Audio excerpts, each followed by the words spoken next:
I call to order the regular meeting of the Anchorage Assembly for the Municipality of Anchorage for November 5th, 2013.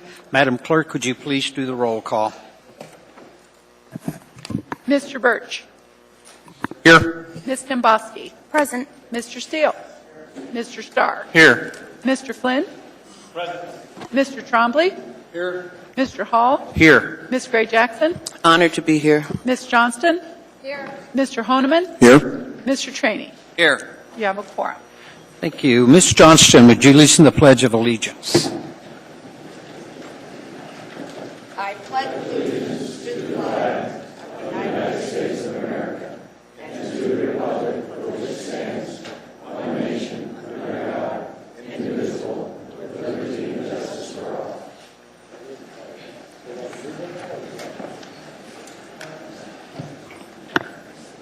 Mr. Mayor, do you have a report for us this evening? Yes, I do, Mr. Chairman. As you're aware, we had a press conference today announcing some very exciting news for the municipality.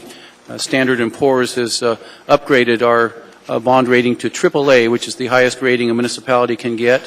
Puts us into a very elite company when you look at the financial strength of the city and the hard work that's been done over the last 4.5 years with certainly the executive team, the department heads, the employees, and the assembly, because it takes a team effort to get us to where we are today. So I want to thank the body for your support of the initiatives that we've put forth in order to get the health of the city back to a level where we can all be very, very proud. And particularly Lucinda Mahoney and George Vacalis and the work that they do managing their departments has been exemplary. So again, we're AAA, one of 300 and some cities out of 4,000 that are rated, and a great accomplishment. Also, just want to remind members that about 2 weeks from now, AML will be in town, and I know obviously we have some active participants, including the President Johnston, and we'll be hosting a reception that all Assembly members are invited to on Wednesday the 20th, so hopefully you'll be able to attend and interact with your fellow mayors, Assembly members, managers, attorneys, clerks from all over the state. Thanks. Mr. Chairman, I have a question for the administration. Yes, Mr. Trombley. Mr. Mayor, again, congratulations to everybody in getting that AAA rating. Mr. Mahoney, when do we start to see the results of that AAA rating as far as our debt service and the cost of servicing our debt go down? Does that start immediately, or does it take a couple of years to set in? We will see an immediate impact with the bonds that we plan to sell tomorrow for the school district. The estimate that we've received from our Wall Street analysts is we'll save about 15 basis points on the interest rate. And so we plan to sell $43 million of school district bonds, and we should save some money immediately. So how does that, as we're in budget season, does that change in the numbers in our budget book, or does... No, I would say not immediately. If there are, we do plan to issue bonds next year. I don't know if you noticed, but we did not issue any GO bonds this year. We plan to issue next year. Will probably be a little bit higher amount than normal, and we would see benefits then. So the benefits that we would see will incorporate in our first quarter budget revisions. All right. Thank you, Mr. Mahoney. That's all. Ms. Johnston. Yes, congratulations, and congratulations to all the employees and the directors and the administration. It's exciting news. It's one that doesn't happen very often. And the good news is we've made it, and I hope we don't hear the bad news where someday it drops. This is timely. I sent everybody an article from Alaska Dispatch as far as what the state is looking at and as far as deficit spending. And I know that, I think many of you know that I've been concerned about the pension unfunded liabilities for quite a while. And in that article, there's between the state, what the state allocates for the schools and Medicaid, and the cost of the commitments to the pensions, that eats up, I think it said in this, almost all of our funds. And so we're going to be going into deficit spending in the state. And so this is great time for the city to be in financial health, and I think we all should be very happy, and congratulations again to the administration. Yes, I add my congratulations to that as well, and take a great deal of pride considering the condition that a lot of cities are in around the nation, that we're among the best of the best. I've got a few announcements because the Assembly has a very full agenda, and if you were here for public testimony, I may have some important information for you. Taxi cabs, the taxi ordinance item 13A on the agenda tonight, so we will be getting to that probably shortly, right after 6 would be my guess, not very long after that. And we anticipate to finish the public testimony tonight, but Mr. Trini will be postponing the action on this until our next meeting, and he will explain why he's doing so later. And the State of Alaska grants in Senate Bill 18, hockey and tennis courts. Senate Bill 18 concerns two items on the agenda this evening, 14E and 14F. And I will ask that we combine the public testimony on these two items and to change the order of the day to take these up items after we've completed the second public hearing on the budget, because we're required to complete those hearings this evening. And we'll have other actions on for the agenda, but we'll deal with those as we come to them this evening. With that, I'll move through and take individual Assembly member reports, beginning with you, Mr. Birch. No report, sir. Ms. Dembowski. All right, Mr. Chairman. First, I want to anybody who's listening, direct the public and members of the Assembly to Facebook, because the Municipal Clerk's Office is now on Facebook, and you can find them at Municipal Clerk's Office. That's their page name. And I would encourage anybody to go there and like their page, because the clerk has been doing a very good job of updating the goings-on of their office in the Assembly. And my second item, Mr. Chairman, is I have some disclosures to make, so I'll just rail into those. As I've done previously, Mr. Chairman, I'd like to disclose my household and marital relationship with an Anchorage firefighter, because we have the following items on the agenda this evening. Item 9D8 is a change order for the Anchorage Fire Department regarding ambulance purchases. Item 14H is the 2014 general operating budget, and item 14M is the 2014 capital budget. All of these items, the last two items have line items for the Anchorage Fire Department. My husband is a fire captain and member of IAFF Local 1264. I have no direct private or financial interest in the capital budget. In the 2014 general operating budget, I belong to a large group in our community having a household member employed by the city, and I too receive compensation from the city as an elected official. In these matters, my household interest is in no way a substantial part of the budget before us. I am confident I can act in the public interest on these items. Additionally, Mr. Chairman, tonight we have item 14O, which is Assembly Resolution 2013-276, a resolution establishing bargaining guidelines for collective bargaining. Bargaining guidelines have no immediate impact on my household. Collective bargaining is subject to many other variables. It would be fair to say my household does not constitute a substantial part of the matter before us. I am confident that I can act in the public interest on these items, and I make this disclosure so you and the Assembly can make a ruling on any potential conflicts. Thank you, Assemblymember Dembowski. Disclosures are appreciated by the body and the public. In determining conflict, we look at the factors in 1.15.035.d. As for the other items of this nature, we look at substantial interest in the matter before the Assembly. I see no substantial financial or private interest in conflict with the items before the Assembly this evening. We don't know if labor contracts negotiations will or will not directly affect the finances of your household. Additionally, the items in front of the body tonight have no immediate or direct impact on you or your household. Therefore, you are instructed to participate. Does the Assembly concur? Mr. Flynn? Mr. Chairman, on all but the final item, I would concur. I was reviewing the provisions of 14O, and my reading of them is that they are more restrictive than the provisions that are being that the administration has informed us that they're negotiating under, and as such have a direct material impact on Ms. Johnston's household. Ms. Domboski's household is looking at Jennifer. and so I think on that one, there is a conflict of interest. Thank you, Mr. Flynn. As required on that item, I will ask the body to vote. Ms. Dembowski. Mr. Chairman, two things. First thing, I would like to first segregate the entire issue because I don't think it's appropriate for me to be excluded from any conversations with other unions that don't have to do anything with my husband's union.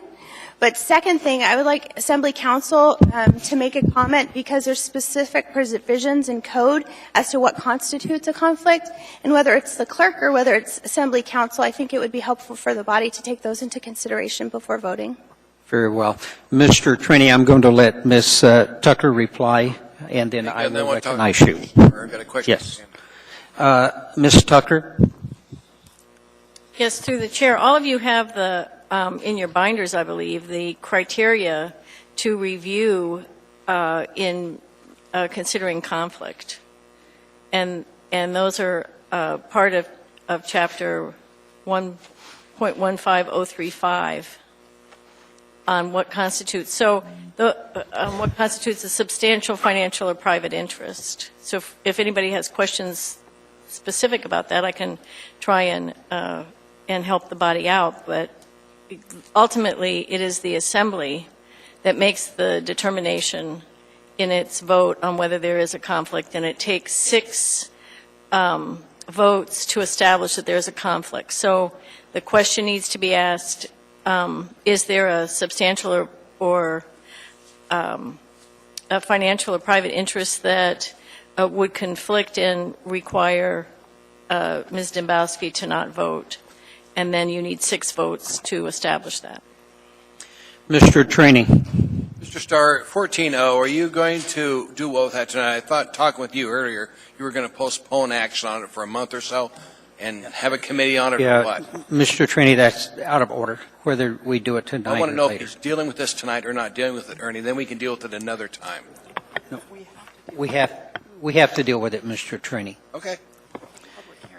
Yeah. Mr. Starr? Through the chair, Ms. Tucker, the item of approval of the final contract would really have a financial determination on Ms. Dembowski, meaning once the contract is fully bargained and comes to us for approval. Is that not the more true measure of a fiscal conflict than just the guidance to get there? Mr. Starr, through the chair, I think, again, in the contract provisions, it would be a weighting of factors by the body. So some of the factors include, is Ms. Dembowski's household income a substantial part of that, even that contract?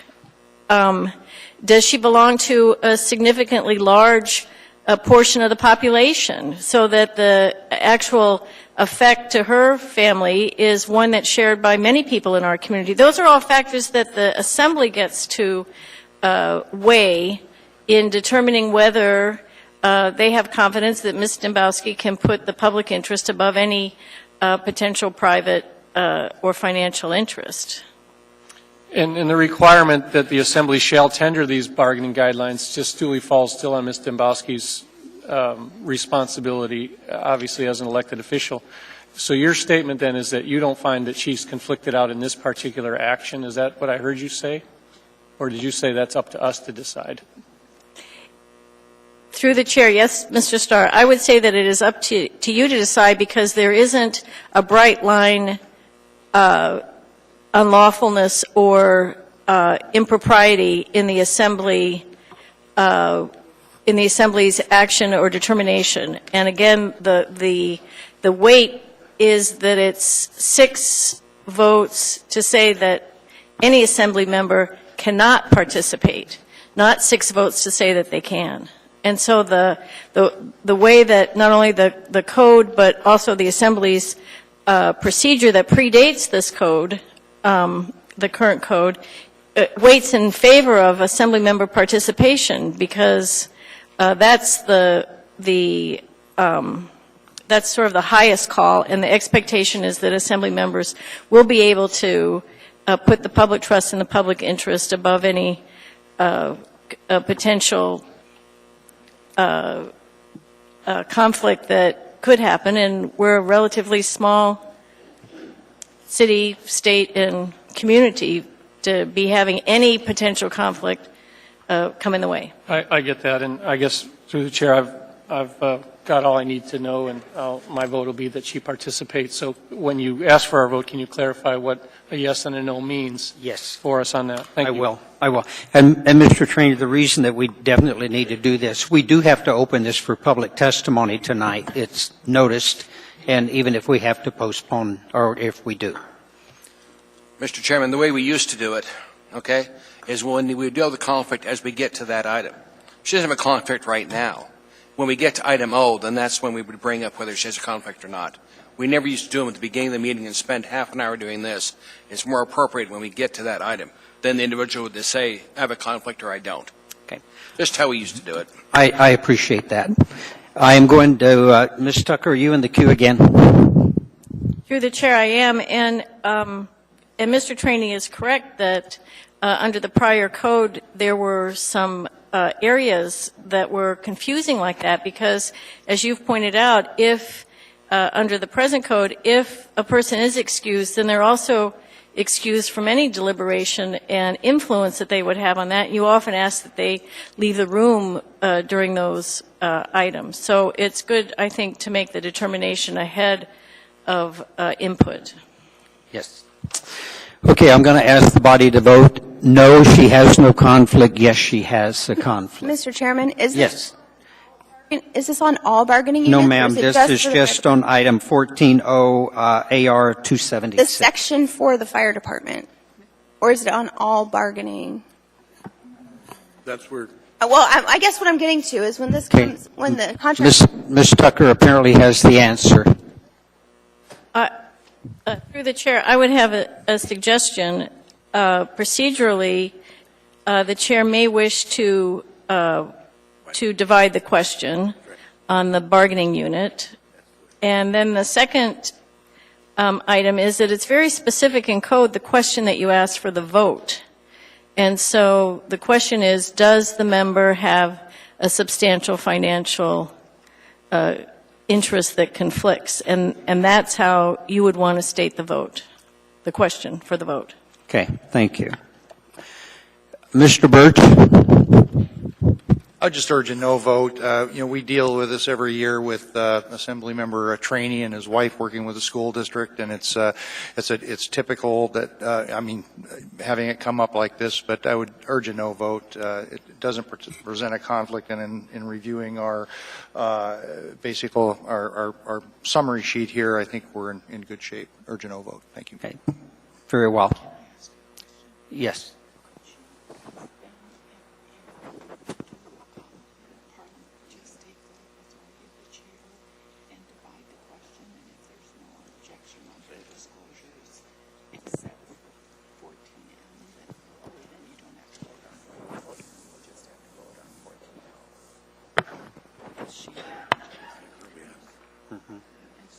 Yeah.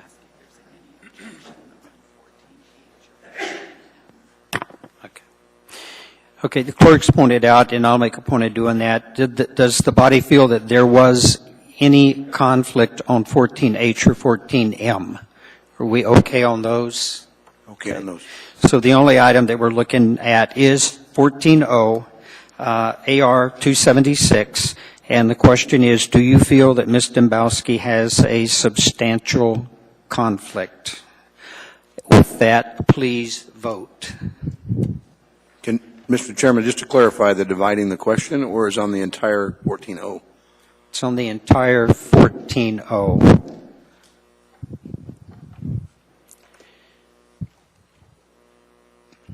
And Ms. Dembowski, you do not vote.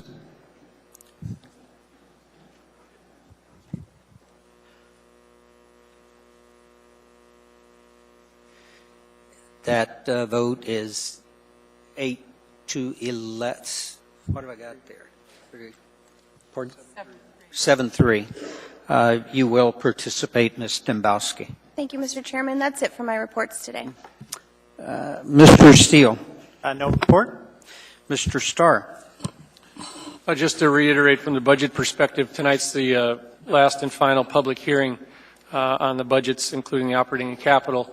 Our intention is to close the public hearing and then move into amendments. I've asked the Assembly members to tender their amendments on the 13th, next Wednesday, and then a work session the following Friday to further present those for public review as well. And then back on the 19th, hopefully we can take up approval of the budgets as they are critical. Thanks. Thank you. Mr. Flynn. Thank you, Mr. Chairman. No report. Just no. I have a flight to catch tonight, so I'm going to have to leave about 10:15. I think it's important that you make that flight. We will allow you to do that. Mr. Trombley. No report. Ms. Gray Jackson. Thank you, Mr. Chairman.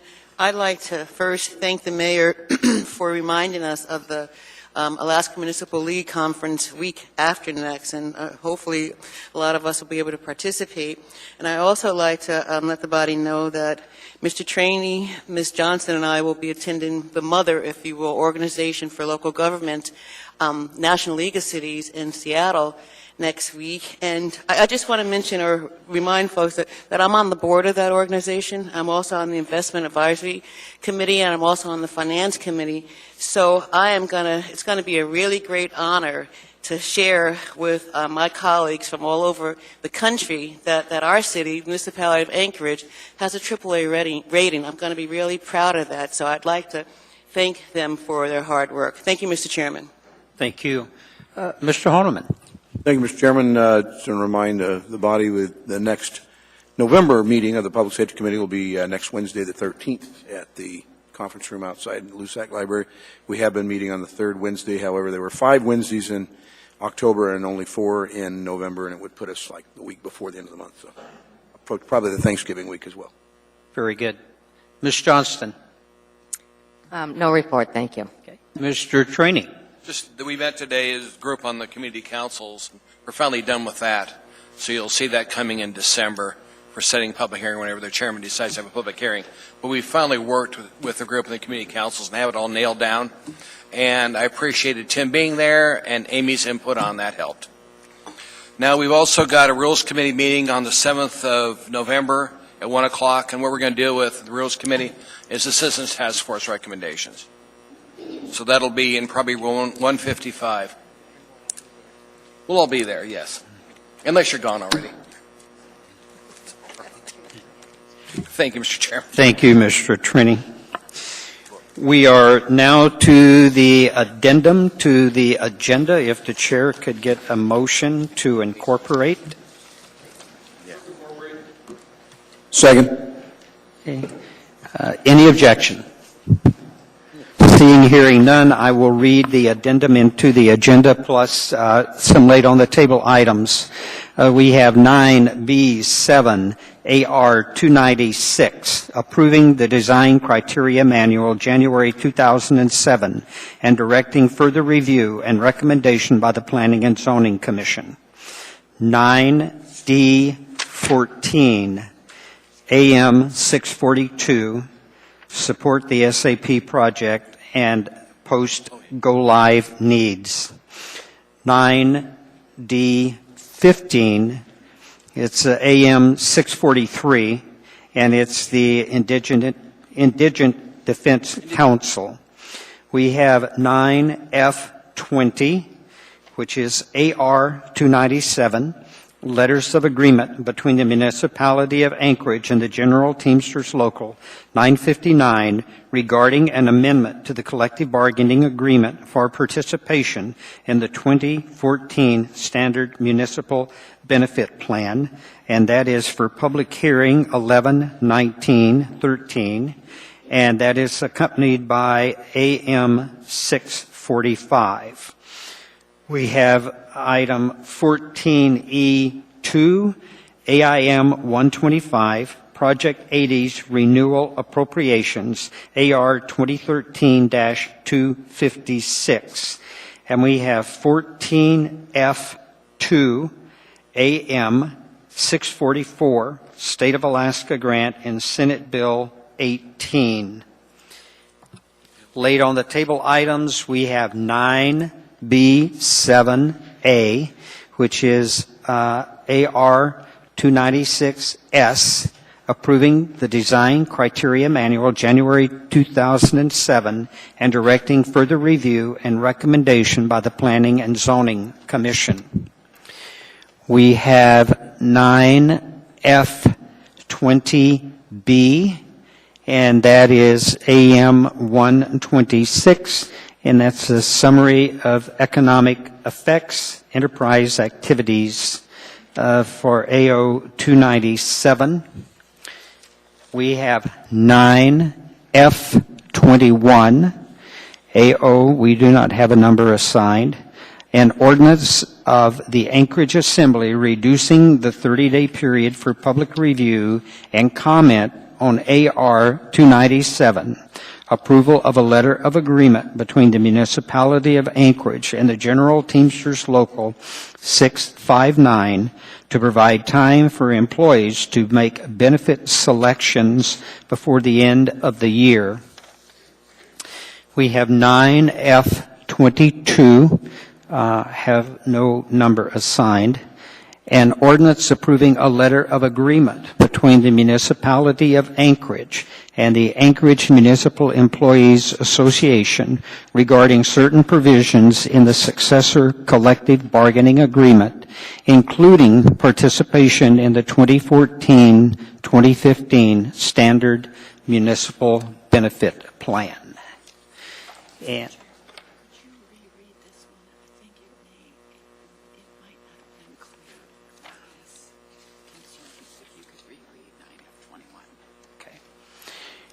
the clerk has asked that I reread 9F21. It's an AO. An ordinance of the Anchorage Assembly reducing the 30-day period for public review and comment on AR 297. Approval of a letter of agreement between the Municipality of Anchorage and the General Teamsters Local 959 to provide time for employees to make benefit selections before the end of the year.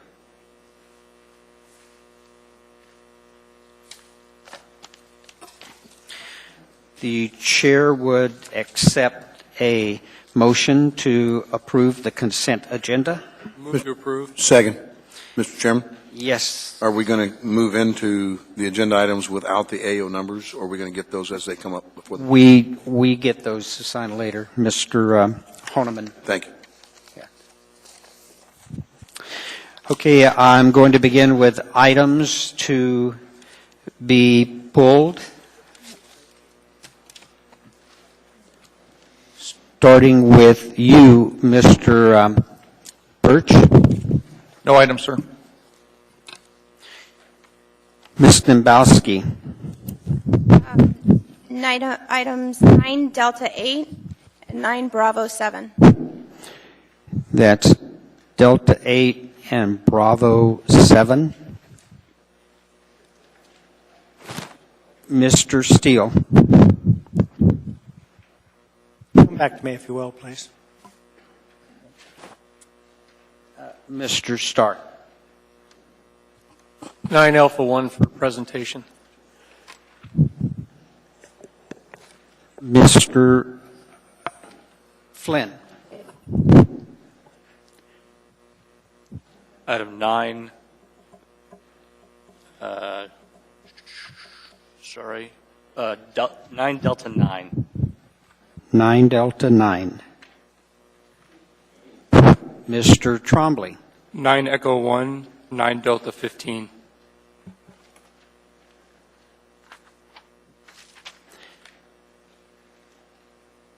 Echo 1 and 9 Delta 15. Ms. Gray Jackson. Thank you, Mr. Chairman. 9 Delta 14. Thank you, Mr. Chairman. Thank you. Mr. Horniman. Mine have been pulled. No items. Ms. Johnston. No items, thank you. Mr. Trini. I'll discuss them when they get here. Nothing else. Thank you. The chair shows that we have, oh yes, Mr. Steele, my apology. I'm fine, thank you. You have none? Thank you. The chair shows that we've pulled for consideration A1, B7, D8, 9, 14, and 15, and E1. Did I get all of the items? Mr. Chair, I'm sorry, I didn't hear. Did you pull 9D15? Okay, thanks. Yes, we did. Mr. Horniman, are you in the queue? No, I'm sorry. Thank you. Okay. Previous question. Pardon? That was the previous question. Okay. I'm going to have the body vote on the, to approve the consent agenda list the items that have been pulled for consideration. Please vote.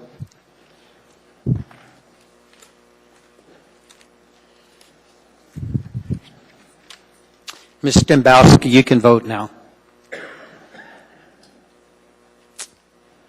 Motion carries unanimously. We now have before us item 9A1, AR 278, recognizing and honoring the Chukiak Eagle River Chamber of Commerce as the 2013 Alaska Chamber of the Year. Mr. Starr, are you reading? Moving to approve. Second. Okay. Any objection? Seeing, hearing none, that item is approved.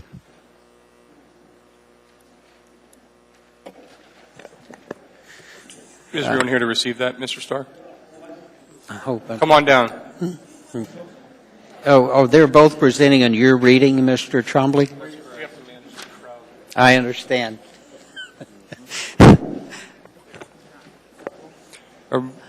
This must be the entire population of that community out there. Wow, looks good.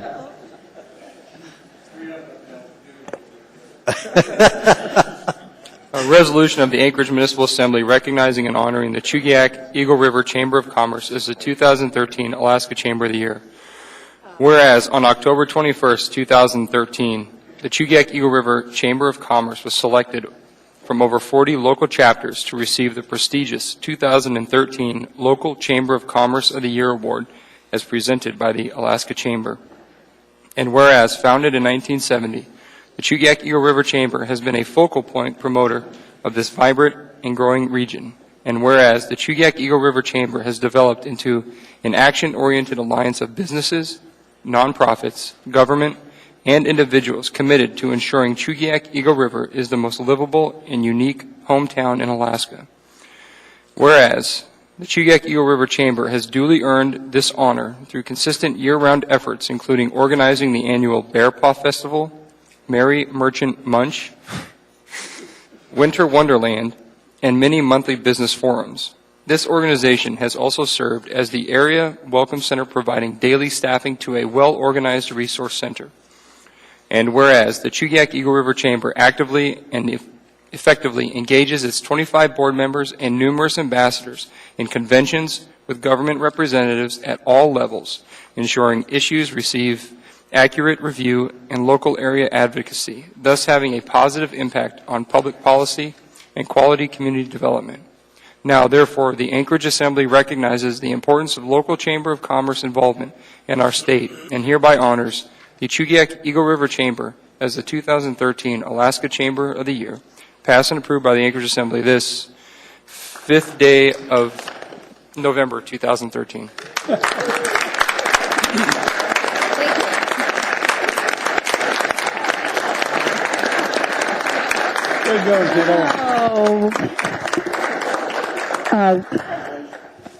Wow. I kind of like speechless. Mary and I have been at this together probably close to 35, 40 years combined time. And it's been an honor to be a part of this evolving community. And I sort of like to think that this whole group here with us, we all kind of grew up together and we love what we do. So, but thank you for the recognition. We appreciate it. And come visit South Eagle River. South Anchorage. South Anchorage, that's it. I knew it was something like that. Just a moment. Okay, that's right. I'll withdraw. Miss Johnston. Hey, Susie, can you come back up? Eagle River has just sort of created their own rules and taken off, but this couldn't happen to a better group. And I've known from personal experience, and I'm sure anyone here would love to throw around some fish in a race or rubber duckies. But my only question is where's Debbie? Debbie is going to be here later tonight. She is going to be testifying, evidently, so we gave her a break. Okay, congratulations. Thank you. Mr. Honeman. I just wanted to say congratulations and thank you for all your involvement in the Chamber through the community. You really add an anchor to the and make up the vibrancy of Chugach Eagle River. And I've been to a few forums, the Bear Paw Festival, and a few events out there. So it's a wonderful part of our city, and you're a gemstone. So thank you for setting that bar, and congratulations. Ms. Dembowski. Thank you, Mr. Chairman. There's no doubt when you get around this group of people, they're an exceptional group. They love their community, they work very hard, and they bring this sense of pride to this small community of Eagle River, when we put it all together. But with that all said, everyone knows Susie and Mary are incredible. They are the heart and soul of this organization. They really spur ideas. And it's been an honor just to get to know you. And congratulations, you deserved it. Mayor Sullivan.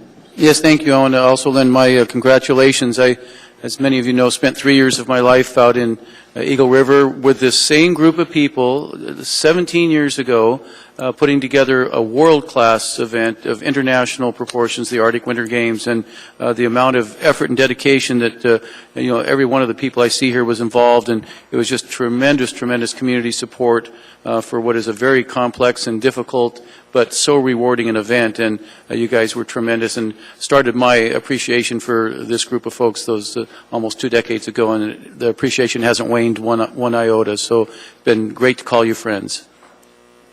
Mr. Starr. I have a habit of ignoring the board who meets every Friday.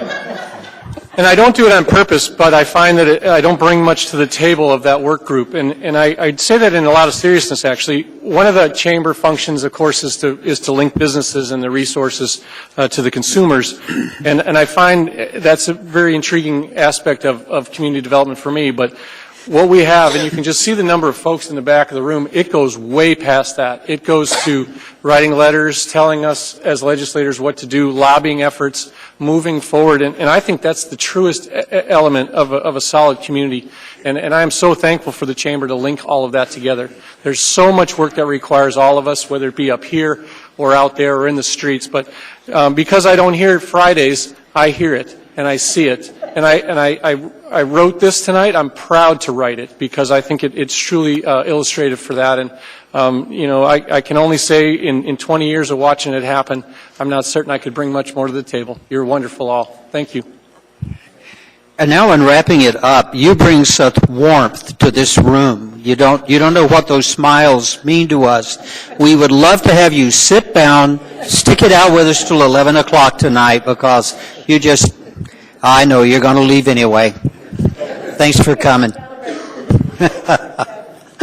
Congratulations. Thank you.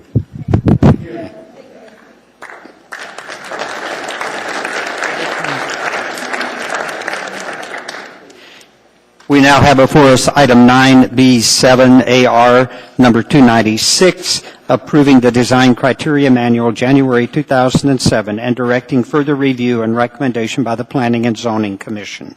Mr. Trombley. Mr. Chairman, I'd like to move the S version. Okay. Any objection?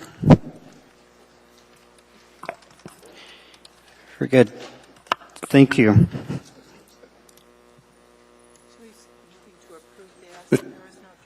Yes. Is there any objection to the S version? Mr. Honeman? I just wanted to clarify, since it was late on the table item, I just wanted to see from Mr. Trombley your version. If you could just summarize the changes from the original version, please. The main clarification between, or the main difference between the two is just it outlines in the laid on the table version the better process for how this item's going to come back before us. Are you talking Section 2 in February 11th, 2014? Yes. Okay, see no one else in the view. Rather than do no objection, I'm going to ask you to vote.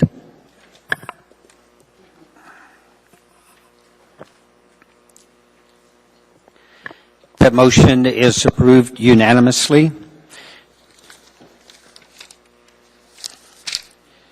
We now have before us item 9D8, or AM 620, and that is the Braun Northwest, Inc. Move to approve. Or move to accept, actually. Okay, Ms. Dembowski. I just have a quick question for Chief Bashu.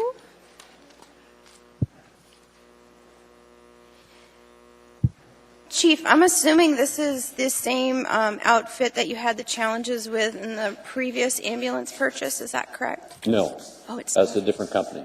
We've already bought 2 vehicles from them. They've been excellent. We're very happy with them. Okay. And I see that there's travel expenses. How often are you going to have the mechanics? I'm assuming it's the mechanics that go down and inspect? Usually we have the person mechanic and we have the person who wrote the specs at a minimum go down. Okay. How often do they have to go down during the building of them? Usually at what they call a 50% inspection and then final inspection before they're shipped up. So usually 2 trips. Okay.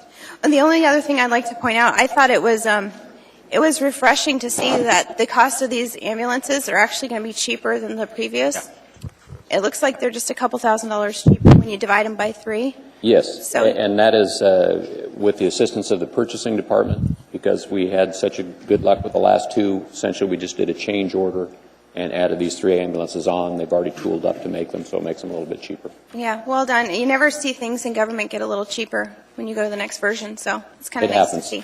Thank you. Mm-hmm. Very good. And that is the motion to approve. That's before the body. Please vote. Motion carries unanimously. We now have before us item 9D9. That is AM 621, Plant 2A South Staging and Storage Area and Gas Pipeline Piping Upgrades Project. Item is before us. Who pulled that one? Probably Bill. Mr. Flynn? I'm not moving anything. I'm not voting for this. Move to accept. I will move. Yeah. Oh, No. Move to approve. You want to second it?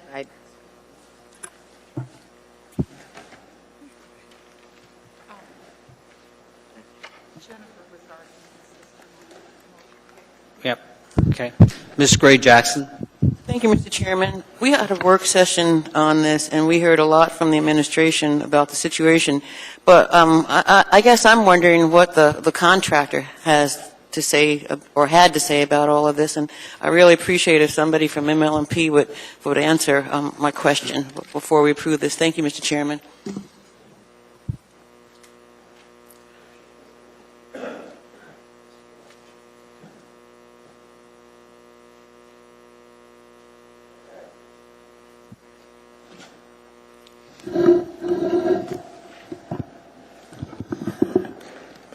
Through the chair, Ms. Gray Jackson, I understand that the contractor is a little contrite on getting some of the numbers to us fairly late. But at the end of the day, the contractor, as is in the memo, did cooperate with the other contractors on site to make sure they use joint equipment without renting separate equipment. So I think that we in purchasing are happy that the contractor is happy. Thank you, Mr. Posey. Thank you, Mr. Chairman. Mr. Attorney? Thank you, Mr. Chairman. Nothing for you, Mr. Posey. Mr. Chairman, I'm going to vote against this. I'm sorry. When I see something comes that's double the original cost, and this work was done before it came to us to appropriate the money, we've got a significant problem here. I'm not voting to approve this item. Ms. Johnston? Well, I think all of us would like to not approve this, but I need to find out what the legal ramifications of us not approving it would be.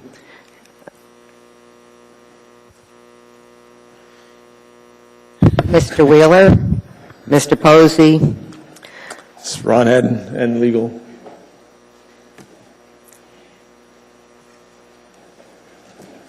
Through the chair, Ms. Johnson,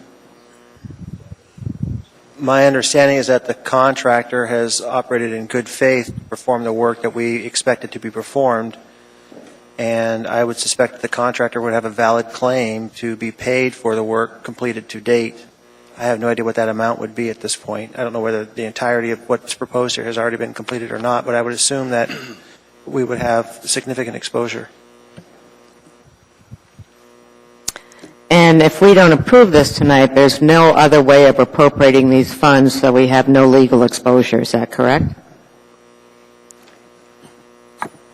Typically, our contracts will contain language regarding whether or not they're subject to appropriation, and there's some discussion about how change orders are processed. However, I suspect in this case that municipal officials worked with the contractor to make sure this work got done because of the time constraints and other issues involved. So I would suspect that we would have to step up and take care of the claims, if that's the nature of your question. This, as we all know, we are not happy about this, and we're particularly not happy, and I'm sorry, Mr. Posey, but it was my understanding that you had weekly meetings on this project with the project manager. And I know that you've been around the block long enough that you would know the process as far as coming back to us, or at least giving somebody in the administration some heads up that we had an issue. And now we're in this terrible position of having to, and most of you on this body know we've been in this terrible position before. We actually 5-6 years ago were voting on appropriations that had been spent way before they came out in front of us. Even in the last, I'm not sure when the last time we've done this, but we have done this, and it's not a great precedent. And but I have a feeling we're in a fix. And I'm not sure if I'm willing to expose ourselves to litigation that will cost us more than the actual, where we'll end up having to pay the contract plus litigating fees. So as much as I hate to, it's one of those things I'm going to have to hold my nose and vote for it, but I feel I need to vote for it because I don't want to expose the municipality. Mr. Trombley. Mr. Vakelis, is this a fault of the contractor, or is this a fault of Municipal Light and Power for not getting us the information in an adequate time frame? And the reason I ask is because what I don't want to do is punish a contractor for doing work that had to be done for numerous reasons that was outlined. The contractor acted in good faith. I'm sorry? The contractor acted in good faith. Okay. Mr. Horniman. Regrettably, I was unable to be at the work session, so forgive me if I'm a bit off on my facts. Is it my understanding that the contractor may have known more and did not share the information with ML&P or its on-site folks or the persons in the project, Mr. Posey, or is that? Through the chair, Sonneman, under Title VII and contract language that's there, the contractor has so many days before they notify you that they think that they are incurring extra costs. This contractor took absolutely every day of that 100 and some days, or whatever the number of days it was, allowed under Title VII provisions to do that. So, was that an accounting problem for them in coming up with a number? I can't tell you. But as soon as we had numbers, we started negotiating and coming toward you guys with the problem. Okay. So it's a fair statement that the contractor perhaps was taking to the last minute to approach the ML&P to say we got problems and it's going to cost extra. I would say that's my understanding of what happened, yes. I mean, I share the sentiment, I suspect, with the body. I'm not happy with this, but we obviously have an obligation to the contractor. Is that your perspective, Mr. Posey? Through the chair, yes, sir. Thank you. Mr. Starr. I started to write up a long email list of things that I would like to see in justification of it. So to me, it's pragmatic things like the dump tickets and the certified scale weights and all the other stuff that goes with that. And, I went down this road. Ms. Johnson didn't mention the Tudor Road issue that we had and the Tudor Road upgrade. Not an ML&P issue, but it was a substandard soils thing, came to us way late. And again, it showed that. My big challenge is you have professional contractors and professional engineers that line themselves up with their certificates and their errors and emissions insurance and all the other things that go into that. And I guess what I'm going to say is that I started to write an email saying let's mitigate a solution at this bench here. And I guess I'm with that. I'm willing to roll the dice that the lawsuit that would prevail would bring all that information out. And that's really where I think I'm going to go as well. Is that let's have it brought forward. And let's have the courts dish it out unless the contractors, 4 of them under the Migratory Bird Act, want to come back and give us a negotiated settlement. You mentioned that you tried to work it out with them and all. $651,000 for 60 days of delay. That's a hard number for me to swallow. If you just factored that into projects, calculate the total number of man hours on the job, if $651,000 is because we had to wait for nesting birds to move over, I understand the nesting birds law, but what professional contractor, what professional engineer in this marketplace that works in these excavation and tree clearing operations doesn't know about the Migratory Bird Action? We released some notice to proceed May 8th, probably almost the start of the fly-in rather, and so you have the nesting bird concept. These guys are professionals, and if they weren't, then E&O insurance ought to kick into play and cover some of their liability. They may have to be proven in court. $651,000 divided by the time and a half overtime premium, I don't think the math adds up for me in 60 days. Not when you throw $1.3 million worth of overtime. It was already a 24/7 truck haul. I watched it happen. And so again, how many more hours did they throw at it? I'm not sure that it was in the one contractor's requirement, $651,000. The other one threw $429,000 at it, $429,000, $241,000. The pipe coater, who's way down in the line, even piled on for $19,000 when in fact he probably didn't start work for 60 days after the tree clearing, the excavation of the soils. The change order relates to geotechnical.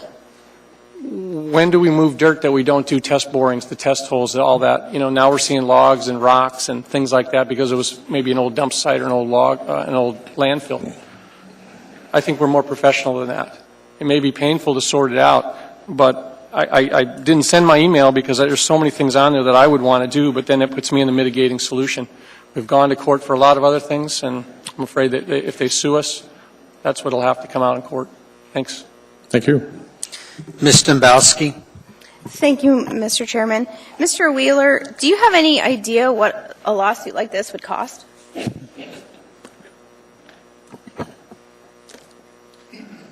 I don't. I would say that we would most likely hire outside counsel for this, and that, of course, comes at some significant cost. You can expect to pay anywhere from $250 to $300 an hour for that service at this point, based on the rates I've seen for other similar contracts related to construction contract disputes. Your exposure on the other end is not only the amount of the work done and what value you place on that, how much work is authorized under the contract, but you're looking at exposure of 20% of their fees plus their expenses in a typical Superior Court civil litigation case. Okay. So I would expect, in terms of your cost to hire outside counsel, given some of the other cases we've done, anywhere from $250,000 to $400,000 in easily in a case like this, at a minimum. Thank you, Mr. Wheeler. I just wanted to kind of tag on a little bit to what Mr. Holman was asking, just to give this context, because I think there was members that weren't at the work session and there's members in the audience that don't understand what we're talking about here. Essentially, MLMP had a contract to do dirt work on a site that's the precursor to a power plant. The initial contract was about $5.2 million.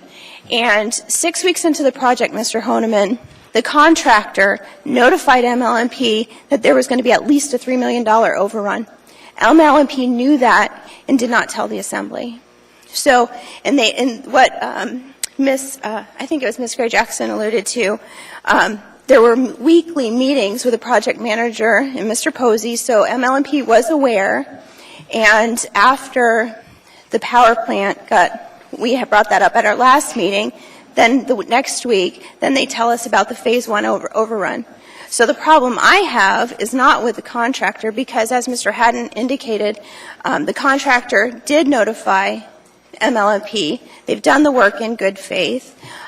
They notified MLMP within the time prescribed by Title VII, so they weren't outside of the law. And the problem I have is the work has been done, and the cost overruns aren't just because of birds, as Mr. Starr was indicating. They talked about the Migratory Bird Act, the NSTAR gas line that runs in front. MLMP actually owns that line, so they went down and they inspected it, and the line was fine. But it had been put in, what, Mr. Posey, about 30 years ago? Through the chair, yes, Ms. Zeminski. About 30 years ago. So even though there was no rust, there was no leaks, there was no corrosion, it's not up to current code. So MLMP decided to replace the NSTAR gas line, which, of course, set a contractor back and created more delays. And the problem I have with this from the very beginning is the project manager and MLMP anticipated all these factors could be problems. The thing it seems that they didn't anticipate was the amount of soil that they underprojected how much bad soil they were going to find. So the problem I have here is not necessarily with the contractor. What I'm hearing, the problem I have is with MLMP and not notifying this body that we had a problem in the beginning where we could have at least had this on our radar. So with that said, I know this is a lot of money. I'm not comfortable authorizing a change order that's virtually the same cost as the original contract. But I think Ms. Johnston has a point. I think, we're putting a big exposure for the municipality out there that we're going to end up paying anyway. So I'm not willing to risk more taxpayer money when I look at these facts that I see in front of me, and I think we owe it. So I will be voting to approve this change order. Thank you, Mr. Chairman. Mr. Trainee. Mr. Michaelis, at what point in time did this rise to your level, that we had a problem here? As the memo pointed out that was sent to the Assembly today, it was about sometime during the third week of October. So it was all internal before it got to you in October? Correct, sir. Thank you, Mr. Michaelis. Mr. Steele. Well, this is a situation that you don't want to be in terms of overruns to this magnitude. I think there's enough blame to go around, and I think that there are options other than going to court. I would hope that we try an intensive, maybe even mediated negotiation to try and resolve this matter more favorably. And I'd like to see that. And if that's unsuccessful, then maybe it comes back to us before court becomes the only issue. Ms. Gray Jackson. So I'd move to postpone. Second. Mr. Chairman? Yes. You just recognized me. May I speak? Yes, ma'am. Thank you, Mr. Chairman. Ms. Demboski, I want to thank you for going over what happened at the work session for the benefit of Mr. Honeman. But, as you know, I was there. And I agree with what you're saying because I paid attention just like you did. And the question that I asked Mr. Posey in regard to the contractor, I wasn't pointing fingers. It's just all the questions that we asked on Friday, and this particular one wasn't. And I thought about it this week, and I thought, well, I'd like to know what the contractor had to say about all of this. It is not a pretty picture, folks. It really isn't. But there's a whole lot of issues within our government, one also known as SAP, that really isn't a pretty picture. And hopefully we will work through this situation. Thank you, Mr. Chairman. Thank you. We've got a motion to postpone. Second meeting in January, please. second meeting in January, with the hope that something could be negotiated toward a settlement on this. And I had a question. Anyone to speak to the motion? Yes, I had a question. Mr. Honeman. Wanted to make sure from municipal attorney or ML&P, if this is delayed, or purchasing, if this is delayed till January 2nd, what consequences might we have, or can we work with the contractor on this date without, I guess, legal ramifications? I'm sure the contractor's looking for payment.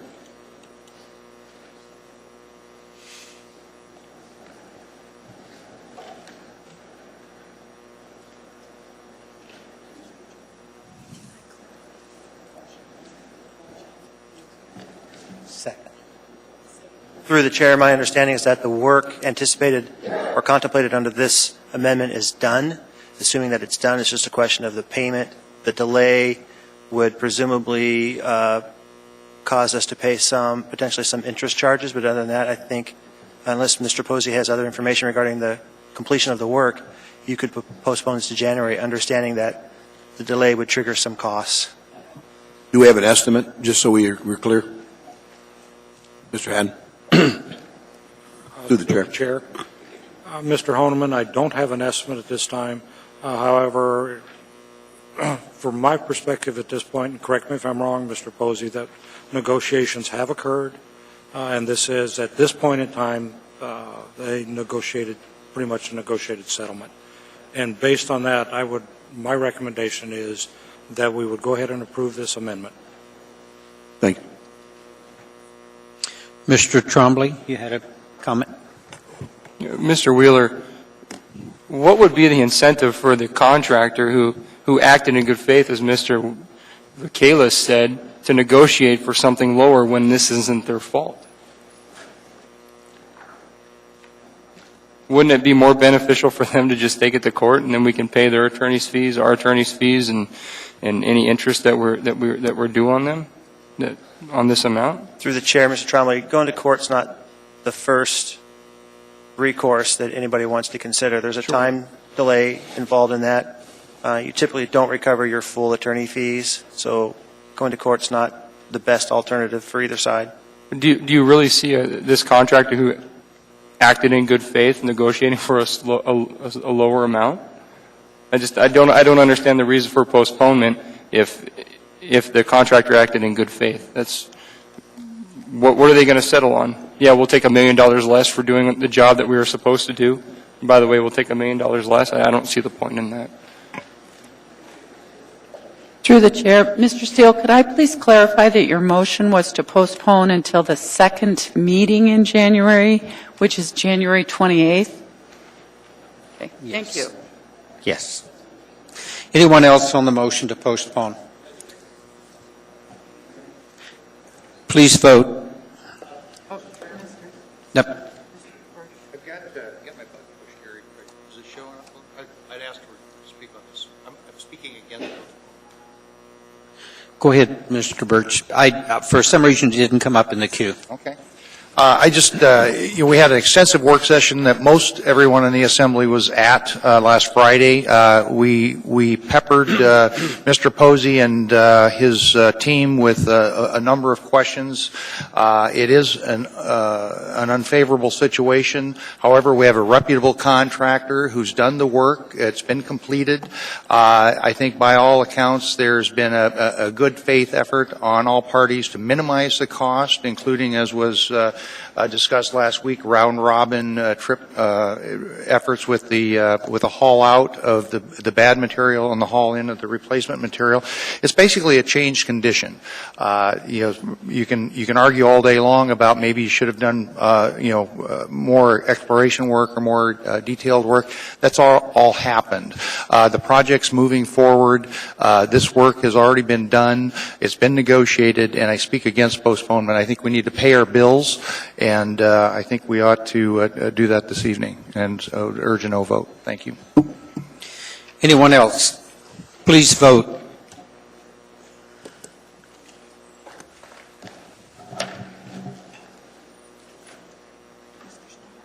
Mr. Starr?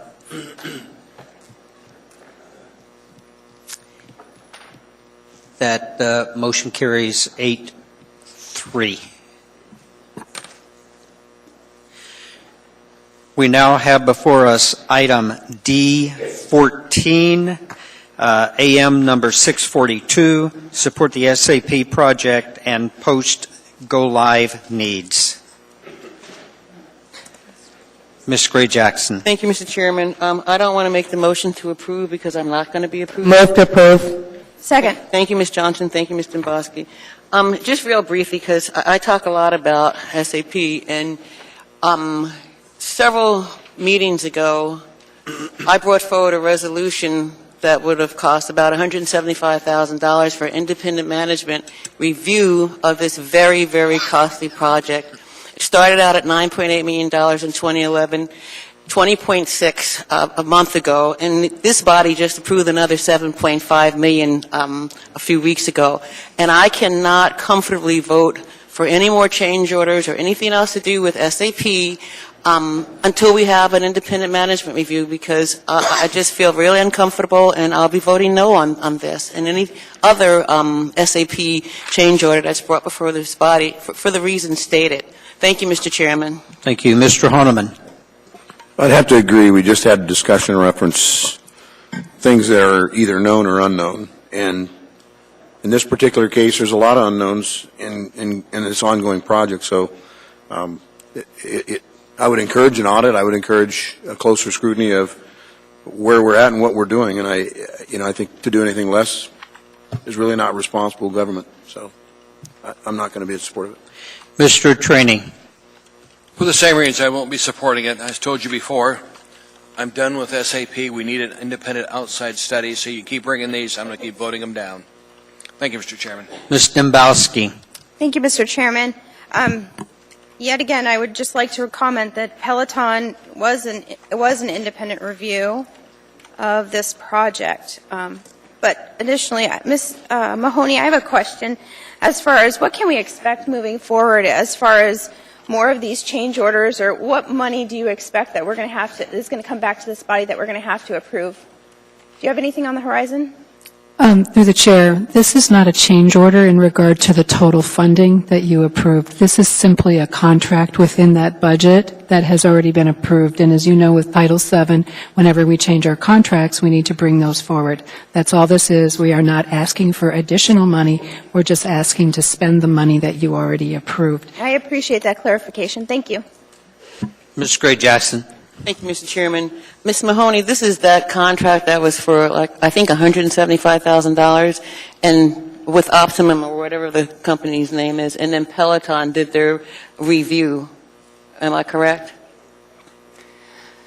This is a contract where we are using some supplemental labor to help us with the grants area. Peloton has somewhat of an association with Optimal, but only in regard to they may seek resources from Optimal if necessary. I'm not aware that they are doing that at this point. Okay, thank you. And Mr. Chairman, if I may, just for the record, this was not an independent management review. Thank you, Mr. Chairman. Please vote.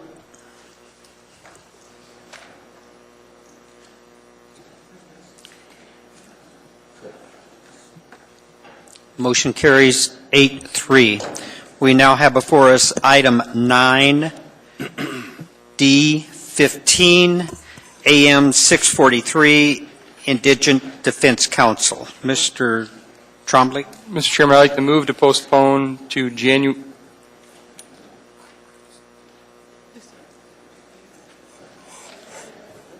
December 17th, and I'd also like to refer to the bidding review board.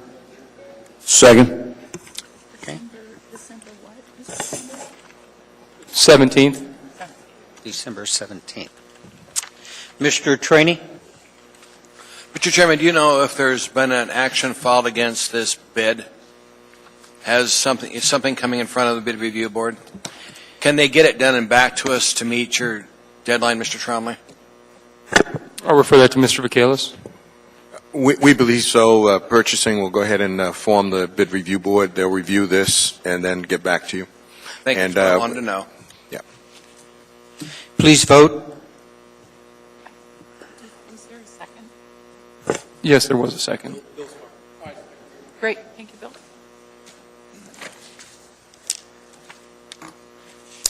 Motion carries unanimously. We now have before us item 9E1, AIM 119, Executive Appointments and Compensations. Mr. Trombley? Move to postpone indefinitely. There is some errors on the benefits. There's just some errors in the print, and so the administration is going to bring forward a new one. Second. Any objection? Seeing none, that item is postponed indefinitely. That completes our consent agenda. What I would like to do at this moment is see how many people are here tonight that was appointed to a board or a commission. Anybody? If there are, please come up and introduce yourselves.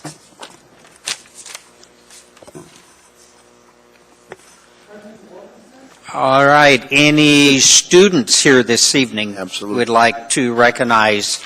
Come up to the podium, introduce yourself, and tell us what school you go to. Don't be bashful. Right Don't here. be bashful. Come on up. In the middle. And scouts. We got a scout. See, the scouts lead the way. My name is Robbie White, and I am from Polaris K-12. Good evening. My name is Jacques Neptune. I'm at Service High School. My name is Juan Montoya, and I'm from Service. Fantastic. My name is Lyndon Hurley, and I'm from Service also. Just pull the microphone up just a little bit so we can hear you. Pull it closer to you. Hello, my name is Kevin Palisak, and I'm from Eagle River High School. There you go. My name is Aliana Silengate, and I'm from Service High School. We have a whole front row here, I know. Yes. She's leading the way. I'm Amber. I go to Diamond. Fantastic. I'm Genesee, and I go to Diamond. Very well. Anyone else in the front row? Students? No? All Diamond. All right. Yes. No. We're going to take about a 20-minute break. We'll be back. We'll take care of our old business and then move into the unfinished public testimony.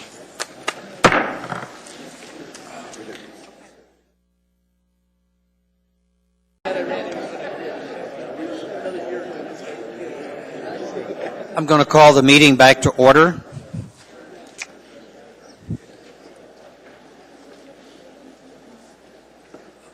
We are taking a special testimony immediately with the beginning of this in regards to the cabs, and then we're going to go back to our old business, but I'm accommodating an individual that has to be out of here to a memorial service very shortly. So if I could, Mr. Brennan, would you please come forward?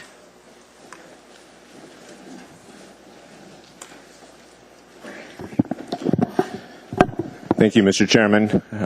My name is Jim Brennan. I'm an attorney for the Anchorage Tax Cab Permit Owners Association, otherwise known as ATPOA.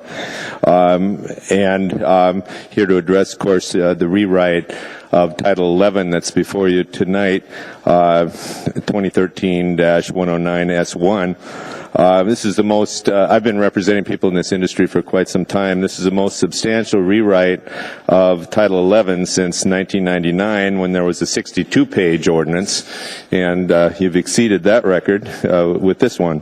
It contains many new requirements and many new code requirements that are applicable to chauffeurs, taxi cab vehicle owners, otherwise known as operators, permit owners, and dispatch companies. My client ATPOA generally supports the ordinance as it's been proposed with some minor changes.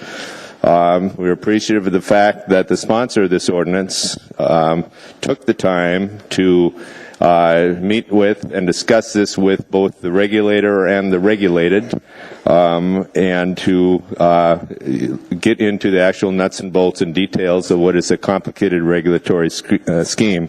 This is a highly regulated industry where a new regulation may disrupt effective existing regulations, and simple solutions are not always the best solutions.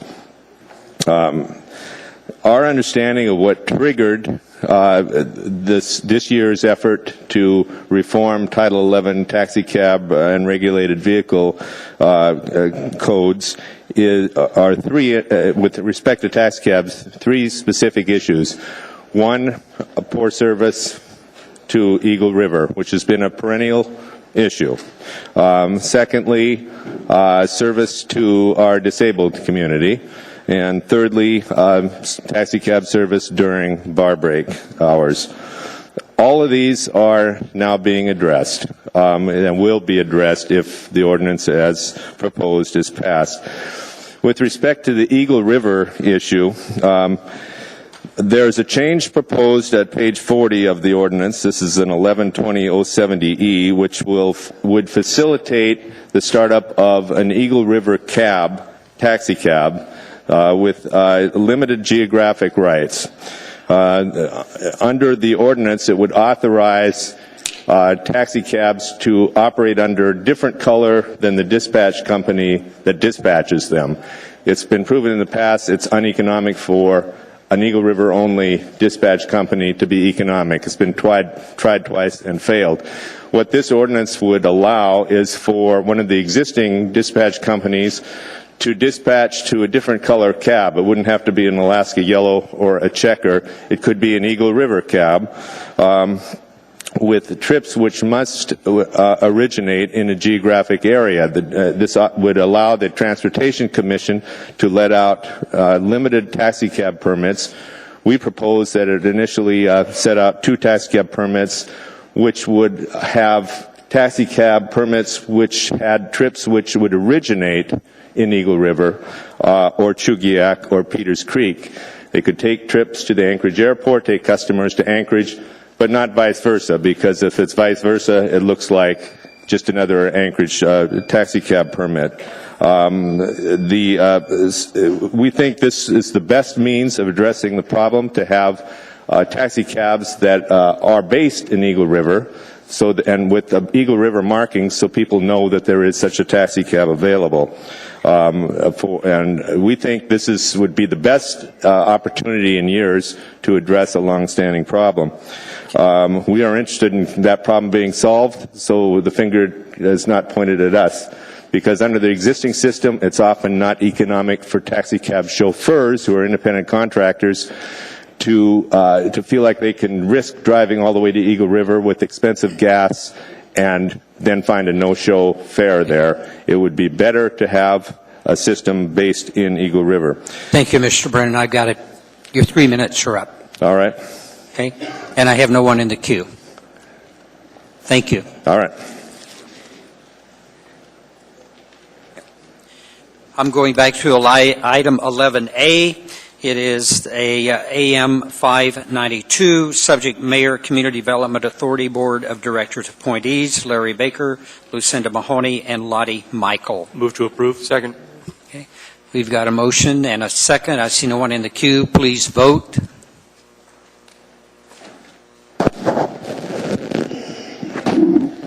Hello. Is this on? Oh, excuse me. Mr. Ernie. We're going back to taxis. That's what I'm here to talk about. Yes, ma'am. We're going back to that. I made a special exception for that gentleman. He had to attend a memorial service. Yes, I understand. So we accommodated him. So we'll get to you in a little bit. Okay. Okay? Thank you. Yeah.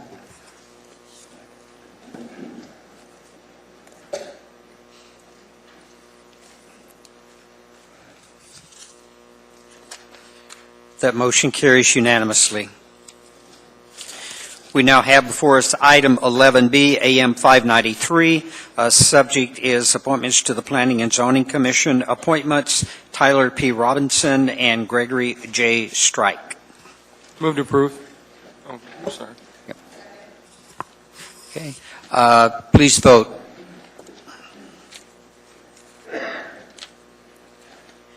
Motion carries unanimously. We have item 11C, AM 594, Plating Board appointees Brent Cole, Gloria Christensen Enix, and Daniel R. Young. Move to approve. Please vote.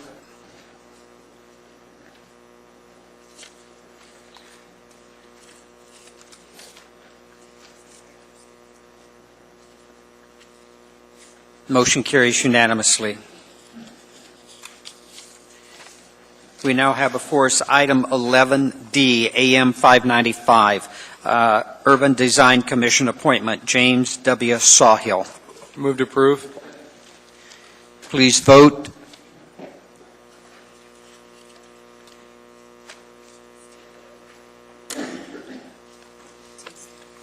Mr. Steele? Motion carries unanimously.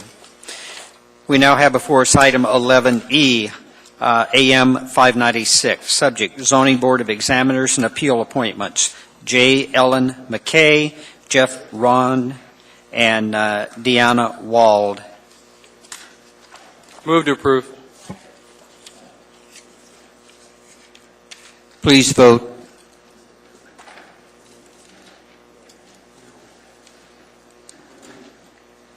Motion carries unanimously. Do we have any of those appointees that are in attendance this evening? If you are, please come up and introduce yourself. Very well. We now have before us item 13A, AO109, an ordinance of the Anchorage Municipal Assembly amending Anchorage Municipal Code, chapters 11.10, 11.20, 11.30, and 11.40 regarding regulation of the permitting of taxi cab, limousines, and vehicles for hire, and licensing chauffeurs, dispatch services, amending Anchorage Municipal Code, section 14.60.030, fine schedule, amending Anchorage Municipal Code of Regulations, sections 11.10.009, rates and fares and related matters. We have individuals that we carried from last meeting that had signed up to testify. Madam Clerk, would you please read the name? Yes, someone on the behalf of Yellow Dispatch, Shazaman Balazi, William Four, Susan Faust, and John Faust. If you could please line up in the middle aisle if you're here.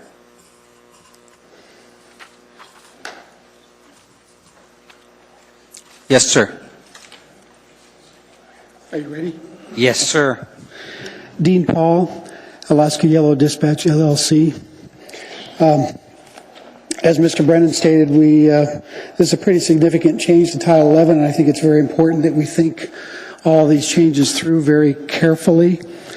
One thing we're definitely opposed to is Section 61, subsection 3, the requirement to have the information. It says the fare as recorded from the taxi meter. We don't think that we should be forced into being an arm of the government as far as maintaining these records. That's a function for the IRS. That's a function for the Transportation Inspection Office. We don't think that that's fair that we're required to, that this proposal in here is to have us do this. There are some other provisions here. Dee, can you go specifically, Mr. Chair? Can you point out what page is that on that section? That's page 61. Thank you. Okay. I'm not aware of any other city that has this requirement. Another item that would like to know why and that we greatly oppose is the requirement to no longer allow rear-wheel drive taxi cabs. We don't understand why the taxi cab industry is being singled out for this prohibition. Why aren't the hotel vans, the limousines, other forms of transportation being singled out? I mean, they're no safer, they're no different. Why are we being singled out? We think it's a competitive disadvantage for the taxi cab industry. I know that if I was in a cab that was involved in an automobile accident, I'd rather be in the back seat of a Crown Vic than a Toyota Camry or a Chevy Malibu or something like that, because I think what you'll see is you'll see smaller vehicles going on the road to replace those instead of larger vehicles that can accommodate more luggage, more passengers, a safer ride. The police use the Crown Vics for a reason, because they're safe. That's one of the reasons.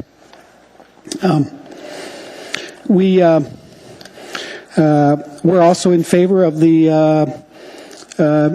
having a couple of permits out in Eagle River, but we want to make sure that that is strictly enforced, that the cabs that are operating out there do not come in illegally and pick up trips in Anchorage, because we just think that it would, what that would do is it wouldn't solve the problem. They've been complaining for years about having cabs out there, and what we don't want to do is create 2 more permits that are picking up in Anchorage. So we want to make sure that this is very well thought through and it's very strictly enforced. 3 minutes goes really fast. Ms. Dembowski. Thank you, Mr. Chairman. Mr. Paul, I just want to be clear that I understand the section that Yellow has a problem with, and that is the section that reads, "The record shall be open for review by the administrative hearing officer," et cetera, et cetera. It's 61, subsection 3 on page 61. The fare as recorded from the taximeter. Oh, okay. I think I'm in the wrong version. Thank you. Yeah, thank you. Okay. Mr. Horniman. Mr. Paul, my understanding is there's maybe some concern about dispatching the most closest available cab. What's your position from the dispatch company? Are you in a position to direct cabs that are closest, or particularly in the area of handicapped or disabled cabs? Are you in a position to identify those cabs and those calls and make sure that they're being directed in the right place? Okay. First off, all cab drivers are independent contractors. We're a dispatch company. We don't own any cabs. We don't operate any cabs. We have parameter settings in the software that is utilized to maximize the most number of people, especially during busy times where people get picked up. So some of the settings have to do with proximity. Some of the settings have to do with how long a driver has waited without a trip, so that there's a fair dispatch, so somebody that's waited a long time, hasn't had a trip, is able to get a trip. We cannot control, we have no control over any car, including handicap accessible vehicles, as far as whether a driver accepts a trip, is available to pick up somebody, or is in an area anywhere close to the proximity of where a handicap accessible ride has to be. We do our best our dispatchers do our best to go out and try to find drivers available that can pick these up when we get during the busy times. We just do the best we can. We now have 7 accessible vehicles at the company. There's an 8th one on the way, and then I guess there's another permit that's going to go out to bid, or something that was taken away that's going to be coming back. So at some point there's going to be 10 handicap accessible vehicles in town, and we're just going to have to see how well it works. We'll do our best to try to get everybody picked up. Are you suggesting that there be a code change or something that directs those particular, because it's my understanding the permits, those particular permits for disabled are designed such that they're a bit cheaper to get, a little easier to get, and there's some specialty restrictions on those, and you're saying you have no control over that? Well, as a dispatcher? we have some control. I mean, if they're offered a accessible ride permit and they don't take that trip, and instead in a non-accessible ride, that's a problem. That's what they're supposed to do, is they're supposed to take as a priority those accessible trips. So what do you do as a dispatch company to address that? We do our best to enforce that. And my understanding is under some of the proposals here in Title 11 is that if they're found not doing the accessible rides, they could have their permit pulled. That's my understanding. So you report this to the transportation inspector or the commission? We would. We have in the past. And then the closest cab to dispatch, the proximity, notwithstanding, of course, if there's 3 cabs that haven't had a fare and you're dispatching one single, I can't imagine that happening, but one cab is hustling and he's out there, he's either jumping them or he's getting them. You're sending them to him. Are you saying that you try to rotate and make sure that there's kind of a fair dispatch? Okay, we don't decide who gets the trip. It's all in the software. We have no way of modifying that software other than just changing parameter settings, and that's done on a system management level. The dispatchers, the call takers, they have no way of making any changes to that. It's how the system puts it out. It's all in. So the system hypothetically could select one cab over 5 that are out running and continue to dispatch to that one cab and the other 4? No, that would never happen. Okay. Let me say not never. What if there was, say, an unusual attribute like, I'm just trying to think of an example because I can't really think of one, but an accessible cab. Let's say you have 5 accessible trips that come up and you have 4 other cabs that are not accessible. Obviously, the computer's not going to offer an accessible ride to those other 4 cabs because they can't pick up an electric wheelchair. Understood. But any other parameters, you have child seats, you have infant seats. What we don't want is the dispatch to go out to somebody who doesn't have a child seat or doesn't have an infant seat in the car. I may need to get some more offline discussion. We've got, here's at least another meeting, but thank you for the information. Sure. Mr. Any Steele? question like that, no problem. Just get a hold of us. Yes, sir. I have a question also. Do you take into consideration proximity? Do you have any way to know where those cabs are? The software has built-in GPS with proximity settings, and as time goes on, we just ended up with a completely new dispatch system a year ago. As time goes on, we look for problems or difficulties or ways to improve the settings to where more people get picked up more timely, and we change those settings. So yes, there are proximity settings. I mean, you wouldn't want a driver that's 20 minutes away waiting for a trip when somebody's 2 minutes away that can go pick up that customer. I mean, that would just be crazy. Sure. So the drivers learn kind of a beat like police do. They have kind of a beat. They learn what areas of town to be in at different times of the day to pick up the most trips. A lot of drivers gain that skill with time. Currently, I don't believe all the vehicles have a GPS system, but you know where they are based upon, you ask them or they tell you where they are? Okay, all of our cabs have GPS in them. At this point? We cannot dispatch to them if their equipment is not working, is not properly configured, and their GPS is not working. They won't be offered a trip. Sure. But but it's a weighted system, and so that's a factor in your. Yeah, it's weighted. Yeah, it's weighted based on proximity, how long they've been waiting for a trip. Sure, that's exactly what it is. Thank you. There are no other questions. At the direction of the chair, I've been asked to clarify our testimony right now. I am calling the names of people who have signed up to testify on the taxi cabs at the last 2 meetings, and there are probably about 20 people that I'm going to be calling to testify. If you've already testified, you will not be able to testify again tonight. According to the chair, it is a continued public hearing. It's not a new public hearing. So I'm going to call those names that I just called again. It was Shazaman Balazi, Susan Faust, and John Faust.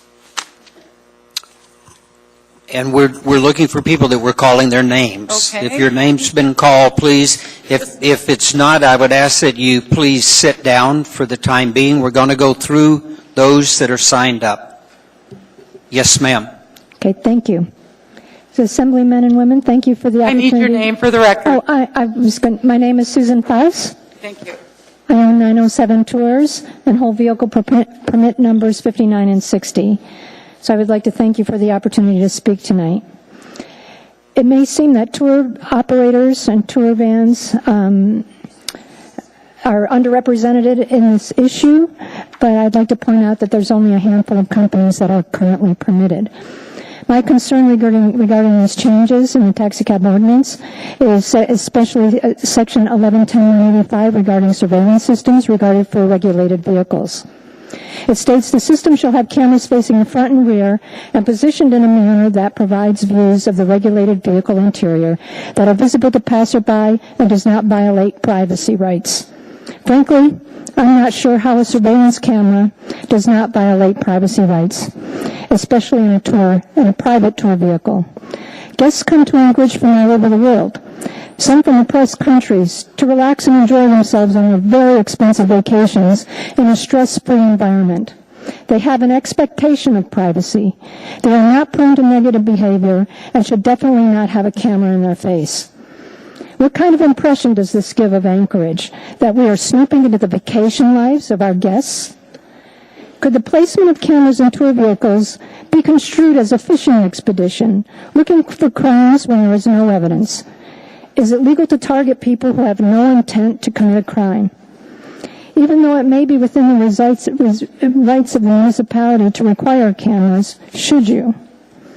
Small companies utilizing 15 and under passenger vans could lose business to the DOT-regulated big buses where surveillance cameras are not required. The proposed change also states that a limousine shall not have video surveillance of the passenger area designed and intended to provide privacy.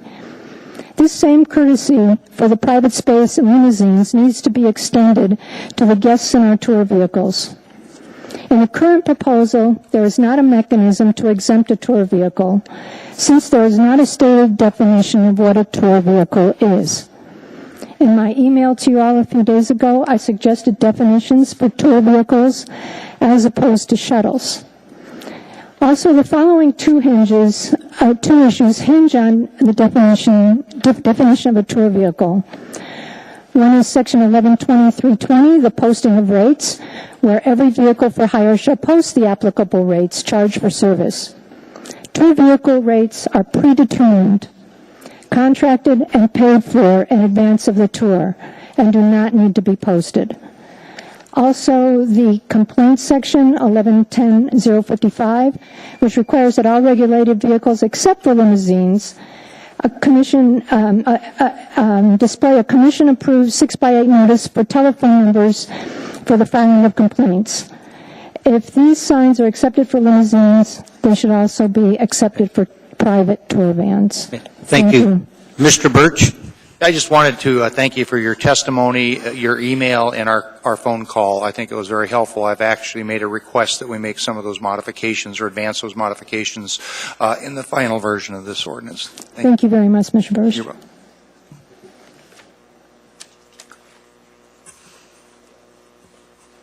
After Mr. John Fauci, Arturo Herrera, and Kevin Rutan. Good evening. Good evening. Thank you for the opportunity to speak here. My name is Faust, F-O-U-S-E, not Fauci. Sorry. I just want to point out something that's really important. There's a major difference between tour company vans and taxi cabs, limos, and shuttle buses. Our customers come from all over the world on their dream vacation, checking off their bucket list to come to Alaska. And we're going to stick a camera in their face? We run private tours. People spend a lot of money to come here to our city and to our state. And when I mean private, I mean private. We don't pick people up off the street. We don't have a dispatcher. All of our business is prearranged before and paid for before they get into the vehicles. They ride in Mercedes-Benz Sprinter vans with 907 and with a lot of other companies. So we do the best we can to ensure their privacy, comfort, and enjoyment. And we believe that a camera inside our vans is an affront to their privacy and their enjoyment of Alaska. The last thing I would want to have happen is they go home and people say, how was your trip in Alaska? How was that tour? Well, they had a camera in my face for some reason. That's just the way we see it, and we would really appreciate consideration for tour vans, totally separate than taxi cabs, not to require cameras in the vans. Also, the same thing with the rates. Our rates are predetermined, contracted. The tours are totally paid for before they ever set foot in the van or before they ever even see it. So for us to have rates listed on the inside or the outside or whatever really doesn't make any sense, because we don't pick people off the street. People don't wave us down. Everything is prearranged. Oftentimes people come and just pay for the entire van or vans for the entire day. And so really our pricing is totally, the whole situation is totally different than with cabs. Also, we spend a lot of money in advertising to advertise not only our business, but to promote Anchorage and the state of Alaska. And we feel privileged to do that. So and that costs thousands of dollars. Advertising is not cheap. And we spend a lot of time and money on that, not including just our website. That's only a small portion.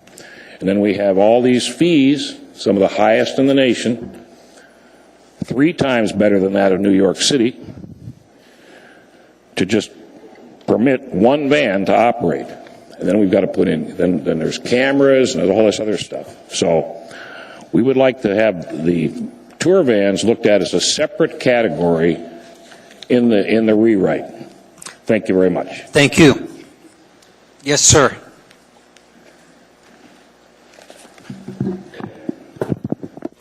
Kevin Rustin, taxi driver. Chairman Hall, Assembly members, thank you for letting me speak to this issue. Ms. Osiander last meeting referred to the customer service that cabs provide as abysmal. In regards to the man and woman that came last meeting and spoke at the beginning of it and what happened to them, I'm going to say we're in agreement. No one should be treated that way, regardless of the circumstances and whatever the misunderstanding. And I offer my apology. I see the gentleman here today. And I add my hope that whatever changes you make to this ordinance, that it doesn't happen again. But I'd like to bring up that it was not so long ago that we had 3 drivers murdered in 3 consecutive months while they worked in the cab. And the topic of the conversation in this very chamber was whether or not they should be mandated to wear ties. We had a driver that was killed by a drunk driver right after bar break on a weekend. And those folks are not going to be here to give their opinion about this ordinance. All right, whatever that might be. Their voices are not going to be heard. But I wouldn't weigh all the good that this assembly does over just that one action. And while I wouldn't judge the police force over the misdeeds of one policeman or the misconduct of one teacher against a whole school board and a whole school district, I would like the same courtesy to be referred back to the people who work in this industry. And I'm heartened to see that you have included in the ordinance where you wish to expand the Transportation Commission to actually include people in the industry now on the commission. It's long overdue. I can't imagine there being a Board of Fisheries without a fisherman on it. So I think it will go a long way to helping handle the issues that come up before the Assembly beforehand. It actually even goes to the heart of what democracy is all about, representation. And it would be nice to be present at the creation of the laws and rules and regulations that govern us. And it would be nice to be governed rather than ruled over, which is what I imagine a lot of people in the industry feel right now. I hope with all the changes that you're looking to make, that you take a very conservative approach. I hope you don't give a little bit more credence and weight to cold logic and theory and disregard experience and past history. Forgive me for using a taxi metaphor, but the brake is more important than the gas. I would appreciate it if you critically think through all the issues. I could only imagine that you folks, with all the good work that you do, know how easy it is to affect people. Thank you. Thank you. Mr. Horniman has a question. Well, first of all, your point well taken. It's not one bad act by one driver or operator should be tainting the entirety of the force.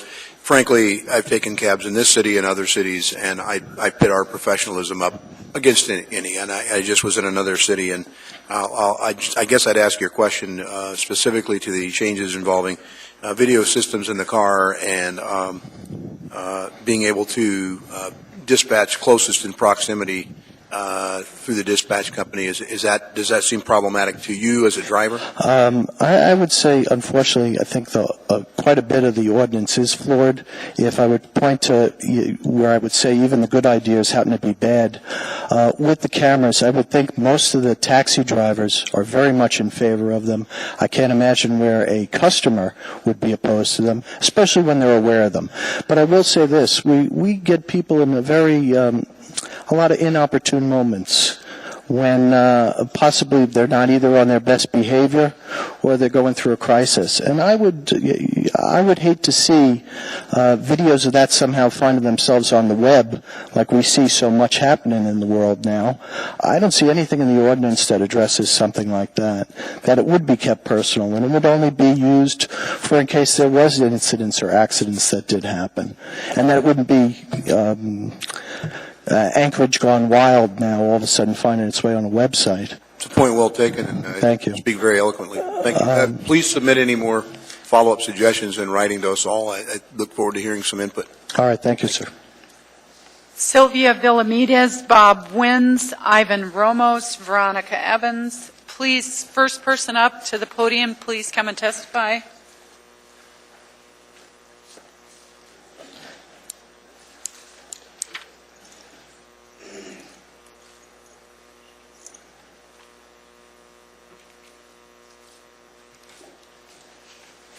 Good evening.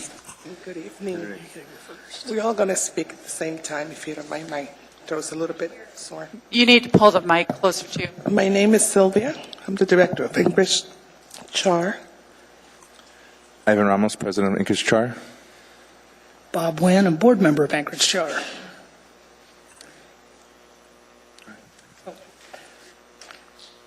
We've come before the body this evening to talk a little bit about this ordinance and this newest version. And the current version really does nothing, in our opinion, to serve the underserved. When this was originally proposed, there were some very serious and direct ideas about who was missing from what the cab industry was serving, specifically the disabled, the Eagle River Girdwood areas, and last but not least, the one that affects the hospitality industry, the public safety issues of people not being picked up at bar break. And to be honest, we look at this current version and see little or no change. We see a nice pay raise, but nothing that goes out to fix the problems. So we're here to speak against the ordinance as written and hope that we can make some modifications to correct the real problems, which are the underserved. And Mr. Wynn is correct. We feel that public safety is really a major component in this ordinance, and I didn't see that in there. You know, we talk about bar break. It's not only bar break, it's also the holidays and the weekends, and overall the safety of our patrons when they come out at any time. It's another important program that we offer is the Off the Road program, which, you know, will help you get home safely, you and your vehicle. That's not workable right now, the way that it pulls out 2 cabs at one time, and that's a little bit, it doesn't work really good with the taxi cab drivers in the industry. We feel that we really and truly need your help and your support in order to justify what the need is for the public safety. There's a lot of people downtown at one time and all over our city that we need to service, and that's not happening now. Eagle River is a major area, and we have a lot of members there that, you know, they have no way to get from their house to a restaurant or from the restaurant back home or from a bar or a club or the bowling alley because there's absolutely no service. And we would appreciate your help and support in this public safety issue. I'm sorry. I'll make this really short. Once again, my colleagues have already pointed out the factors that we face here. And we have to remember that we're here for the public safety. And that's our focus on both ends. Thank you. Okay. Then there are no questions. Rifkat Chaudhry. Thank Jeff you. Taylor, William Coburn, and Rafael Barbosa.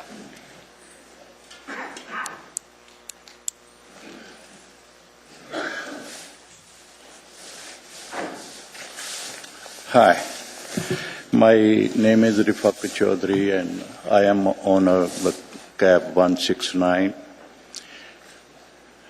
restricted permit.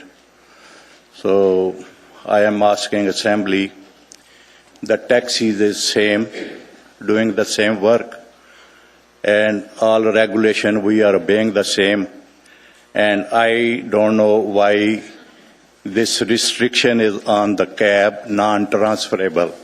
The old permit was $800 price, and there were 30 owner change on those permits. And why the restriction is on new permits? There must not be any restriction. It is very nice for the industry to keep the permit in, transferable. So this restriction is not nice. It is open market and people invest money to buy this business. So I don't think this is right to put restrictions. Taxi drivers are working hard, all day long hard to get money, and nobody drink any liquor like before. Industry is working good. Only need to advise dispatch to work on GPS system, which car is close to fare that is qualified to pick the fare. So the cab drivers and the cab owners, they know much more better than people write 4 or 5 times this Title 11 and all restriction. I can become sick. It means I will lose the license, chauffeur license, and my permit will be taken away. This is not right. And I request Assembly, please think you are highly qualified people and make the laws. So this is not justice to put a restriction on the permit, not transferable. All permits should be transferable now and in the future. It is nice for the industry to keep it healthy. I have my kids, I have my children. If something happen with me, accident can happen with me, I can get the ticket, so it means I will lose my chauffeur license and my permit will be taken away. This is not right, so please, I request to consider on it and make all permit transferable. The people are requesting for more permit. We don't have much work. The limousine company, they pick the trip from airport inside. They have counter in front of the baggage claim. They don't let people come in the taxi line to pick the trip. So we have a lot of problems with the fare. People are not making much money in the taxi cab business. So please consider on it. There are a lot of issues. The real things, those drivers can tell you. The people come with the paper or they are not involving in this business. They can't explain about those things. Thank you, sir. I appreciate it. Thank you. Okay, we're getting to the bottom of the list here. Jeff Taylor, William Coburn, Rafael Barbosa. Good evening. Hi, Jeff Taylor, permit owner. I was just wanted to touch on the rear-wheel drive thing. I know it's kind of getting beat down a little bit, but it's we've been running. My family's been running them since they started coming out, and they're like the most durable. I have the most little downtime is almost any car that we've ever had that we ran as taxis, and that's kind of all I had to say. Thanks. Thank you. Okay, I'm going to run through anyone who hasn't come up yet. I've got William Four, Shazaman Balazi, Layren Eggleston, Veronica Evans, William Coburn, Rafael Barbosa, Arturo Herrera. Good evening. Good evening. My name is Rafael Barbosa. I have been in the cab business for the last 30 years, and I want to praise you guys for all the hard work on the new rewrite of the ordinance, although I am concerned, there's like 3 or 4 things that I'm concerned about. Hopefully I will not forget, because I kind of get nervous when I'm not used to addressing a big crowd, but I'm going to try my best. Okay. One thing, the rewrite of the ordinance, I think it comes with, there was a rule about how you can lose your permit. I'm a permit holder, by the way. There used to be something about getting 3 criminal convictions so you can lose your permit. Apparently that has changed to 3 just regular violations. I think that language needs to be replaced, that needs to be left alone like it was. Just leave it alone. The way it was, works great. Okay, because that leaves all of us vulnerable to losing a permit, which we have all worked very hard to get. Again, I've been in the business for 3 years. I broke into the business as a young man, and that's where I have spent most of my time. Second, this thing about the rear-wheel drive.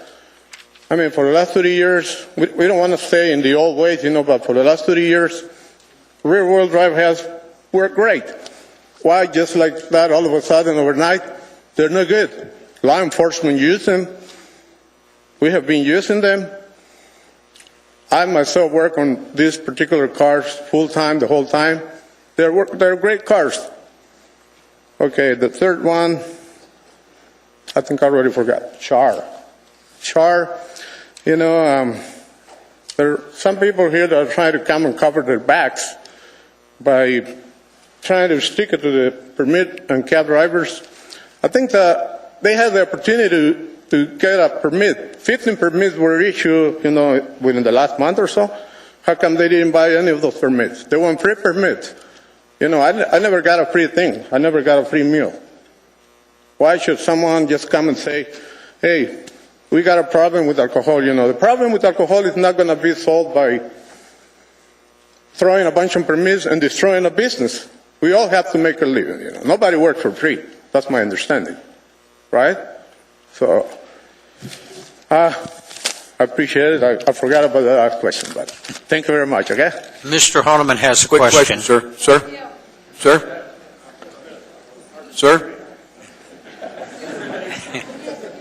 Mr. Herrera? Mr. Herrera? Can I give you another 3 minutes? Mr. Honeman has a question. Right here. Okay. I hope it doesn't take 3 minutes to answer. A quick question. I understand your concern on have you heard of the off-the-road program? Do you participate as a permit owner or a driver?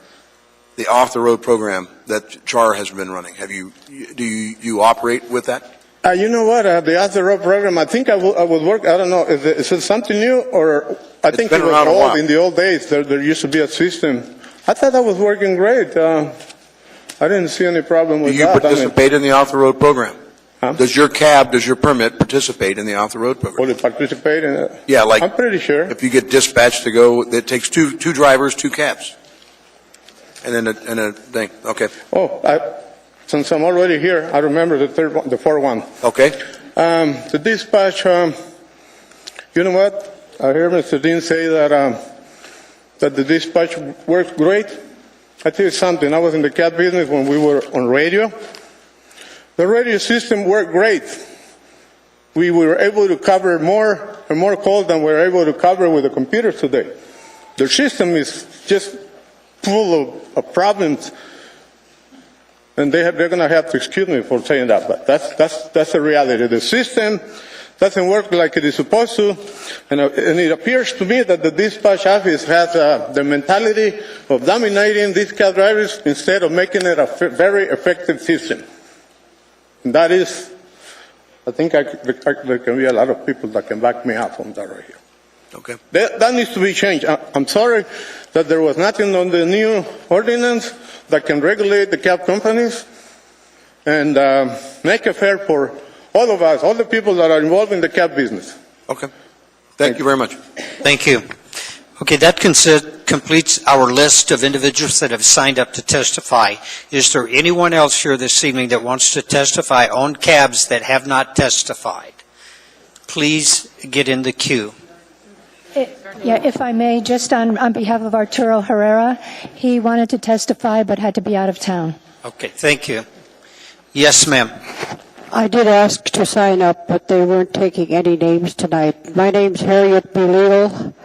My last name is spelled B as in boy, E-L-E-A-L. I lived in Anchorage 36 years. My daughter, Lynette Marino Hidds, is a cab driver 34 years, and she still drives cab. And what I have to say tonight, since I have only 3 minutes or so, is I am against the 13A Anchorage Ordinance 2013-109A and 109F1. But please keep the taxi cab cap, because when you think about a cab driver working 5 or 6 hours to pay the owner and then paying for their own gas, they don't make much money. And also, the cab drivers have no lawyers, they have no benefits, and by the time you count up what they make by the end of 12 hours of work, it's less than minimum wage most of the time, which violates labor laws. But that's not looked into. And I don't believe that sometimes as taxi cab drivers, you know, they don't observe Christmas or anything else. They don't make enough money. So what I'm trying to say here is to keep the taxi cab cap that is set at $85 a day, and for daytime, $75 at night, plus pay your own gas for the drivers. Don't raise it up. And the Assembly approves. The Assembly should approve, but not the Anchorage Transportation Board. It is the body that reviews and regulates the taxi industry. So I think it should be the other way around, because the Assembly, which is you people who sit up there, are the ones that probably learned from the ground up what it's like to take care of a family and feed a family and work hard all your life. And I think that you can't approve something that somebody else writes and puts in front of you unless you take a look and read everything that they're saying. So, like I said, there is no tangible benefits for the drivers for their 12 hours a day. And so I would like to say, I've already said all that, but I can understand, having raised 9 children and lived here 36 years and just moved back from Sitka, Alaska. I graduated from college with a social work degree. I even had Mayor Begich name April 16, 2006 Harriet B. Leal Day proclamation when I left to go back to Sitka. I know what I'm talking about, the same as you know what you're listening to. So what I'd like to say is review those ordinances very carefully and make sure that the drivers do not have to pay more than what they're paying already. Thank you. Yes, ma'am. Hi, my name's Jackie Ransom. I wanted to speak to Title 11. We've spent a lot of time over the last 10 years trying to get cab stands downtown, trying to get regulations and fare increases and things like that, and it's come to naught. I want to point out, during that time, it was mentioned in testimony earlier about the underserved. I want to talk about the overserved. There's 300,000 people in this town, and it seems like we spend a lot of time talking about the downtown bars and how to get those patrons home safely. What happened to designated drivers? What happened to personal responsibilities? I know all you people on the Assembly read the paper over and over again, front page paper, of people getting hurt, getting killed. We've had 4 killings at those downtown bars. You got rid of the native bars, you got rid of the hub, you got rid of the 515. They didn't have half the problems that you got going on right downtown. You don't hear anything about the bars in Muldoon. You don't hear anything about the bars in Midtown. You don't hear about the bars anywhere else. You hear about the bars downtown. The other bars, when they started having bad problems, they tightened up their security, they changed their operating procedures, and they changed their patrons. So they didn't have those kind of difficulties. Now, the rest of us citizens that don't go downtown to get rowdy and to party and spend a lot of money and get drunk and be a burden on the rest of the citizens, I don't understand why we keep going back to this downtown problem. And they pointed the fingers that the transportation industry is the problem. There's not enough transportation. The off-the-road program, if you ask CHAR, their own members don't participate in that program. The Eagle River bars do not participate in that program. We participate in that program. I get off-the-road bills from my cabs when they're turned in to me, and I know that I turn them into the dispatch, and it takes 2 or 3 months for them to pay the bill. The other programs that they have, they complain, but we have offered positive solutions, and we have yet to see anything come to those positive solutions. Now, adding more cabs to the mix does not help. It's going to hurt the taxi industry. Now that association is now starting to say, well, we pay our taxes, we need more police downtown. I think we need to change the business operation downtown. If there's problem bars, get rid of them. I know the Downtown Partnership has other businesses that are complaining about those few places, and they're destroying their businesses because of their clientele.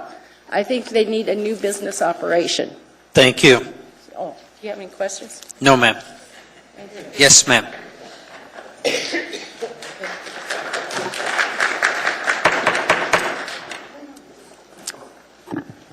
Hi, my name is Heidi Frost, and I'm here to talk about the accessible part of the taxi ordinance that's in front of us. We want to focus on the lack of teeth that are in this ordinance when it comes to people with disabilities. Because there's an increased number of accessible taxis on the road, there must be some teeth in the ordinance. If you pass the ordinance as it is, without fines or firmer requirements, you are allowing something that has occurred throughout history. People with disabilities are being marginalized. People with disabilities struggle to be treated equally throughout the ages, and we have had lip service often. Indeed, in order to move forward, we must replace vaguely worded laws with specific fines and/or discipline. The proposed ordinance has no teeth. Many people will say, why should I worry about this if there aren't any fines or discipline? We've had enough of empty promises. We propose that the enforcement be a large part of this ordinance, putting fines into the ordinance, putting some sort of discipline into the ordinance. Other options would be to include people with disabilities on the board that has the power to investigate these complaints. As my friend Jack says, ordinances are like apples. You can't eat an apple without teeth. The ordinance can't be enforced without teeth. Thank you. Thank you. Any questions? No, ma'am. Yes, sir. Good evening. My name is Ergin. Last name is Eigen. I do own one of the wheelchair accessible permits. It's 174. I just want to make sure, clarify one thing I just heard earlier in this meeting over here, as well as I heard many times in commission meetings that in regular basis that we have for cabs. I bought this permit 4 years ago in 2009. And when I bought it, there were no restrictions. However, the requirement was have to be wheelchair accessible based on ADA-approved vehicle. My heart goes down for these people who needs this service and waits hours and hours in the industry. We're talking about 300,000 populated city. The elderly population rising up, and there are more needs for this. Instead of focusing on how we can make a few taxis to cover entire industry or city needs, I think we're just forgetting how to focus. Just a couple months ago, we issued 15 permits, and I did mention and talk many times with with the people that I'm sorry, I'm just nervous. And at the meantime, I know the time is not enough. I did write what I really want to say. If that's okay, I like to give a copy of this to everyone as I'm walking out. What was the motivation that we couldn't make 15 of the permits wheelchair accessible, while all this wheelchair accessible permits can deliver regular customers as well? Second, I did not buy this car for cheap. I want to clearly understand what is cheap for people who believes this permit has been purchased for cheap. I bought it for $40-something thousand. The reason I want to clearly state the reason these permits are going lower than regular permits, because the cost of vehicle is very expensive. If you do the math versus regular permit cost, the wheelchair accessible permit plus the vehicle, it's almost equal to regular permit. So this is not a cheap 40 plus 25, 30,000 average wheelchair accessible. Actually, it's more if you need to look forward and get something new. So you cannot keep changing these cars like a regular cabs. It's $70,000, $80,000. It is not cheap. I really want an answer. What is cheap? If $70,000, $80,000 is cheap, if $40,000 is cheap, it's not for me, because I work really hard to earn that. I really would like to state every business has requirements, expenses. Based on those and dues, they do come up with labor cost. This is independent contractor. I really would like to help everyone. But if I am not making money, if these restrictions are causing to lose my permit by the fines, and even Anchorite has regulations and standards when they're picking people. Thank you. Mr. Hardeman? Appreciate it. Quick question, sir, right here. Yes, sir. So you're saying you purchased a handicap permit at about $40,000 about 4 years ago?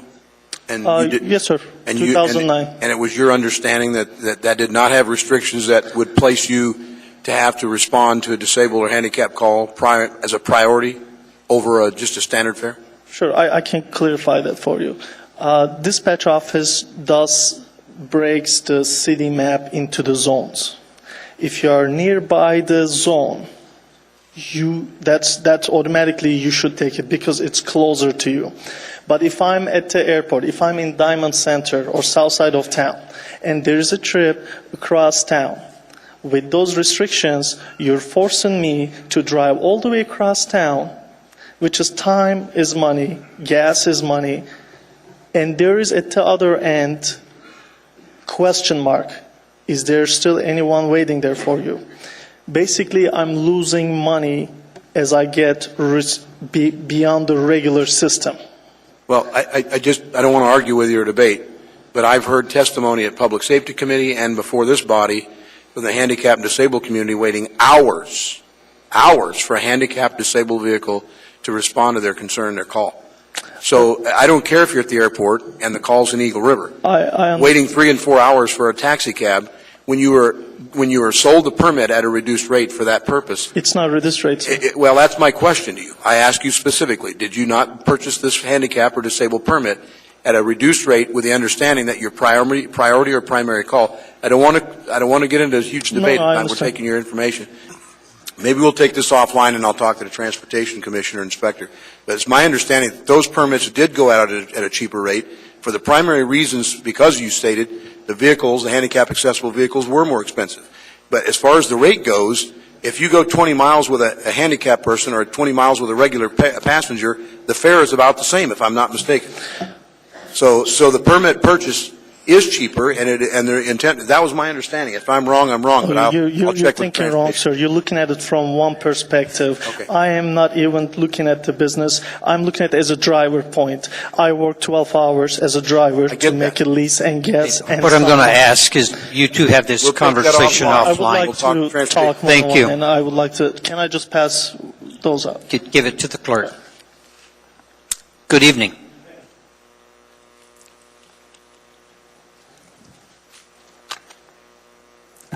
Good evening, Mr. Chairman, Ms. Jones, Honorable Mayor, members of the Assembly, ladies and gentlemen. My name is David Levy, and I'm the Executive Director of the Alaska Mobility Coalition. We represent and advocate for public and community transportation statewide. As you know, I've been here several times over this process talking about the taxi ordinance, and I appreciate the efforts that people have made to try to fine-tune this process, and I recognize the hours of public testimony you've taken from folks who are very impassioned about this issue. We've heard stories, you've heard stories here, you've heard stories in the Anchorage Daily News, you've heard stories in KTU about people who've been denied access to taxi service, waiting hours all over Anchorage for accessible taxi service. There is nothing in this current proposal that deals with that. If I'm at the airport, or for example, if I'm on the hillside and I need an accessible taxi and that taxi is at the airport, there is nothing in this ordinance that addresses that issue. This does not recognize the growing demand for accessible taxi service in Anchorage. We recognize that Alaska and Anchorage has the fastest growing elderly population in the country, one of the fastest growing. And there is nothing in this ordinance that deals with this. There is nothing in this ordinance that deals with disability awareness training. I know you heard some testimony 2 weeks ago from a gentleman about some of the challenges he had. We heard other problems that were addressed. There is nothing in this ordinance. So I respect and admire the efforts that were put into this. I would caution the Assembly to really needs to relook at this, and caution the Mayor as well to really relook at this ordinance and take care of those issues. We've made some recommendations to the administration. We've made some recommendations to the Assembly on how to deal with those changes, and would hope you would consider those. And I'd be happy to answer any questions. You have no one in the queue. Thank you. Thank you.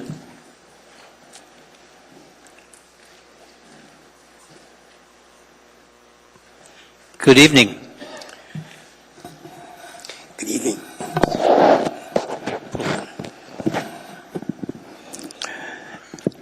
Good evening, Mr. Chairman and members of the Assembly. My name is Richard Gardenhire, spelled Gardenhire, and I'm going to be very brief.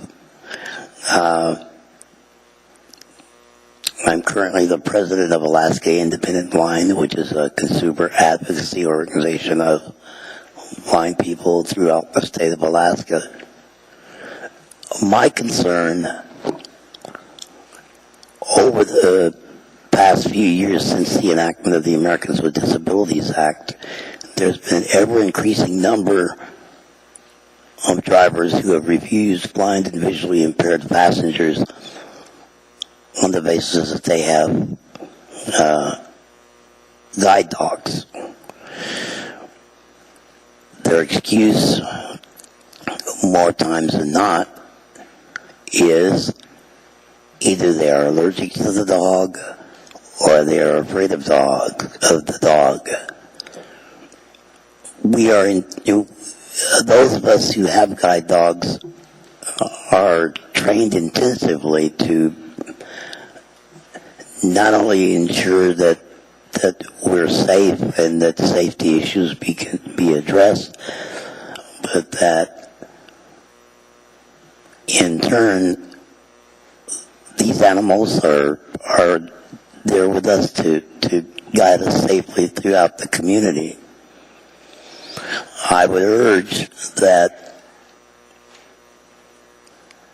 something be done to address the issue of refusals by the drivers. If I recall, when you take when the drivers take these permits on, one of the things that they stipulate in the permits is the fact that they are aware of the requirements under the Americans with Disabilities Act, and that service be provided. In my own experience, as recent as a year ago, my wife and I took a trip outside to visit my father. When we came back, we stood out there and waited for a cab. The cab came, but the driver said, "Well, I have to go home because my shift is over, and you'll have to." So I said, "Well, what are you going to do about calling a cab?" And he said, "Well, we'll send another one for you." Well, we waited a good 45 minutes to an hour, maybe longer, just for a cab to get there. And I would urge again to reconsider putting teeth, if necessary, raise the fines or whatever you have to do to let the permit holders know that they are required under the Americans with Disabilities Act to provide a service for those of us who are blind and visually impaired that use guide dogs. Thank you for your time. Okay, thank you.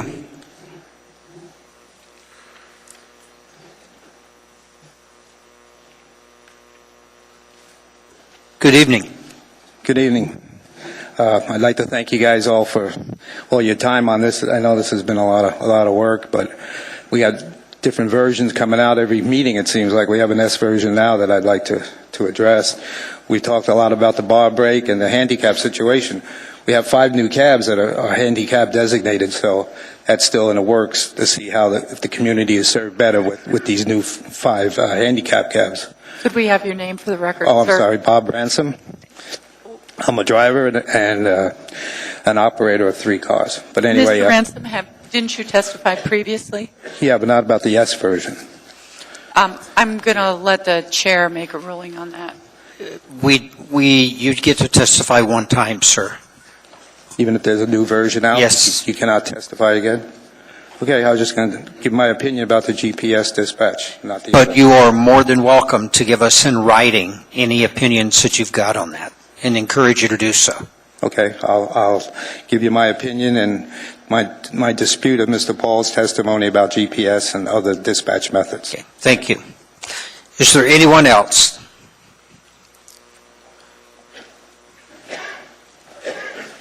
Yes, sir. William Colburn. I'm a taxi cab permit owner, been in the business for 37 years. I just want to say I have zero sympathy for that taxi driver who purchased the handicap permit and refused to drive across town to pick up that customer. Those permits were bid with the stipulation that they would give priority service to handicapped people. They understood that at the time. That's why they were bid for a lower price. And there is a fine in the ordinance. There is some disincentive to not take that trip, but it's a very low fine. The gentleman spoke earlier about increasing that fine. I think it's a good idea. It should be treble. There is already a stipulation in the ordinance. If you refuse a trip with a general permit, I think it's a $100 fine. You're not supposed to refuse any trip for shortness or for the length of the trip or for any other reason. So you shouldn't be able to refuse a handicap trip. And you should be required to go across town if you're within the municipality of Anchorage. Earlier, some folks from CHAR talked about there hadn't been anything done about the Eagle River problem and the handicap problem. I think there is some changes in this ordinance, and one of them is about sensitivity training for handicapped drivers. That's been added. And the Eagle River problem, that's been worked on for 2 years. We had a solution 2 years ago to put cabs in Eagle River, and this ordinance has kind of held it up. We're actually, and it's going to hold it up for some more, I understand, until this thing's passed. It won't have a chance to go down to the commission level and have those permits put out to bid. But they will be put out to bid, and they will be in Eagle River here in the short future. As far as the downtown problem, there's been great strides made in that. We've asked for taxi cab stands. There's very few taxi cab stands, especially in that real congested area there between 4th and E and F, where a lot of that activity is taking place. I know I saw that KTUU tape, and I'm sure everybody saw that, where there was people milling about the street and getting into fights, but it's a lot of it has nothing to do with taxi cabs. Those people aren't there to take a taxi cab. It's not because there's a lack of taxi cabs in the downtown area. It's because that's the nature of some of the people who inhabit that area, and that's their general behavior. So I don't know if extra cabs circling a block or 30 cabs, as Char has proposed, is going to make any difference in that situation. I think it's just going to create more congestion in that area. It's a single. There's no longer two-lane streets. It's constricted to one-lane street, and there's really nowhere to park. So I don't think the solution is to put more cabs in the downtown area. Thank you. A quick question, Mr. Chairman. Yes, Mr. Horniman. Do you participate in the off-the-road program yourself, through the driver or operator? I'm under the impression that Yellow Cab. I buy dispatch through Yellow Cab, and they haven't had a request for the off-the-road program in 7 years. The manager of just relayed that to me, that they don't ever get called. They don't even process because there's no demand for it. There's no request for it. Okay, I'm hearing different information. It's kind of an unused program, I guess. It's just didn't really take off, I guess, and because of it's pretty cumbersome.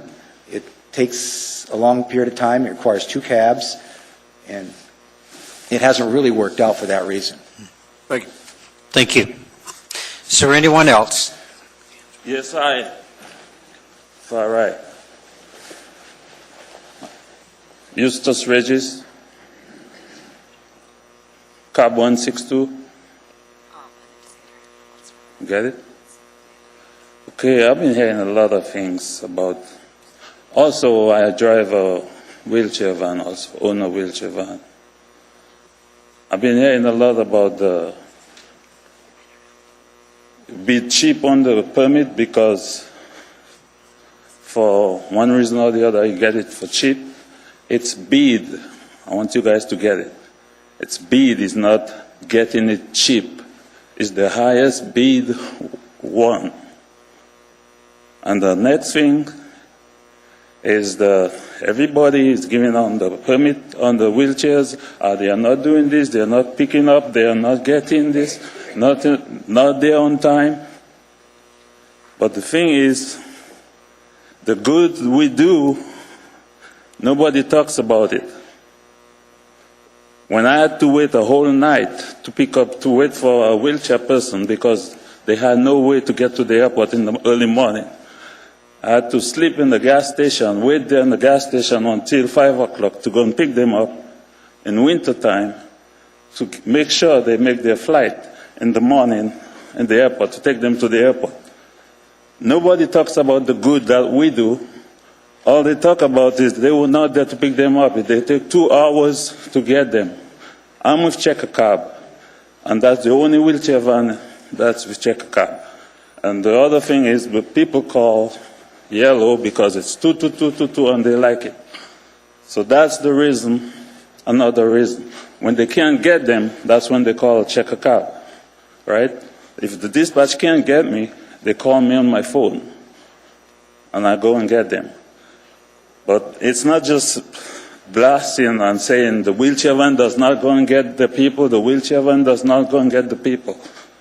Most of the time, they call Yellow, and when Yellow don't go or is not there yet, they call us, and I go there, and when I get there, they are loading Yellow or they are just moving, leaving the area. So I lost my time, no matter where it was, and then I have to tell dispatch, they just bought the Yellow or Yellow is leaving with them. Okay? I'm the one losing gas, this and that. The other reason is all these things going on with raising this, raising that. The meter over 12 years is not yet raised from $2, not even $2.25. And I would like to see that raise. You guys raising the permit from $14.25 to $19. but we need more raise the meter so we can make money to pay for these things and all the others regarding the vehicles that you guys talking about you want. Okay. Mr. Horniman? Sir, I just, first of all, I want to laud you for taking the extra steps to get the people, sleeping at a gas station to get these people there on time. Yeah. I'll give you credit for that. I can't imagine with one wheelchair van with checker cab that you're working 24 hours a day, 365 days a year. I know that's impossible. So I don't know who you're hiring that fills in behind you if there is such a thing when you're not working, because you got to sleep sometime. My concern is, and yes, I know these permits are bid, but is my understanding, and I'm going to endeavor to find out, but in my understanding, the handicap permit was deliberately set at, and priced at a lower rate, even though they were bid, than a standard fare cab because of the complexities and the difference in the cost of the vehicle. If I'm wrong, I'm wrong. But it may start at a low bid, but it goes up because people keep bidding. I understand that. It's a competitive thing. Yes. It's still, I understand that one that's not restricted to handicap or wheelchair accessible, or however you want to call it, ADA cab, is different. But I'll find that out, but I want to thank you for the efforts that you made in that particular customer. The complaints that are coming in, I think it was testified to here as well. It's not just one person or two. There's problems that are apparently in the system, and we're trying to figure out a way to address all the problems. Unfortunately, somebody had testified to earlier, it's a pretty voluminous document, and we're trying to do it with the best we can, and it's a pretty lengthy document, and it hasn't been updated in some years. So thank you for your... That would be good. Thank you. Thank you. Thank you.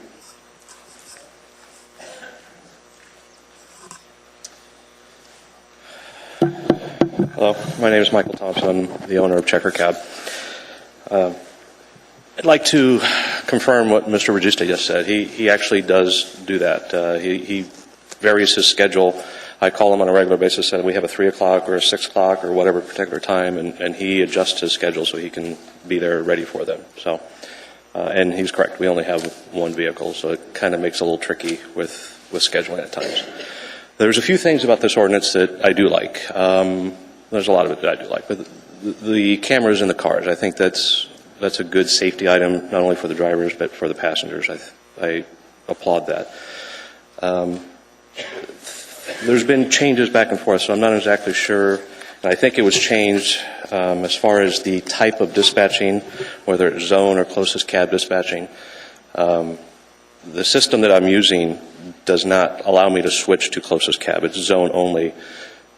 With modifications in those zones where I can have a stand, where that particular stand would get priority versus the person that's actually first in the zone because of the location. And so we do that to try to speed up service to more, to busier areas, whether it's the Diamond Mall or the hospitals or the Spenard area hotels. And so that seems to work.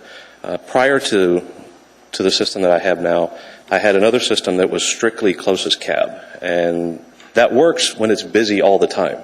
But when it slows down, it doesn't necessarily work because you may have a cab sitting in one location for 20 minutes. Another guy pulls up, he's been there 2 minutes. And because GPS is not, exactly 100% perfect, it's 20, 30 feet off, one guy may get it. The guy that just pulled up may get that call versus the guy that's been sitting there. So it's not necessarily the fairest way to dispatch. I think zone dispatching is the way to do it. With the ability to change it when it gets busy, and that's actually something that I've requested of the service that I'm currently using. So hopefully they can get that done. Eagle River, really the best way to do it is have a cab that can only service the Eagle River area, that stays in Eagle River, can drop off in Anchorage but has to go back. I used to own and operate another company in California, and we had an area kind of like Eagle River. And that's what we ended up doing, is putting a couple cars, totally different setup over there with permits and the way it was set up. But we put a couple cars over there, and it took some time, and it took a little, I guess you could say, sacrifice on part of those drivers because they weren't making the kind of money that they could have down in the regular part of town. But that's a good way to do it. But you have to make it so they stay in that area and not be able to, leave. That's pretty much all I had. Mr. Horniman? I had a question, sir. You're the owner of the dispatch for Checker Cab? Yes. Do you guys participate in the off-the-road program? I'm flabbergasted. You do? No, we do. Okay. How many cars do you we're the normally only- run in those evening hours when the off-the-road program might be used? How many cars are available for that service? We have over 50 in our fleet, and they're all available for them. And we do it all the time. I don't want to say exactly what we bill, but we do a good amount of billing every month. I mean, do you see that there's an issue that we're hearing from CHAR, we're hearing from the Eagle River area, and we're hearing from the disability community primarily, and these are just the three that have been pretty vocal about it.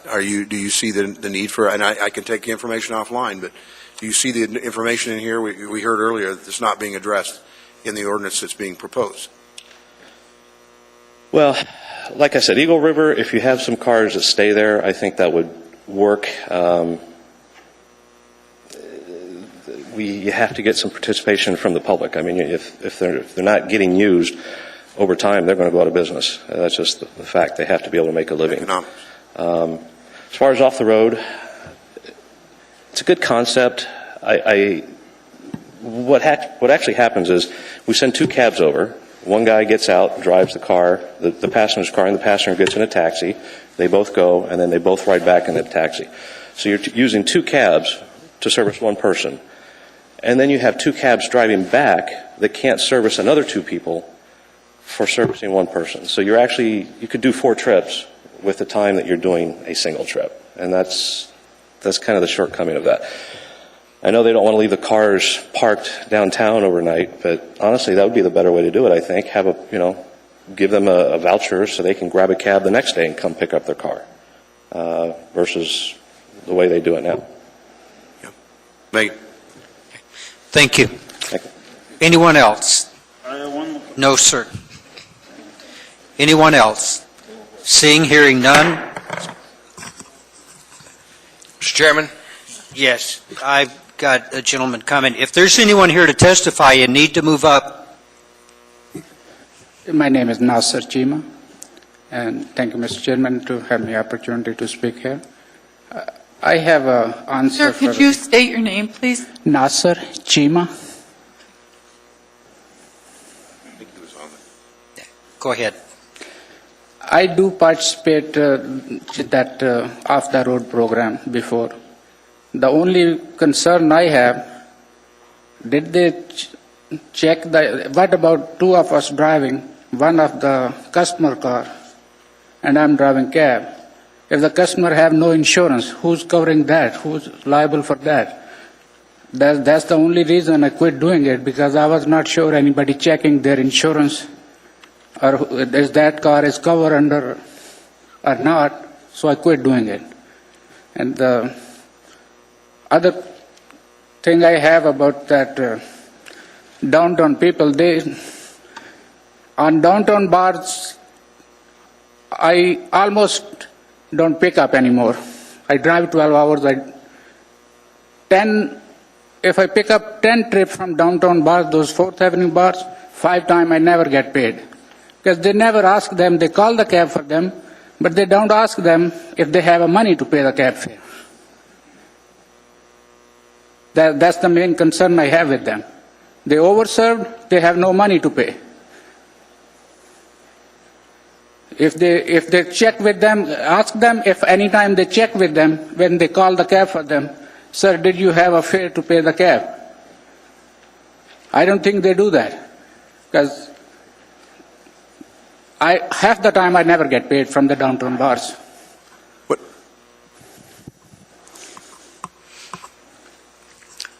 Thank you.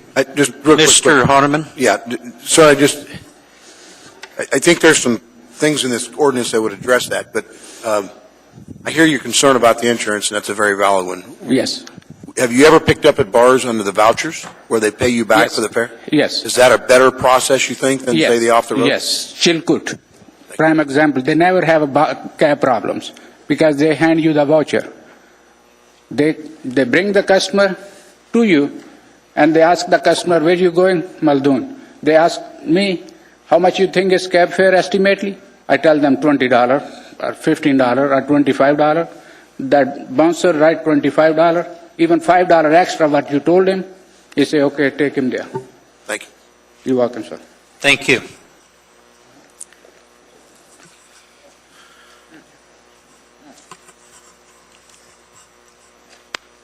Good evening. Good evening. Good evening. I'm Jim Taylor, and I appreciate all your time and effort on this project. This has been a big project for everybody, and you know, there's so many parts of it. I don't really know where to start, but I would like to comment about the signs downtown. We've some of the people have been working for at least 2 years on that project. We finally got some signs. They're about 20 feet up in the air.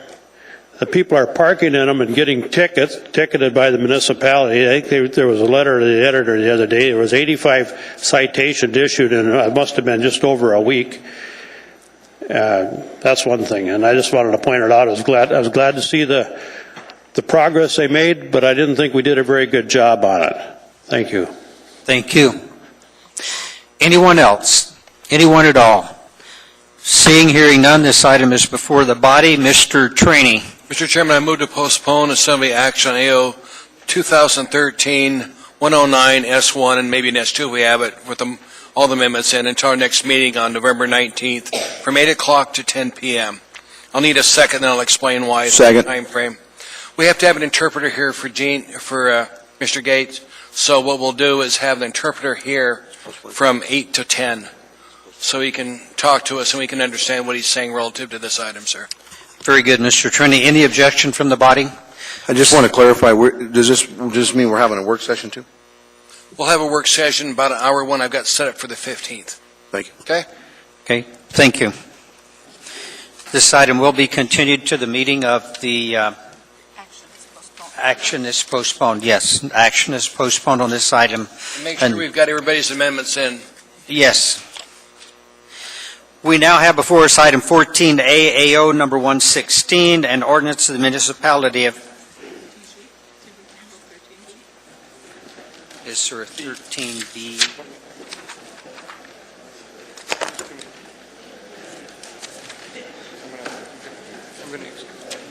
Sorry. I missed that one. Okay.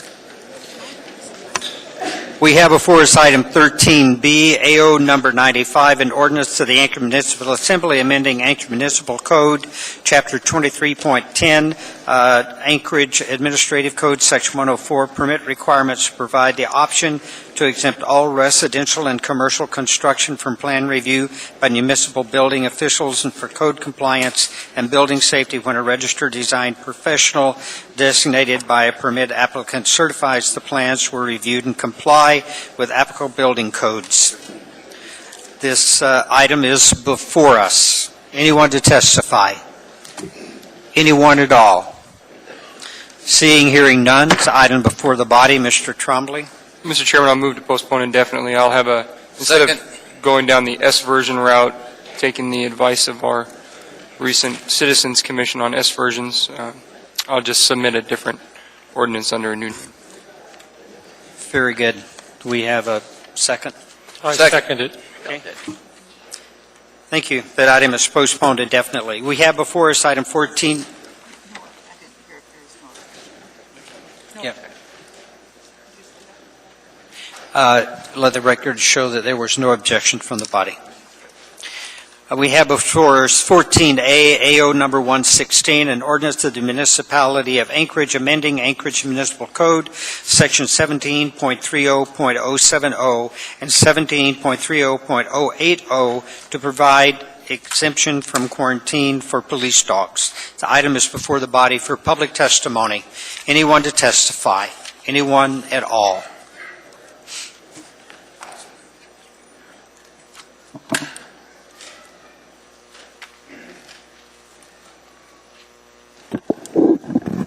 Good evening. Good evening. I'm Neil Kerniger. I'm the current chair of the Animal Control Advisory Board. And the reason we brought these or requested these changes to come before you is for a clarification of the code. The question had been brought to our board from the police department as to what happened if a canine bit someone when the officer who's the handler is off duty. The board's position was our understanding from the code that since the K-9 is the property of Anchorage Police Department, whether the handler is on duty or not, the K-9 is on duty. It's on duty as long as it's the property of the department, and that's why we had the exemption in the code. In checking with our legal department, though, we were advised that the code isn't clear. Line of duty under Title 17 is not defined.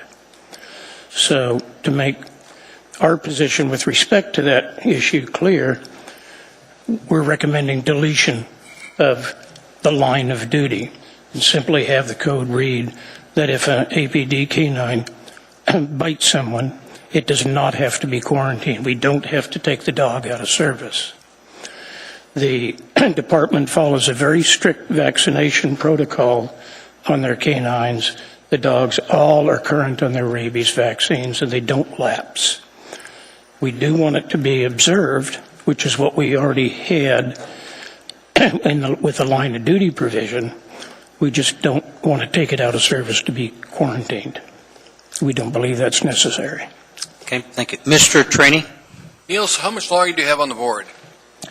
Actually, my term expired on October 15th, but I have not yet been replaced, so I'm still serving my time. But I figured it's been 12 and a half years on the board, and I've been associated with the municipality for a little over 40, so I think it's time to do other things. Neil, we're going to miss you tremendously. Every time we have an animal issue, you're always here, and I appreciate your insight into this. Thank you, sir. Thank you. Thank you. Mr. Holloman? Thank you, Neil, for your service to the municipality and to the Animal Control Board, and this is a very needed ordinance change. Thank you. Thank you. Thank you, sir. Anyone else? Anyone at all? Seeing, hearing none, this item is before the body for action. Move to approve. Seeing no one in the queue, please vote. Motion carries unanimously. We now have before us item 14B, AO number 118, an ordinance authorizing a non-competitive disposal by lease of Heritage Land Bank parcel number 1-075 located at 14020 Old Glen Highway for 55 years at less than fair market value to the Chuquiac Volunteer Fire Department. This item is before the body for public testimony. Anyone to testify? Anyone at all? Good evening, Ms. Osiander. Good evening, Mr. Hall. I'm here to urge support and if you have any questions. Thank you. Hoping there's none. Anyone else? Anyone at all? Seeing, hearing none, this item is before the body for Move to approve. action. Okay. I have a motion and a second. No one in the queue. Please vote.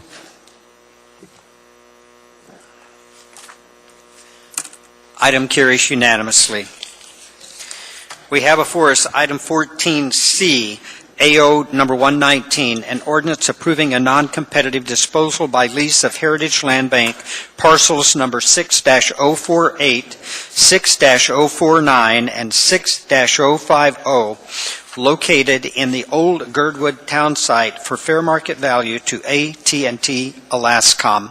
Anyone to testify? Anyone at all? Seeing, hearing none, this item is before the body for action. Move to approve. Second. Seeing no one in the queue, please vote. Item carries unanimously.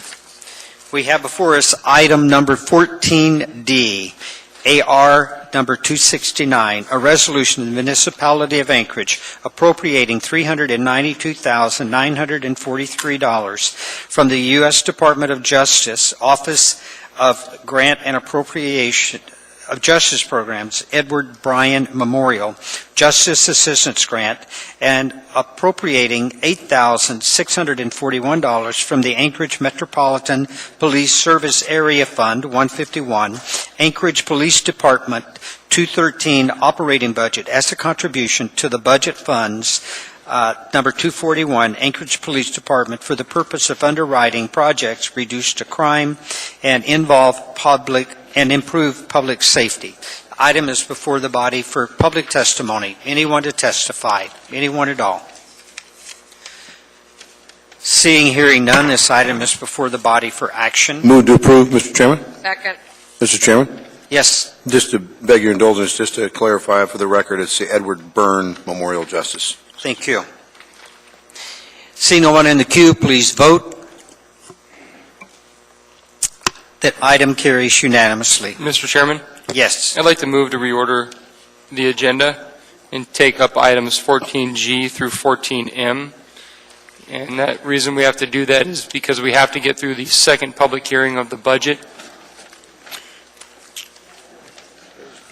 We need a second. Second.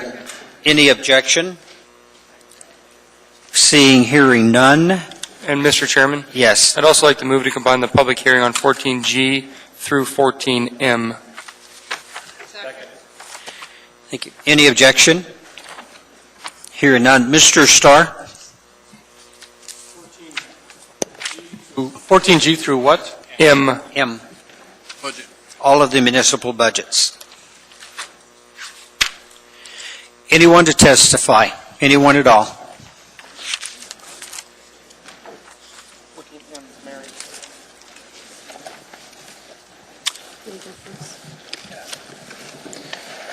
Thank you, Mr. Chairman and members of the Assembly. My name is Jedediah Smith. I am a member of the Public Transportation Advisory Board, and this is Sally Speaker. I'm also a member of the advisory board.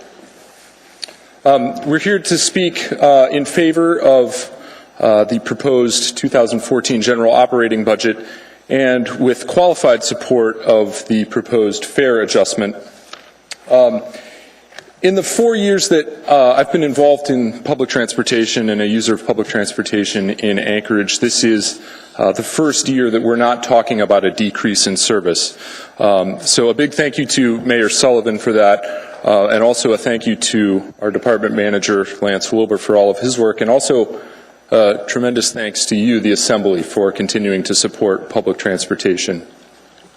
When I say a qualified support of the fare adjustment, we recognize that the cost of fuel has increased, and we have not seen a single ride fare increase since 2005. We believe, after much deliberation that the board participated in, that this is a modest increase in fares. But we also do not want to see a status quo or a decrease in people mover service. We also, as a board, support the 2014 proposed capital improvement budget for the Public Transportation Department. So we have a resolution from the board here for your information, and thank you very much for your work. Thank you. We have some questions for you. Mr. Honeman? Well, first of all, thank you both for your service on the Public Transportation Commission. Do you have a suggestion in reference to fees or fares? Are there any that you have particular concerns with, and maybe I'll see it in your resolution? I'm sorry, I'm not following the question. Is there any specific, and I haven't had a chance to read your resolution, but are there any fees or fares that you have concerns with as a board, advisory board? You know, when we looked at it, we think it's really a fairly low amount. You know, it is a fee. We also don't really have any other funding to grow, you know, or to provide more services. So anyway, we think the fare, I think if I'm answering your question, we think the fare is reasonable. Assemblyman Honeman, we do recognize that, you know, if you look at it plainly, the senior fare increase going from 50 cents to $1, you know, for some it is going to create a burden, and we do acknowledge that. It is a challenge, and I think that there was a lot of reluctance on the part of the board, but after much discussion, we also recognized that operating costs are going up, and it's not due simply to labor. It's just the cost of fuel, and the reality of it is the cost of fuel is going up. And I think that we as a board were willing to support what we thought was a reasonable and modest increase, provided that those fares go toward improving people mover service. We do not want to see a status quo in the service that's offered in Anchorage. We think that there is plenty of room for public transportation in this city to grow. Thank you. We also talked about fixed income, and we understand that that is difficult for some people. But anyway, thank you. Mr. Trombley. Right over here. The constituency base that Mr. Honan and I represent goes from the very affluent to the very poor. And I know that Mr. Honan and I have always big supporters of public transportation and increasing its accessibility to a lot of folks. I know Alaska is one of the states that doesn't actually supply operational dollars to local communities for their public transportation. Is that something that you see changing? I know the state gives us money as far as capital improvements and stuff like that, but running our day-to-day operations, is that something that you see changing on a state level that you guys advocate for in Juneau every single year? Absolutely, and I believe this last year the legislature dedicated $1 million to the municipality for matching funds that can go toward operating costs. 2 years ago, that funding, I think, was as high as $2 million. And the Alaska Mobility Coalition has been a tremendous help in acquiring that money statewide. And Anchorage's share has been, as I mentioned, I believe last year, upwards of $1 million. So that is something that the board also vocally supports in Juneau. Are those dollar figures something that has to be appropriated every single year? Is it a function of the state's budget, operational budget? Capital budget. I believe it is part of the capital budget, but I might have to get back to you on that question. I'd be happy to. Ms. Gray-Jackson. Thank you, Mr. Chairman, and thank you very much for being here. I appreciate the job you do on the Transit Advisory Board. I'm really concerned about the increase to the seniors. I really am. Like you just stated, you were too, and it was a really difficult decision. And you talked about one of the issues was the increase in fuel. And none of us can predict what fuel prices are going to be, but the last time I went to the pump, it was reduced pretty visibly for me from what it had been. And so you might consider taking that into consideration. And also, I think you may want to check, and I could be wrong with Mr. Levy, because I don't believe that the municipality of Anchorage got $1 million. I think that was the total appropriation. We got less than $1 million, but Mr. Levy will know for sure. Thank you, Mr. Chairman. Thank you. Mr. Trainee. Just a quick question. Did you hold a public hearing on this before your board voted on it? How many people testified? Because I know a lot of times we have people passionately come out when the bus rates are going to go up. So what was your committee met, or did you actually take public testimony? We did take public testimony for a couple of different meetings, and we had many people have supported us, and but we also did have people that came to our meeting that it's going to be difficult for them to pay extra money out of their budget for People Mover. Okay, thank you. Appreciate it. Thank you. There are no other questions.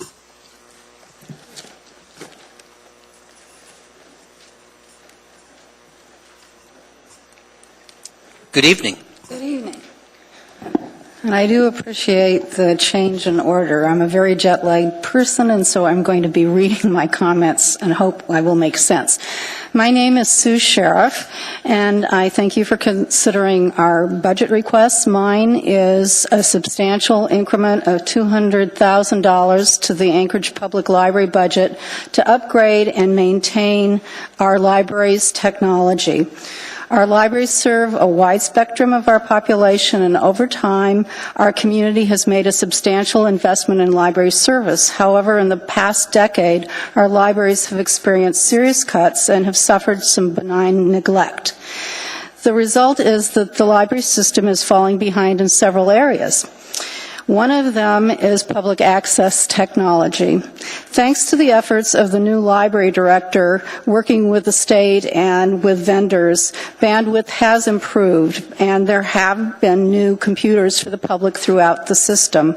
But this effort needs to be continued and sustained. I invite you to visit the library after school or on weekends and wait 40 minutes to an hour to get on a public workstation and do work at the still sluggish speeds offered to the public now. As online applications grow in their need for more and more bandwidth and more life activities are moving online or exclusively online, the need for adequate bandwidth is great and will continue to grow. Try applying for a job at Walgreens, Providence Hospital, and other national and local employers. You have to do it online. You have to have access to email to hear if you have an interview. How do we apply for our PFDs and our fishing and hunting licenses? We are penalized if we do not register with the DMV online. We pay extra if we communicate with them via mail. The list goes on, and I know you all know examples. Why do people come to the public library to use computers? Many do not have computers at home. Other library users have computers at home but cannot afford costly bandwidth, which even in Anchorage is high. The median cost per megabit per second of bandwidth in Alaska, which is quoted as $16.77, but I don't know about you, but I have to pay much more than that, is about 3 times higher than the rest of the country, where a megabit per second costs $6.13. So people come here in hopes of better bandwidth that they have at home. Some families have only one computer in the home, so the library serves as a place where children can do homework while others use the family computer or vice versa. About 4 years ago, the University of Washington, I'm done? Yes, ma'am. Oh, boy. Well, I would like to give my printed comment to the clerk. Yes, and please hope do. that you will consider more support for bandwidth. Thank you. Yes, ma'am.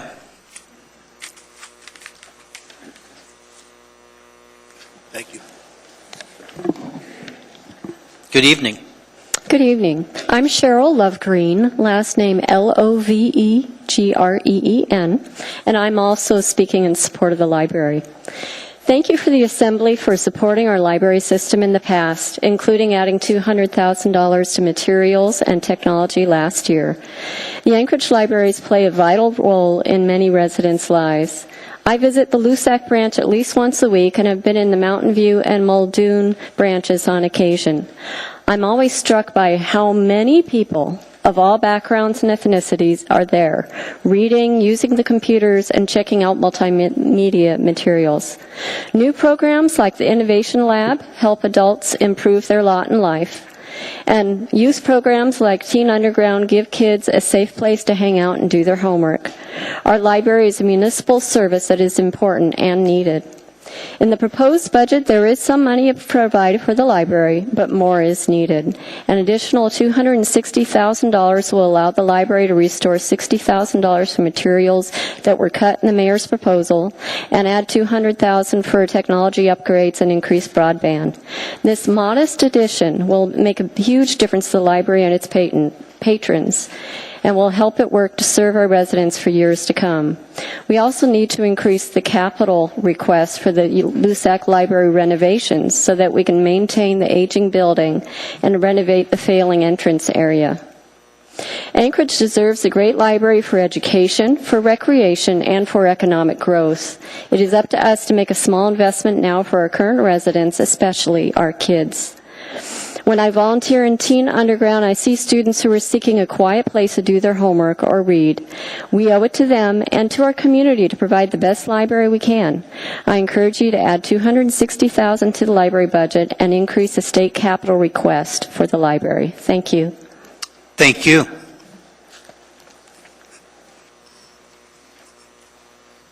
Good evening. Good evening again. My name is David Levy, and I'm actually here to talk about 3 things, and I'm going to try to do that in 3 minutes. So first, thank Mr. Chairman, the Honorable Mayor, members of the Assembly. Wanted to follow up on a question that was put forth by Assemblyman Trombley, and as well as by Assemblywoman Gray Jackson. The municipality of Anchorage received last year $250,000 in capital funds. They have the flexibility in how the funds are awarded to be used for capital or operating. That fund is based on a formula that's developed by the Department of Transportation. 2 years ago, there was $2 million available statewide. It was done on a formula, and I believe The city got about $425,000. Is that enough? No. And that's something I hope that both the Assembly and the Mayor, as part of its legislative priority, would consider promoting with both the Governor and the Legislature, that we recognize the demand for public transportation statewide as well as in Anchorage is growing. First thing. Second of all, I would concur as a citizen of Anchorage with the comments from the folks from the Public Transit Advisory Board to support the changes that are being proposed. Anchorage is a viable city. It needs a viable public transportation system, and I think that the riders are willing to make the investment if those dollars are going into providing greater public transportation within the city of Anchorage, and I'm excited about some of the changes that are being proposed.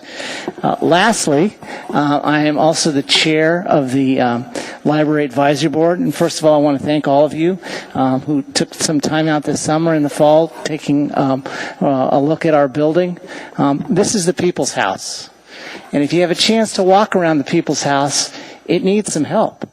It's falling apart. It needs some TLC, lots of TLC. There are chunks of it that are falling apart. You walk out the front here, you'll see holes on the side. You'll see a disconnected building. The Library Advisory Board, and you'll hear from others as well, are asking as a legislative priority $10 million to fix the front so that people can access this building and do the things that you'll hear about. Access the people's building. Check out books, check out DVDs, check out other materials here. Utilize the computer, utilize other things. This is the people's house, and we need to invest in it. And so we're asking as part of a legislative priority that you set aside $10 million in the capital budget that you bring before the legislature. And I think that's it. So I'd be happy to answer any questions. Thank you. Mr. Honeman? Quick question. Earlier we had some changes in the taxi ordinance, and I know you came before the body on that. I don't know if you, or I probably should have asked the advisory board as well, some sort of collaborative effort towards working with the private-public side of transportation and getting cab service, if you will, from the front door to perhaps an accommodation center or a transfer point with buses. Do you think there's room for that in the future? Is there something you guys have looked at, both for the disability community and the access for transit? Have you thought about that? And I can take it up offline with you. But And just to answer briefly, taxi service is part of the whole continuum of how people move in Anchorage. So it's an important part of that. And, we've had conversations about that. I think the PTAB is as well. But I'd be happy to talk to you about that offline. Thank you. Thank you. There are no other questions. Thank you. Good evening. Good evening. Chairman Hall, members of the Assembly, my name is Brooks Chandler. I'm here in my role as President of Friends of the Library to request an additional appropriation to the operating budget for FY 2014 for the library. Friends, as you know, is a nonprofit organization. We spend a lot of time and effort raising money to essentially enhance the services of the library, a few bells and whistles, programs and services that otherwise could not be put on by the library. But what I'm talking about here is more nuts and bolts, very basic things. The specific requests that our organization would like to see added to this year's budget include $200,000 for technology upgrades. This is not a one-time request. I want to make sure you understand that. This is an aspect of the library's operating budget which has been neglected for a number of years now. The core mission of the library is the dissemination of information and making information available to all the citizens of this community. More and more that information is coming not through shelves and books, but through wires and through bandwidth. Our bandwidth is not up to snuff for a standard library. It needs to be doubled. This is not some kind of a request for some nice shiny new toy or asking to put the library on the edge of cyberspace or anything else like that. It really is very basic, very standard. It's a fact of life of modern libraries. If we are going to be doing a public library in this town, we really should do it right. And this is a very basic step in a right direction, doubling the bandwidth. Also included in an additional $200,000 would be gradually increasing the number of computers available for public use. Again, that's now becoming kind of a core service that's offered by a public library. We are behind sort of the times in the number of computers available to the public. You can easily observe that if you go up to the third floor of this facility on a daily basis. This is, again, something that is going to be a recurring expense, I would predict, but this year's budget is a good place to start.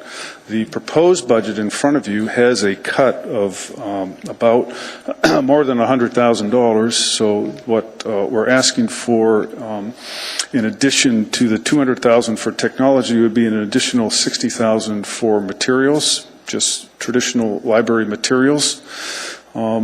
And all in all, that would increase the budget from the library budget of last year by about $130,000 from what's proposed for you.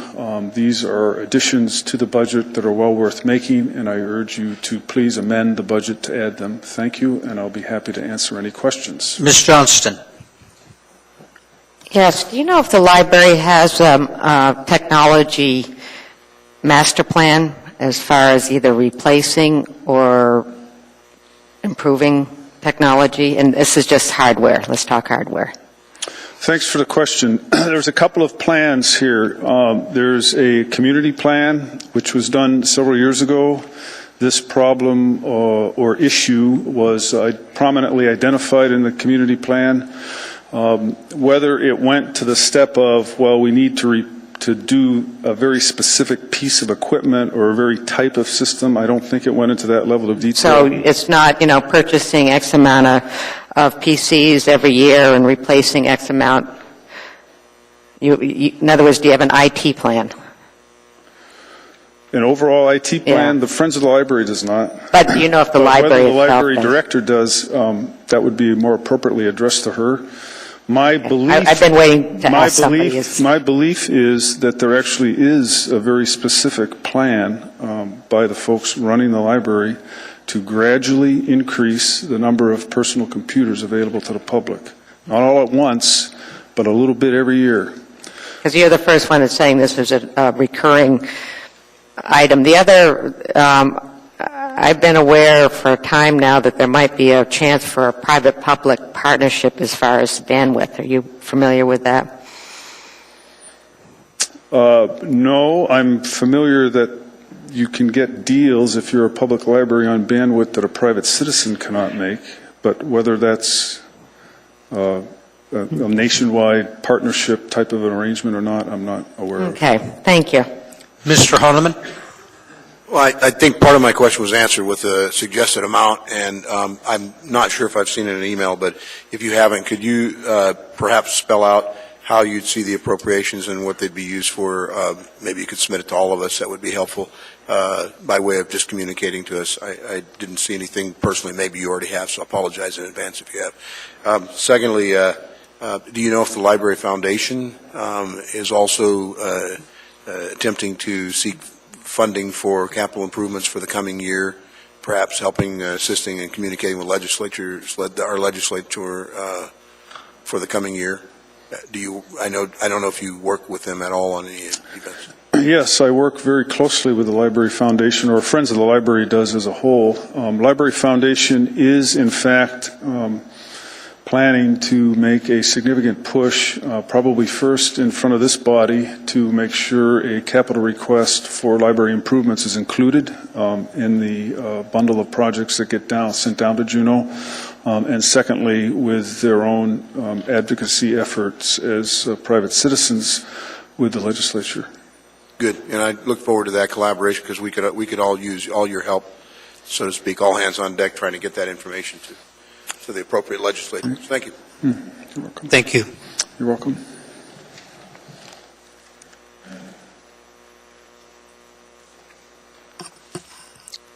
Good evening. Good evening. I'm Lynn Hallquist. Good evening, Mayor and members of the Assembly. I have some photos to pass out. May I bring them up? Yes. Just bring them to the clerk.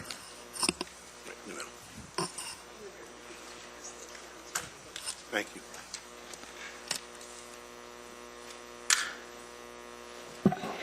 I'm here to talk on behalf of library funding. On an evening in September, I had come over to LUSAC to check out books. I read on FaceTime on the phone with my grandson down in Texas, and we have a really good relationship about books and reading because of that. And anyway, on my way down the exterior stairs, I was noticing rusted metal and crumbling concrete, light fixtures pulled out from the walls, and I took some photos. I sent them to you. Down below, I took more photos of the rusted and crumbling canopy above the entrance where we all came in tonight. I sent those to you. And then I was approached by a woman who asked me what I was doing, and I said, well, I had been noticing how the front of the library looked, and I wanted to let you all know that it really needs work, and it needs work now. She told me that 5 minutes earlier, while she'd been standing below the canopy, a chunk of concrete came and missed her face by about 2 inches. And she said she would join me in letting you know that the entrance is in urgent need of a facelift and repair. We wondered why you hadn't noticed. Nearly 1 million people visit LUSAC every year. Not all of them come to LUSAC, of course, for library materials, but the visits for the Assembly and other municipal meetings far exceed 1 million. One hallmark of a great city is its library. The Anchorage Public Library provides resources to enrich the lives and futures of our diverse community, and it preserves the past.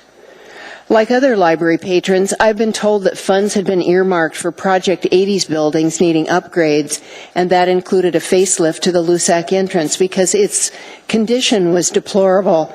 Then I learned about the proposed tennis club, which was slipped into the Project 80's funding package.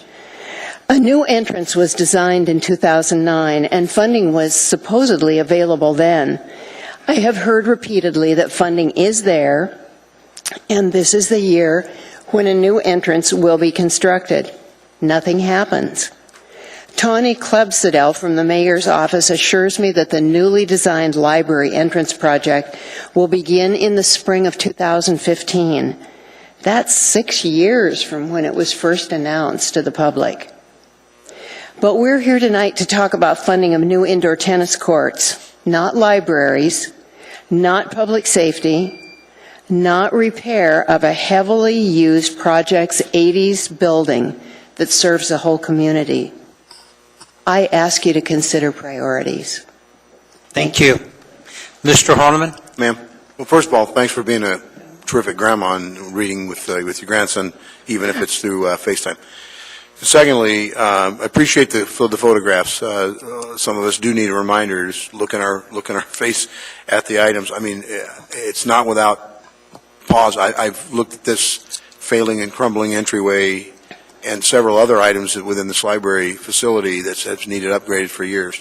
And it is shameful and disgusting that we haven't been able to get the funding together, whether it be through bond or through the state legislative appropriation packet. We have had it as a priority. We have asked for some funding.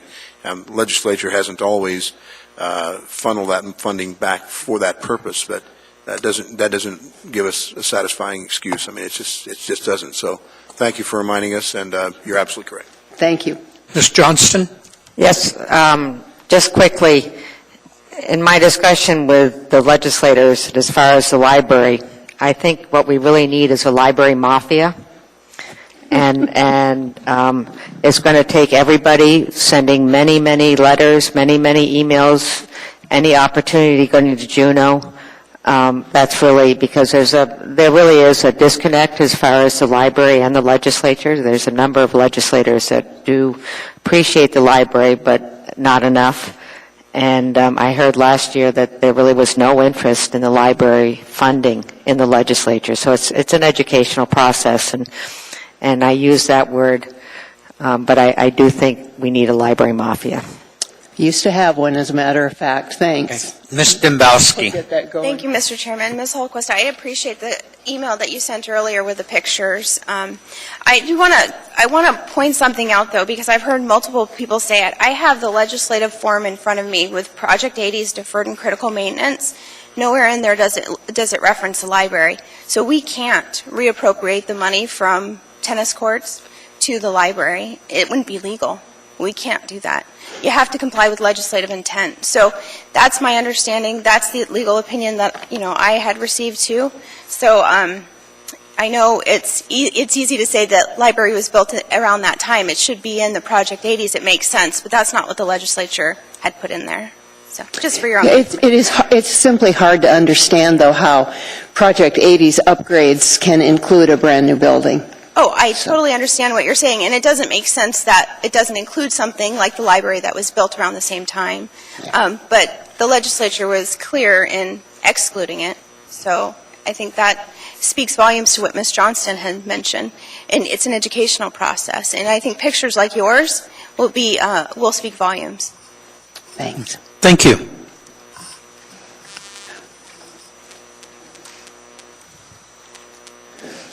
Good evening. Good evening. My name is Sharon Clausen. Is this too long?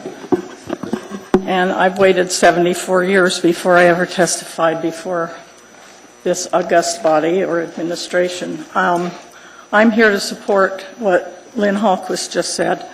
I was on the Library Advisory Board until this spring when the budget came back from the legislature. Project 80's went in with the library on it. My understanding was that it was prioritized by Anchorage, and then in the legislature it came back without it. I was also told by sources that it wasn't really supported by this administration. I left the Anchorage Library Advisory Board so I could come and speak from my gut, I guess. I also left because I don't want to face this winter entering this library. It is so treacherous. So I don't understand, although in the paper today, Representative Holmes said it is like a black box, the legislative process, and that it's confusing. And I'm asking for this Assembly's help. And for the 800,000 visitors to the library, we need some support. We're not organized. We don't have a big group, but the library deserves to look nice, to be safe. This room looks beautiful. The carpet in the library is threadbare practically. We had a $300,000 spent on a facility master plan that went with the Project 80's request last year, and it's for naught, I guess. Maybe it'll be used in the future. I don't know when this community is going to rise up, and maybe they won't, but I count on you as stewards of this asset to keep it up so it is safe, so it looks nice, and I can resume coming to the library. Many seniors at the senior center say they don't use it anymore because in the winter it's just so unsafe. And that's my testimony. Mr. Starr? I was going to just sit and listen, and I really appreciate your energies. I get the emails and I get the passion every year, and I just wanted to give you a little primer. You know, the capital improvement budget, which is a big one for us, we get a lot of stuff in it, is condensed down into the state legislative request packet from this body. And again, it was on page 2 last year, you know, for $8 million for the Lusac Library improvements right behind the Department of Health and Human Services, the Ben Boeke, the Dempsey, and the Sullivan.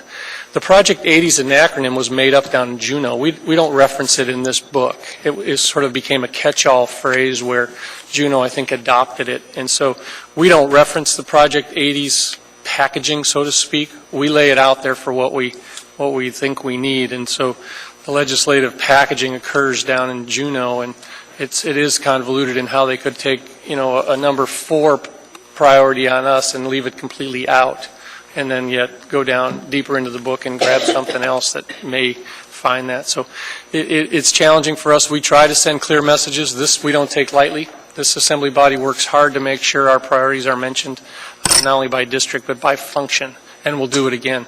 It's in the capital budget. I think that's what you were speaking to tonight. I heard the comments, and we'll reinforce it, and then we'll try to move it into here and send that message down. We'll do it again. Just keep speaking up and keep writing letters. Once it switches from our thing, we'd like you to send some messages down to Juneau, too. Thank you. Mafia messages, I'll need your help in what that means. Okay, thank you for coming. Thank you.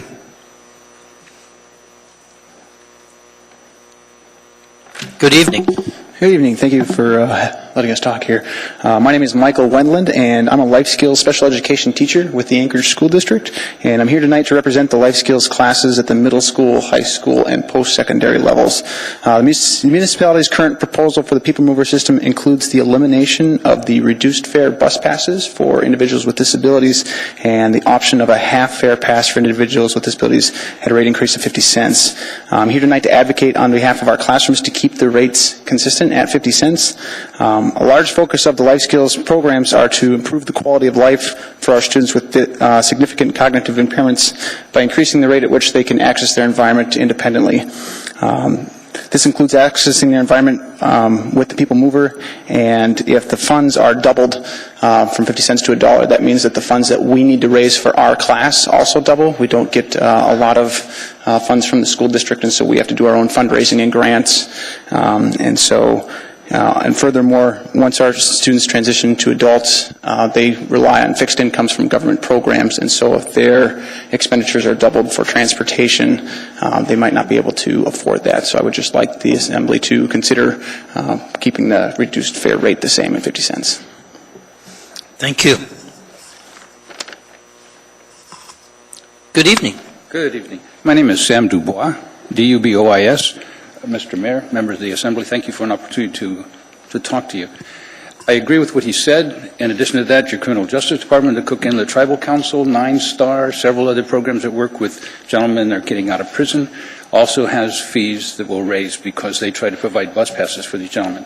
And I wanted to talk about the bus pass. The main thing I wanted to say is the people that use the buses, between 13 and 14 fees a day, 14,000, they don't know how and don't have the transportation to come here and represent themselves. And when they use transportation, it's not for recreation. It's for non-electives. It's for necessary things, for going to appointments that may be legal, maybe medical. But mainly it is employment and shopping. And so it would seem to be counterproductive to raise fees on these people and discouraging them from getting to their job on time and from moving through the community to spend money.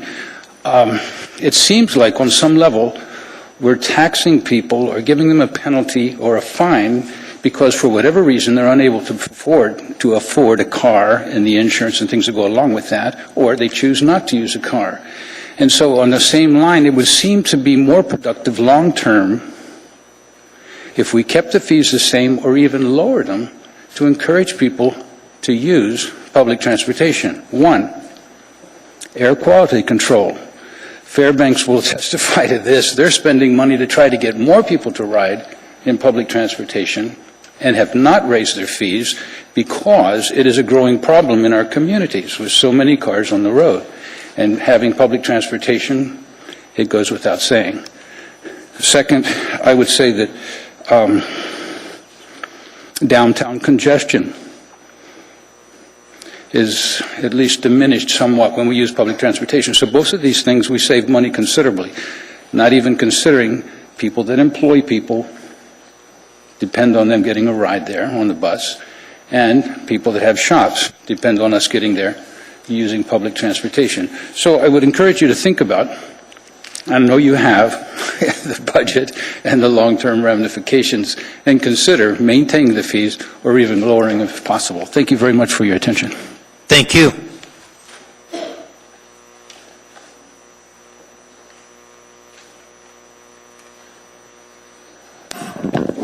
I just want everyone to know that I am available for the Library Mafia. My name is Marianne Eininger. I am a new resident, relatively new, 4 years now in in Anchorage. I live 42 years in Fairbanks. I was appointed to the Library Commission by the mayor in Fairbanks and served 4 or 5 years there. So I would dearly love to be part of the Library Mafia whenever needed. Take notes. I'm here, obviously, then, to speak for the library budget. I, in general, think, other than the schools, the library is the most important function of our democracy. And I believe that the library here in Anchorage is underserved, underfunded, and undervalued. And I would very much like for us all to work hard to rectify that. I came specifically, however, to speak to the bus fare increase. And I know that I assume it is a difficult issue. But I want you to know, I went to see at the Beartooth the other night the movie that Robert Reich has put out. It's called Inequality for All. It's a wonderful movie. And you guys, in particular, and you, Mr. Mayor, should go see it. It speaks to many of the issues that we see in Anchorage at this time and will see even more of in the future. And I spoke today in preparation for testifying here with my old friends in the Fairbanks North Star Borough in the Office of Transportation and in the Mayor's office. And their bus fare currently is $1.50. There are no plans to raise it or change it. They know that the issues of air quality require them to have a higher ridership, not a lower ridership, to encourage people to ride the buses, not discourage them. And the person in the mayor's office told me that the time is fast approaching in both the Mat-Su and Anchorage where air quality non-attainment will be an issue. That's not something that we in Anchorage are going to be able to ignore any longer, as we have in the past. So I want us to be aware of that as we think about raising bus fares for people. For example, my grandson occasionally comes downtown with his father who works downtown at Covenant House. And he currently, I don't have the chart in front of me, but I think he currently pays $1. The new fares mean that he would pay the same as an adult. He's a 5-year-old child. Why would you do that? Why would you charge Covenant House young people $2 to ride the bus, or if they're going to have to make several transfers, $5 a day? I have many concerns on this issue in Anchorage, and I may be here before you more often in the future on issues of inequality. Thank you. Thank you. Ms. Johnston? I think it's wonderful that we have somebody from the Norween Library Mafia down here to help Anchorage. Thank you. It's a great library in Fairbanks, and I can testify to that. Thank you. Thank you. My name is Joel Gravy. Good evening, ladies and gentlemen of the Assembly. I didn't intend to testify or, say anything today, but I heard about pieces of the library falling and almost hitting someone. I'm just wondering, as part of your oversight duty and seeing that the money that you allocate is well spent, I hope you look into finding out who's in charge of the maintenance and find out if, in fact, there was enough money allocated to maintenance. And if not, why not? And if it was allocated, why wasn't it used? I personally love the library here. I just got back from a trip to the lower 48, and in the little village almost that my parents live in down there, internet speed's higher than it is here in Anchorage, but I understand that the cost's much higher here, so I understand. That's it. Thank you very much. Thank you. Anyone else on the budget? Anyone? Anyone at all?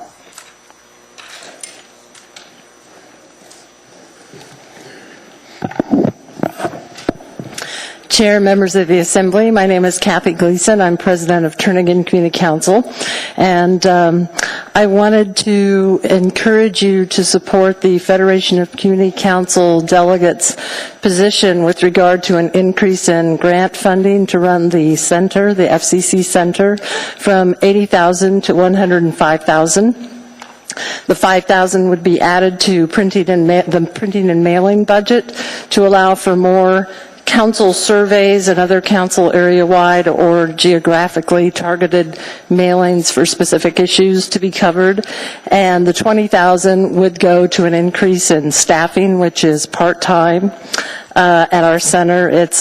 We definitely need more staff time at our center. Right now, our part-time person takes weeks and weeks and weeks at a time, unpaid leave off during the summer. Turnagain couldn't take the summer off. We didn't meet during the summer, but I was busy every day dealing with council stuff, and I rely on the center heavily for support. And I couldn't get any for months, weeks and weeks and weeks at a time.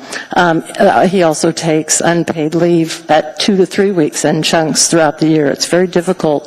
That center is an important component of how councils can, all volunteer councils can provide input as per the charter and provide for an opportunity for the public to be engaged in our government process. So I really encourage you to support that grant increase to FCC.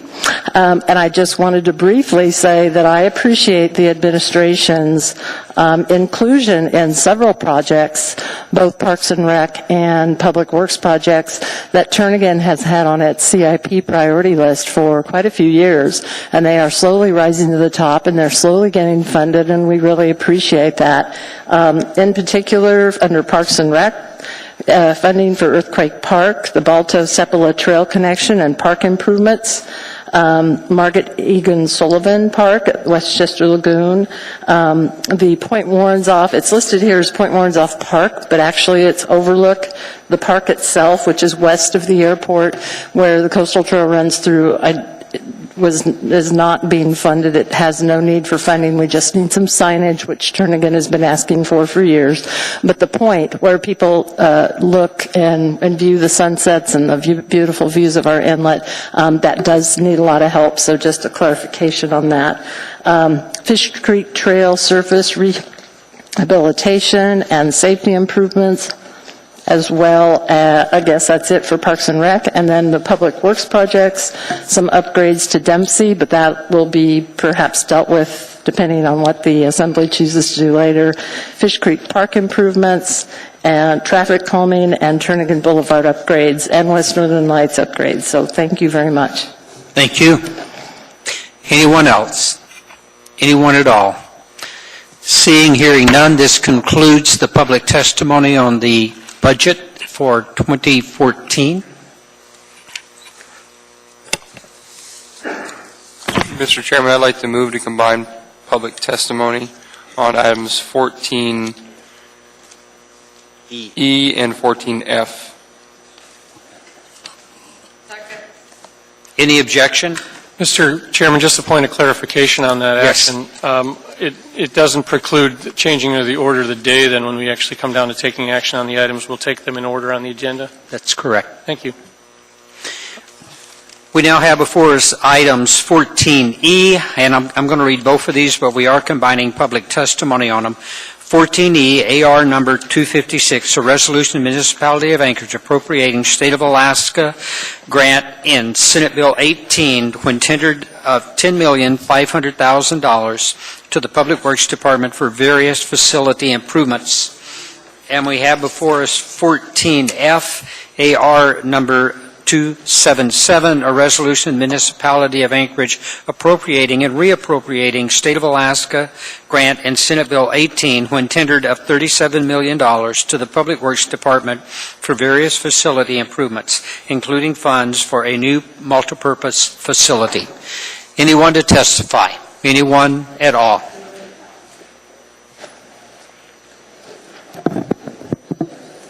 Good evening. My name's Gary Cox, and I'm here to urge you to accept the money that the state has granted us and to build the multi-use facility. The last time I was here, I listened to the body talk a lot about respecting the process and their concerns about this.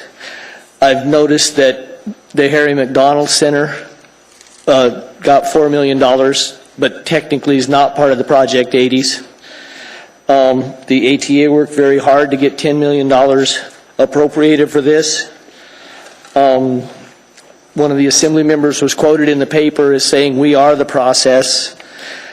I would like to see you do something good for the health of the children and the people of this town. Build this rec center. I've been a PE teacher here for 26 years now. I think it's time to not just say we care. It's time to do something, and that would be to push the button, vote yes on accepting the money that is there. I think if you don't do this, you're in danger of damaging the relationship with the state legislature. I believe they know what they're doing when they gave us this money. I think if you decide that you're not going to take it or you're going to apply it to buy scoreboards or other upgrades for other facilities, that they're going to look at that as a failure to work with them. And I think it'll damage your relationship with the state legislature in the long run. I just believe this isn't something to play politics with, and I believe you should rise above that and vote to accept this money. Any questions? We have no questions. Thank you. Good evening. Good evening. Thank you all for your service, Chairman Hall, everybody. Thank you for your service. My name is Russ Baker. I felt obliged to come here tonight to talk about something that I've seen in the media and the press and in the discussion about this issue. I want to address some of the ignorance about tennis being a sport for the elite. It seems to have that, and it seems to insidiously enter the discussion that it's a sport for the elite. It's a country club sport. I think we need to address that. In 1970, I was a kid that was protected from a lot of hazardous sports by an overprotective mother. I went by the tennis courts and I saw the high school tennis coach, and I watched the high school players hit tennis balls. The coach came over to me and said, "You could be a tennis player." Nobody ever told me I could be anything. That coach that introduced me to a sport that lasts a lifetime was key in my life. It enabled me to do something with my life and to build some confidence. I see tennis as a sport for boys and girls. It's a sport for men and women. It's a sport for old and young. It's a sport that does last a lifetime.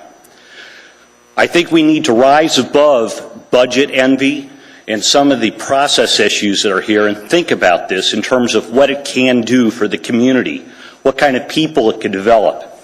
I've seen those people on the tennis courts, and I think it could grow from there.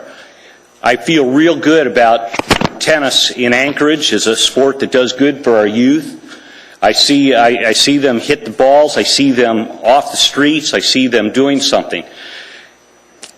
The indoor facilities allow us to make it a year-round thing, and I think it's something we need to consider. Thank you for your time.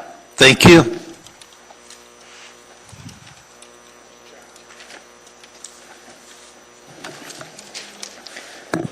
My name is Chuck Norton.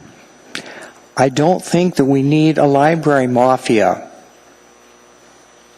I think that we need the support of the Anchorage Assembly with regard to our libraries, and if we don't have their support, each of the members, then how can the state legislature support our libraries? That's just a comment I want to make to begin with about comments that were made earlier this evening. Now, I want you to imagine, it was about 3 years ago that Mayor Dan Sullivan, with the cooperation of Assemblypersons Jennifer Johnston and Chris Birch, negated funds to keep a library open in South Anchorage that had served a multitude of Anchorage residents for 33 years. Now, those funds would amount to about $1/5 of $1 million per year. Let's fast forward. Last Sunday's newspaper read, and I quote, "Assembly due to step up to the issue of how to spend millions." After lobbying the state legislature, the mayor received millions of dollars, quote, "for deferred and critical maintenance," end of quote, for recreational facilities. This money was mostly for existing recreational facilities in Anchorage. Now, Mayor Sullivan wants to spend $8.5 million of those funds to build new indoor tennis courts. I think the mayor has a very limited perspective on what serves the greatest number of people, and it appears as if he has modified the intended purpose of the legislative grant. If Mayor Sullivan wishes to serve the greatest number of citizens, he should shift the $8.5 million he proposes for an indoor tennis court to build a library in South Anchorage.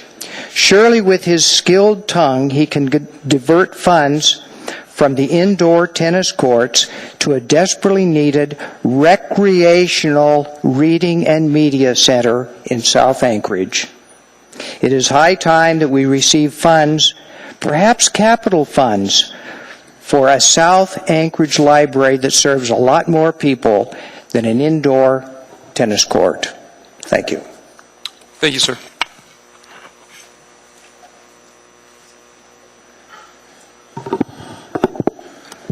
Thank you, Assembly. Mayor Sullivan, my name is Isaiah Vreeman. I am the State Championships Director for the Alaska School Activities Association. That is the governing body for high school athletics in the state of Alaska. My job is pretty simple. I manage and oversee all the state championships at all classifications and all levels. Part of that has been tennis. I'm here and speaking in favor of the tennis facility. There's a couple reasons why. Currently, we use the Alaska Club North and East clubs. They've been a great host for us. I have no issues with them. It's been wonderful. But there is some drawbacks with being in a private club. There's a lot of kids and a lot of people that go in and out, and we kind of disrupt their day-to-day operations. We try the best we can, both the Alaska Club and ASAA and our staffs, to really work with everybody, but it does become difficult. Currently, right now, Anchorage is the only facility that can have the tennis state tournament. If any of the facilities that we currently have go away, there will be no tennis state tournament. There is no facilities in Fairbanks, Juneau, or anywhere else that can have the state tournament of any kind, especially indoors when it's in October and it's a little colder. A new facility for Anchorage will really help ASAA as well as the tennis community itself. One, it'll strengthen the already strong relationship that ASAA has with the municipality. We currently use the Sullivan Arena for basketball. We use AFS for the state football championships, and we also use that facility for soccer. So we already have a great relationship, and it would be even made stronger with another facility that we could use.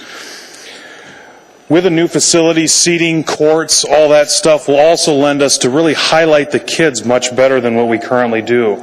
Right now, the seating capacity in the club north or the east club is pretty much zero. It's pretty much standing room only or whatever chairs you can find. It's very hard for me to promote this state championship and make it a lot bigger and better for other individuals, especially the student athletes, when there is limited facilities. We can only get so many people in there, so I don't really feel like I can promote it like I do football because we don't have the enough facility structure for it. I do think also in conjunction with that is the fact that when you have a better facility, players, coaches, and the all-around community is much better and feels a lot better about their facilities. People practice harder, they coach harder. It really becomes a much better thing. If you have any questions or anything like that, you can feel free to call me at ASAA. I can answer anything facility-wise that we can use for state championships, not just for tennis, but for anything as well. Thank you. Thank you. Mr. Trombley? I'm right here. Oh, yes. Where does hockey currently hold their state championships? Hockey currently is at the Curtis Menard Memorial Center in Wasilla. Is there anything in Anchorage that can hold that venue? The only thing currently that could hold that would be the Sullivan Arena. And what we face there is the fact that all the weekends, except for March Madness that we currently have in the Sullivan, take up all the weekends. And the way the season structure is for hockey is unless we have that one specific weekend, we can't have it anywhere else. So there's really only 2 facilities or 3 facilities in the state that can house it, and that's in Fairbanks, Carlson Center, the Kenai Peninsula facility, and then the Curtis Menard. Okay, thank you. Thank you. Thank you.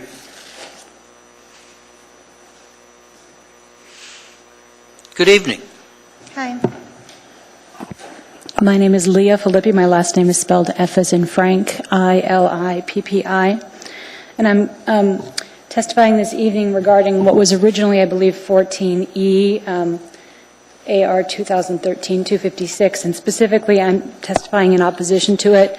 I'm concerned about the proposed allocation in that resolution for 2 reasons. One, I'm concerned that the $1,065,000, which I see penciled in as having been for resurfacing outdoor tennis courts, may not be within the legislative intent of the grant itself and therefore may not be a permissible use of those funds. And more specifically, I'm concerned that the allocation of other funds, including over $1 million for a jumbotron, wireless mics, etc., are simply beyond the scope of what is needed to maintain the Sullivan Arena and other facilities, and are beyond the scope of what is an appropriate investment of those funds. While it's admirable for the ACEs and other significant users of the Sullivan to want to improve their fan experience, I don't think that blinging out the Sullivan to improve the fan experience with projection system and $1 million jumbotron should take priority over providing resources for people to actually engage in athletics rather than simply watch them, or providing resources for children and other adults to individually participate in tennis and the other sports that would be enabled by the multi-use facility proposed for Dempsey. I'm frankly offended by the prospect that funding for which the Tennis Association lobbied would be spent at a jumbotron at the Sullivan Arena, which no one, including the ACES or the UAA Athletic Department, has identified as a pressing need and was never part of the original design of that structure. I'm concerned also about the prospect of no longer having a place to host a statewide tournament, which you just heard about, but it does require a certain number of indoor courts available for simultaneous play. The only place that can currently be hosted is here in Anchorage at the mercy of the Alaska Club, which I understood put the north location on the market with the condition that it not be used for playing tennis.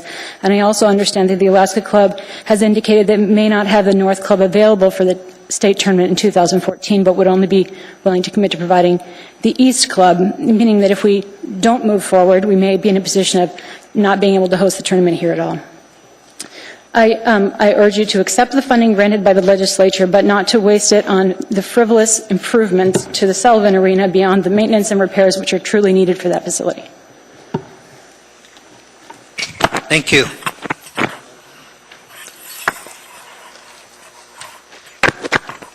Good evening. Good evening. My name is Brock Steller. I've been an active tennis player in Anchorage for over 20 years.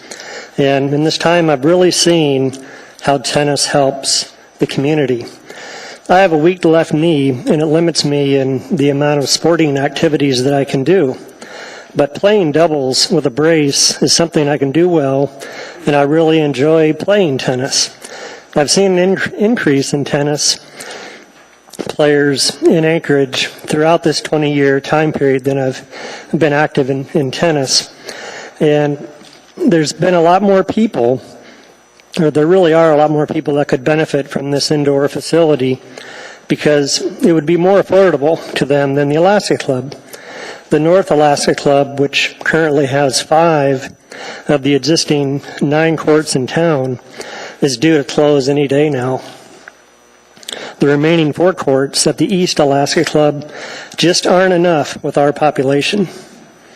In order for the average player new to the game to continue to develop their skills, they really need to be able to play year-round. This public indoor tennis facility in Anchorage would allow them to do that. This facility will be very beneficial to the community, and it will help to grow the Quick Start and high school programs and make tennis affordable to all Anchorage residents. This facility could also be used for UAA to start a tennis program. As we have heard from ATA board members, there will be a lot of support with helping to keep this facility operating effectively. Every city of our size or larger that I have visited has a public indoor tennis facility. Why should Anchorage be any different? Tennis is a lifetime sport that provides health benefits to all ages. Not only is it a great form of exercise, but it's a fun way to get exercise. If you haven't picked up this game, I encourage you to learn. I hope to be able to be playing in my 90s. Maybe in a wheelchair, but hope to be playing. Please don't vote to cancel this funding for the new tennis facility. The tennis community, especially the younger generation, is really counting on your support. Thank you all very much for listening to me, and I appreciate your time. Thank you.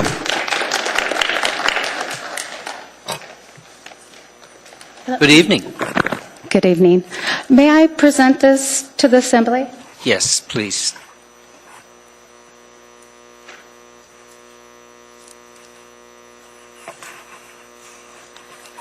This was in the newspaper today in front sports section, and I know some of you are nodding your head and you've seen the ad.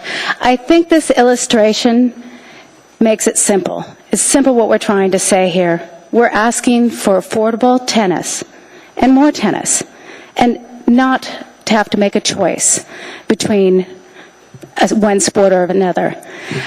My name's Dana Griffin. I'm the USTA League Coordinator for the state, and I spoke with you last month. As I mentioned then, I've grown leagues this year by 500%.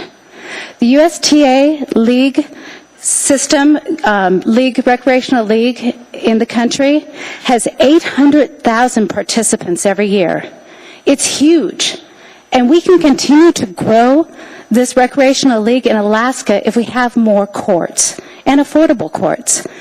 Recently, I've started my fall leagues, and I had to restrict the number of teams because we just don't have enough time. After scheduling around high school tennis, a tournament, 2 of the Alaska Club socials, which are all very important events, I didn't have enough weeks, so I had to say, I'm sorry, we're cutting it at 4 teams in order to have this league. So not only do we need affordable courts, we need more courts. I'm also a very involved member with the ATA, with the Quick Start program, and I'm very proud of this program. It started with just a little group, and over 3.5 years, we've had 1,300 participants in that program in 3.5 years. I think there might have been a parent that actually sent you guys a video today, too. I hope he got around to it, from the tournament this weekend. And Quick Start Tennis is the 10 and under program that we have going. And one of the situations we had this weekend, the matches went a little long, and we ran out of court time. So I ran up to the front desk and I said, hey, we have 2 more matches to finish. These poor little kids, they're halfway through. You know, the other members came in. They had the courts reserved. Is there any other court time today? They said, no, we're booked all day. And this was on a Sunday, which is supposedly supposed to be less people in the gym, according to what I've heard from the Alaska Club. So we need more courts. What I also like to mention is that I believe that hockey and tennis are great cross-training sports. My son, who's 8 years old, he plays both of them. We love both sports. We spend a lot of time at both of them. One thing that I've found out talking to tennis pros is that when they hear a kid picking up tennis and they say, I played hockey, they're excited. They say, oh, this is going to be easy. And that's my 3 minutes. Sorry. Yes. Thank you so much for your time. I really appreciate it.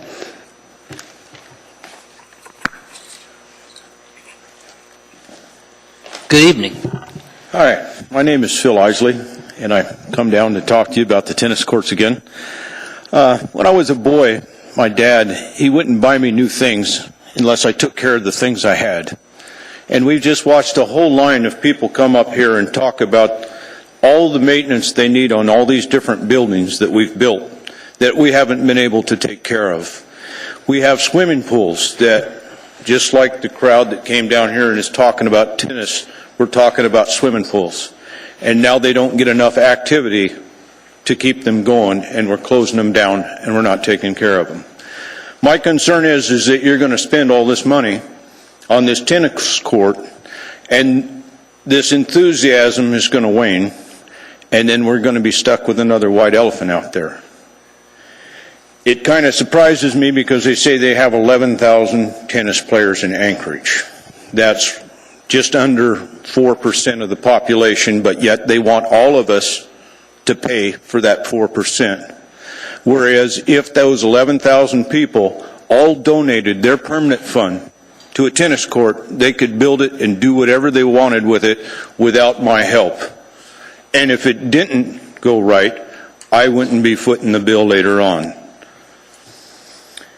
It comes to about 11,000 people, comes about $960 a month or a year, or about $80 a month to come up with your $10 million.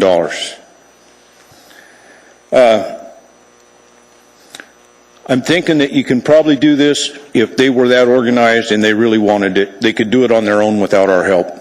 And I don't think that we should be actually supporting it. If there was that much enthusiasm, then I think the tennis courts at the Alaska Club would have been a lot more successful than they were. But I can't see the government picking up the ball, going into direct competition with private business that didn't make it, charging a higher price and expecting to do a better job. I just don't see it. I'd like you to spend this money on the other things to upgrade what we have and try and take care of them. And if you can't do that for some rule, then give it back. Our legislatures, according to the studies that our university have done, under ACES, they were going to be completely broke in 2023. Completely. Budget reserve, everything gone, because they're spending way too much. And if you turn around and build this tennis court, you're helping them go broke faster, which will be a state income tax for us. It'll be an increase in our property taxes because they won't be supporting our bonds. And this is under ACES. They're not getting as much as that now, so you'll probably see it start sooner than that. Thank you.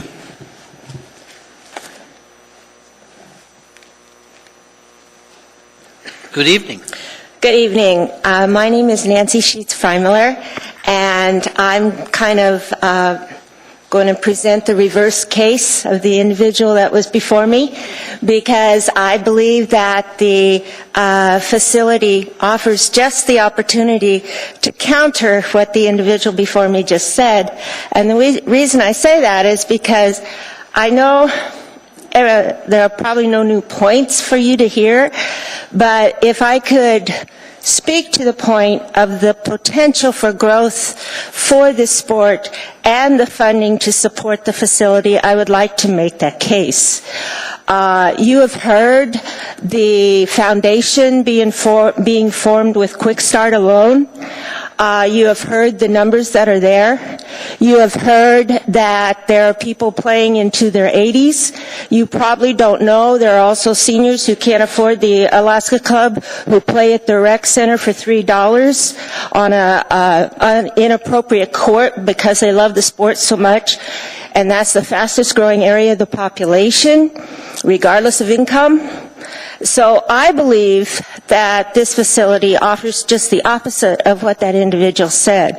The other thing I would like to point out, I'd really like to emphasize, and I know it's hard for people out there to break the stereotype of tennis being for the elite.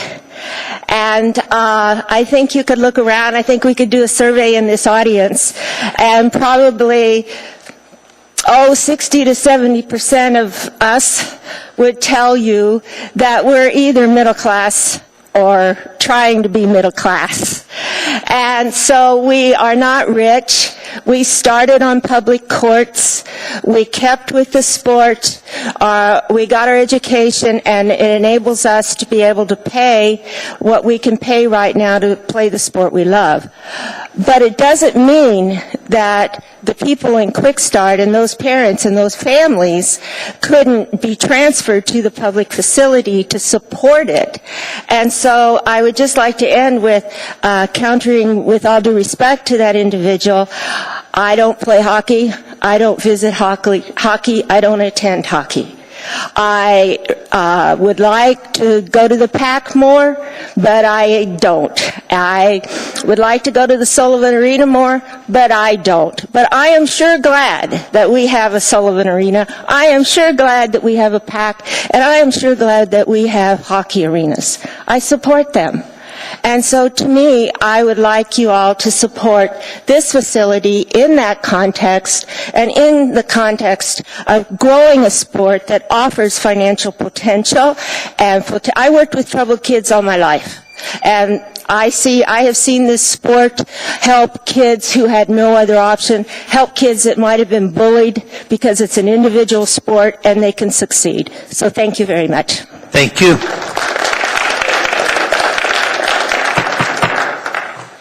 I'm sure Venus and Serena would be very proud of you for that statement, too. You know, this whole topic is so much more than just a tennis court. This is about a healthy lifestyle and choices. We have those choices living in this great land, and there's nothing better than being in America. And I don't want to get off the subject, but, you know, there's a lot of people in this tennis community that are great people. Recently, we lost a gentleman that I became acquainted with on the pipeline.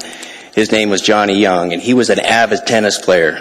And as a matter of fact, he was looked up to from many, many people in the tennis community as well as the community of the business people in Anchorage. I've played basketball and I play hockey and I like a lot of options in my life. As a matter of fact, the gentleman standing up there, Mr. Trombley, he and I have been on the basketball court together, and it's been a lot of, I just always was taught that you dribble the ball before you put it up in the air, so I had a little bit of advantage there. But this is a great opportunity for the community to come together. And this is more than just, like I said, funding that's already been funded, taking this money and going ahead and put it in the community. Tennis builds character, tennis builds relationships, and tennis builds community. The other day when I was downtown, I noticed that the nets were taken off of the downtown courts.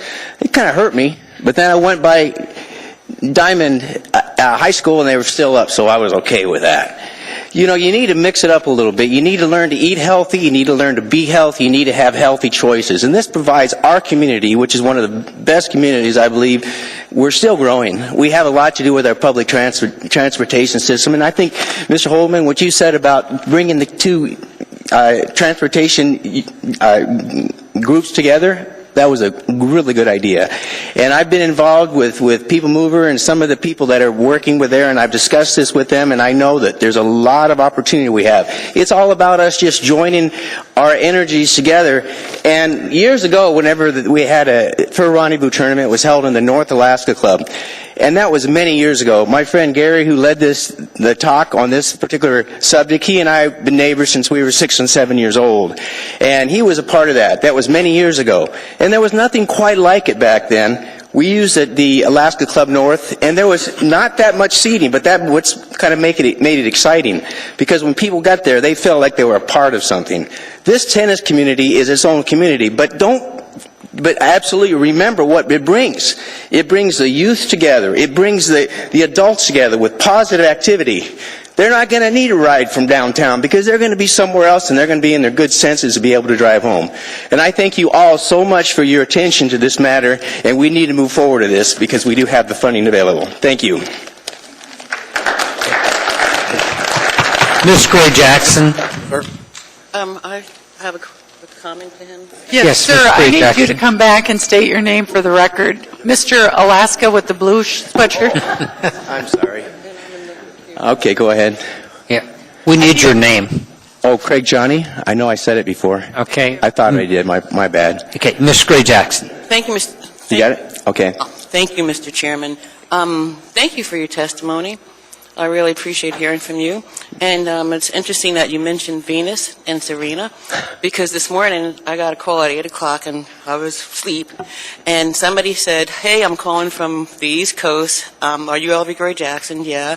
Well, how would you like to have a conversation with Venus and Serena? And I was truly, truly honored, except I said, no, thank you, and I hung up the phone, went back to sleep, and when I woke up, I said, you know, Venus and Serena are wonderful big heroes and probably some of the best tennis players that will ever happen, except they don't know anything about the infrastructure in our community, the needs in our community, or the conditions of our sports facilities. So again, thank you for your testimony. Thank you, Mr. Chairman. Well, thank you for saying that too, and I've seen you around town, and I really like the way you conduct yourself, and I appreciate those comments. Thank you.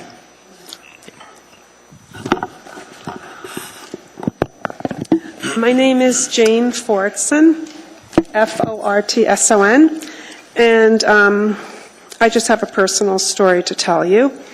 I'm a physician in the community. When I was 19 years old, I was hurt in a caving accident and became a paraplegic for the rest of my life. I was very involved in wheelchairs in sports before. I went skiing with my family since I was 3 years old. I was a lifeguard in college. I taught swimming in summer camps. I was hiking and doing everything that everybody else here does all the time and, doesn't really think twice about it. So I was in a caving accident, and there was a landslide on me when I was 19. And that changed my life. It was only through wheelchair sports and a very supportive family that I was able to get to where I am. I've graduated from college. I went to medical school. I'm board certified in 2 specialties in medicine, and I've been practicing this community for 24 years as a solo practitioner running a business also. And I have a family of 3 children.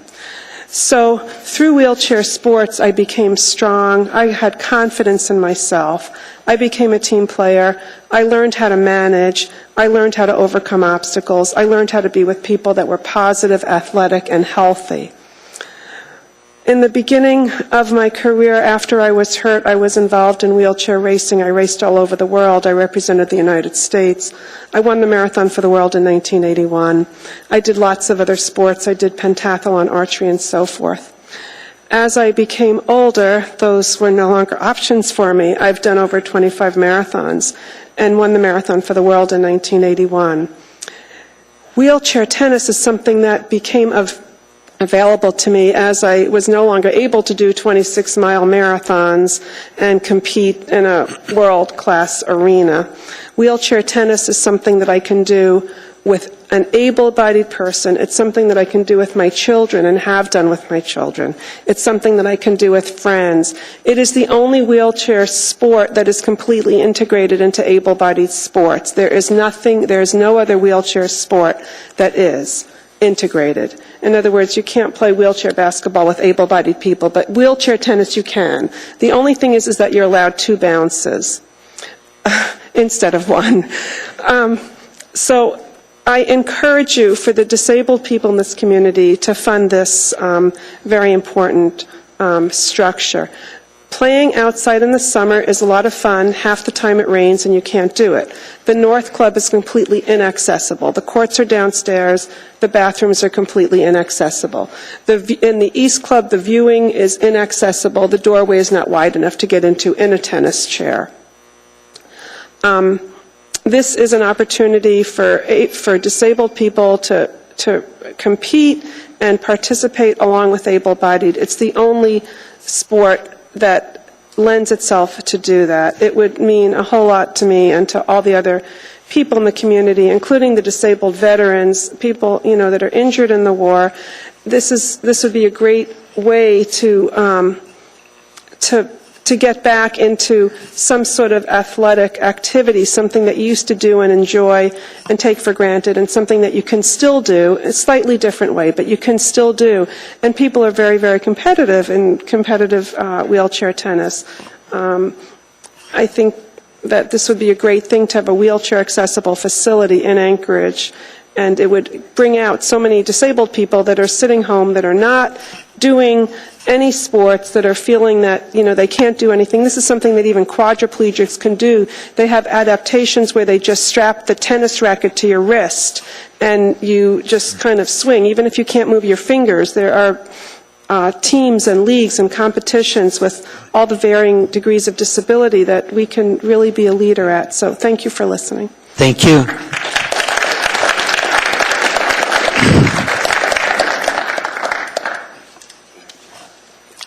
Good evening. Good evening, Mr. Chair, ladies and gentlemen of the Assembly. Thank you for hearing us out. I would like to, my name's Bob Jordan, or Robert Jordan, J-E-R-D-A-N. I've been in Anchorage for 7 years. I've played tennis for close to 40 years now.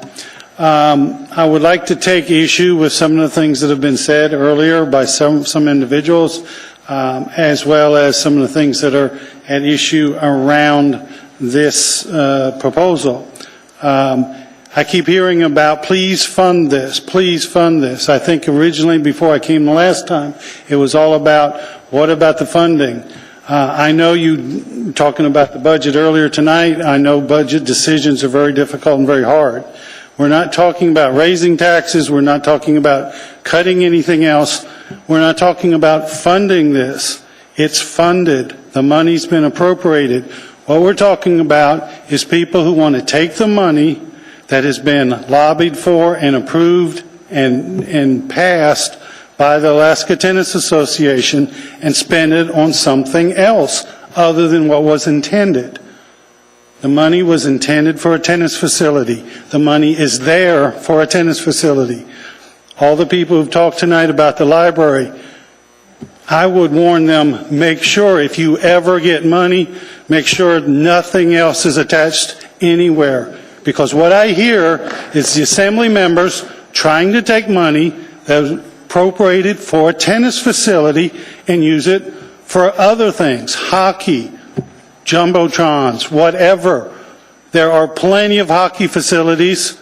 Almost every school has a hockey rink. There are indoor hockey facilities. Hockey is a great game. My kids played roller hockey because I did not live in Alaska. But there are facilities.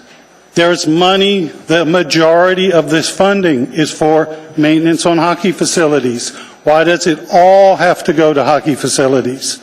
That's my point that I'd like to make tonight, especially Mr. Starr. You seem to be the leader of that group. And this money is there. It doesn't need to be funded. We're not, the library wants the money for the library.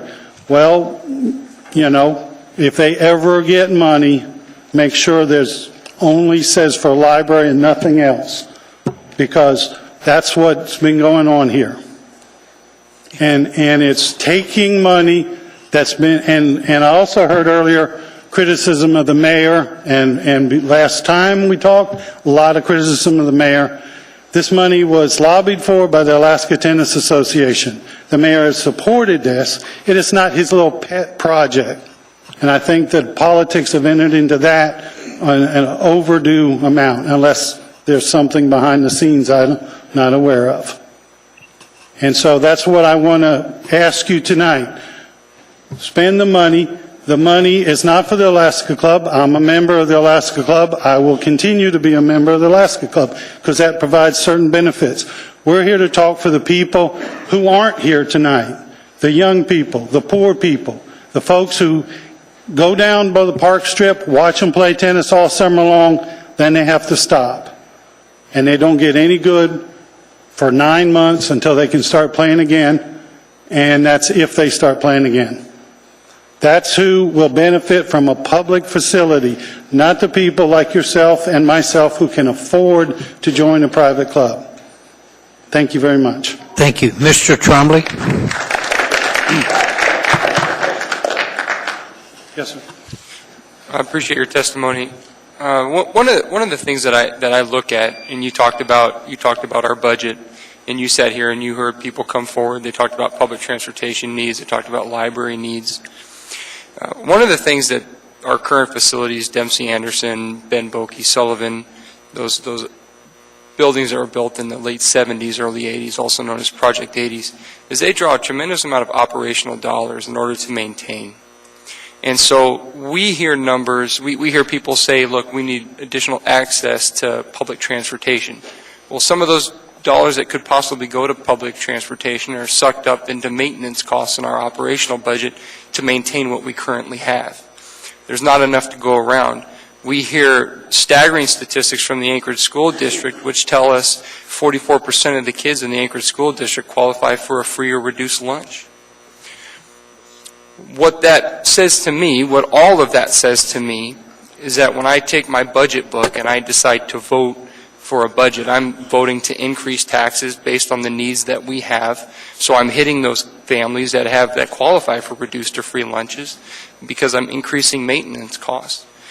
And so how do you look at those facts and say, well, we have what we have, we can't really maintain it where we're at, we have people who have needs for public transportation who qualify for free or reduced lunches, but we're going to build a brand new building and increase our operational costs, increase our tax burden, and increase those families that are already hurting. Help me understand and help me justify that. Well, first off, the money we're not increasing taxes. If it were a case, and when I came last time, I was prepared to argue that, accept the money, build this, don't send it back. But everything that has come back is, we're not sending any money back by not building a tennis court. We're spending it on other things. And so the money is appropriated. We're not raising taxes for this. Now, in the long term about maintenance, there has been a proposal, and it was questioned last time about a maintenance fund being raised. And their questions were about how do you propose to do that, and what if you fall short? I don't hear the hockey community raising any, maintenance funds for buildings where you have to heat the air and then freeze the floor. Those are operational expenses are very, very high. We don't do that with a tennis facility. You do warm the air up, but you don't have to heat the air and then freeze the floor. And then in 20 years replace the pipes that rust out and corrode. I agree. Budget decisions are very difficult to make. And if it were a case of raising our taxes to fund this, I might not be standing here arguing. But we're not raising anybody's taxes to fund this. And the maintenance on a facility to do this, first off, we are talking about, a new facility, not an old facility. And second off, it has got very few moving parts in this facility. I think the city can address long-term maintenance. And I understand where you're coming from. Again, my concern is that nothing government proposes ever comes in on budget. Very, very rarely does it ever do that. And so my main concern is that while we have promises that the operational costs will be burdened on somebody else other than local taxpayers, we build a brand new building, we got to heat it, we got to light it, we got to maintain it to some degree, and that money has to come from somewhere. And so I don't disagree with you in a lot of the things you said, but those are the things that I'm looking at just because of the constituency base that I do represent. And I represent at times a very, very poor section of this community, and I have to think about them as well. So thank you. But that's the section of the community that can benefit most from this facility and cannot participate in the Alaska Club. Thank you. Thank you. Good evening. Good evening, Mr. Chair, Assembly members. My name is Patrick Rumley. I'm a recent graduate of East Anchorage High School. We're not going to ask you the year. Future America, we will run the senior class of 71. I still remember it. I'm really struck. First of all, I just to follow up on the recent conversation here is I think the mayor's own budget states that this is a break-even facility, and the response that I just heard also to reiterate that point, is that we're not talking about pipes. We're not talking about complicated plumbing. We're not a tennis facility or a basketball facility or a volleyball facility. And this is a multi-purpose facility. Is not a complicated facility to build and maintain. I would suggest, and I'm not a maintenance expert and not here to talk about the budget specifically of maintenance. However, I believe that if you have $8 million or $10 million or whatever the dollar amount is to work with, maybe you carve off a sliver of that and have a reserve fund strictly for maintenance. I think there are lots of ways to deal with any maintenance issues that might exist. The other thing I'd like to address is this concept that everything is a zero-sum game, that whether we're talking about libraries or tennis courts or football stadiums or whatever it might be, or the needs of the poor, that if we spend $8 million on a tennis facility, we're taking it directly out of the mouths of the poor, or we're taking it away from the hockey people, or we're taking it away from somebody else, or the librarians. I would submit that people who play tennis, that you would probably have about a 99.9% support rate for libraries, for example. So, but let me just reiterate a point. I had other comments listed here, but I'll close with this. This is a facility that serves multiple constituencies. This is not taking anything away from the private sector. This is providing facilities for unserved constituencies, for unserved demographics, for those parts of Anchorage that don't get to play tennis, that don't get to play basketball year-round. You talk to tennis coaches at any high school, their kids probably far fewer than 10% are playing tennis year-round, and they're the members of the varsity team. So I think you really have to consider all these things and not take this as an opportunity for some of the Assembly members present as simply another opportunity to attack an administration that you might oppose on other issues. Thank you. Thank you very much.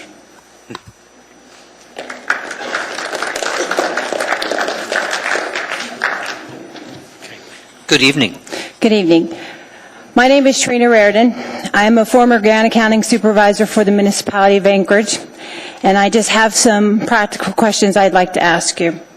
From what I understand, it is the intent of the Assembly to pass a resolution tonight to change the purpose of a grant that has already been appropriated by the state of Alaska. And I'm here to tell you that in the eyes of a single audit, that is not allowable.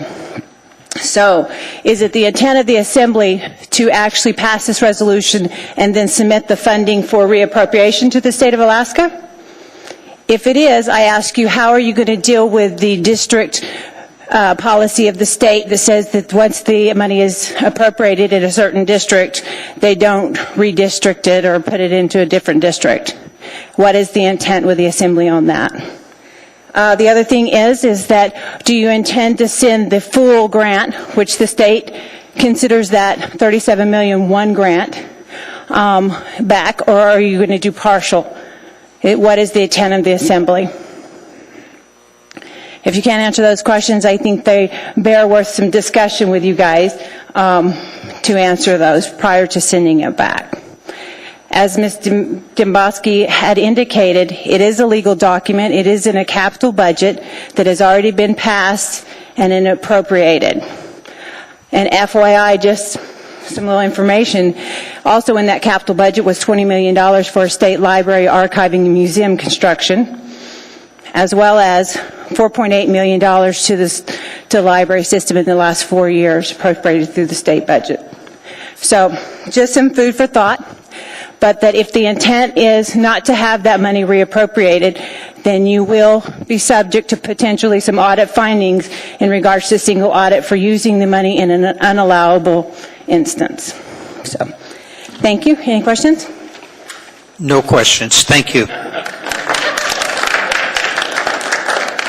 Mr. Chairman, I can just Yes, just a moment. Yes. I don't need Mr. Flynn? Right there, you're fine. You're Yeah. fine. Just want to let folks know, I have to leave here in a little bit. I was just talking it over with the chair. It looks like we're not going to get to deliberations tonight because people deserve to have the opportunity to have their say. So I'm sorry for those of you I won't be here in person to listen to. I'll catch the tape later. And I guess we'll take this up at a later date, is what it's looking like. So thank you. Yes, ma'am. Good evening. My name is Caroline Bolar, and I'm here on behalf of Assemblyman Steele. I think that he has come up with one of the best ideas, and that is to try to strike a happy medium. I understand mediums live in India, so we may have to go a distance. Actually, the idea of giving this some time would not be a bad choice. I've heard a lot of things, and I played tennis many years ago. I also was a runner many years ago. Loved the game. For me, it's a matter of numbers, the cost per participant. And the Project 80's money, for a little bit of history, Fairbanks spent it on the airport and building highways that allow trucks to go from Seward to Prudhoe without rumbling through the middle of the town. They did not build 4 buildings, as we did here in Anchorage, which then required programs, which required maintenance. The wonderful Noel Ween Library in Fairbanks was bonded by the city, by the people of the city. They paid for it. Some of these facilities, the fencing club, why not have them? Why not have any number of these groups? We need to take a longer look at this. How the money came about, the tennis people may have been lobbying. Was the Assembly even aware? My understanding was that they were not aware. Representative Holmes refers to a black box, that it's still sort of a black box to some extent from the outside, as she was quoted in the paper.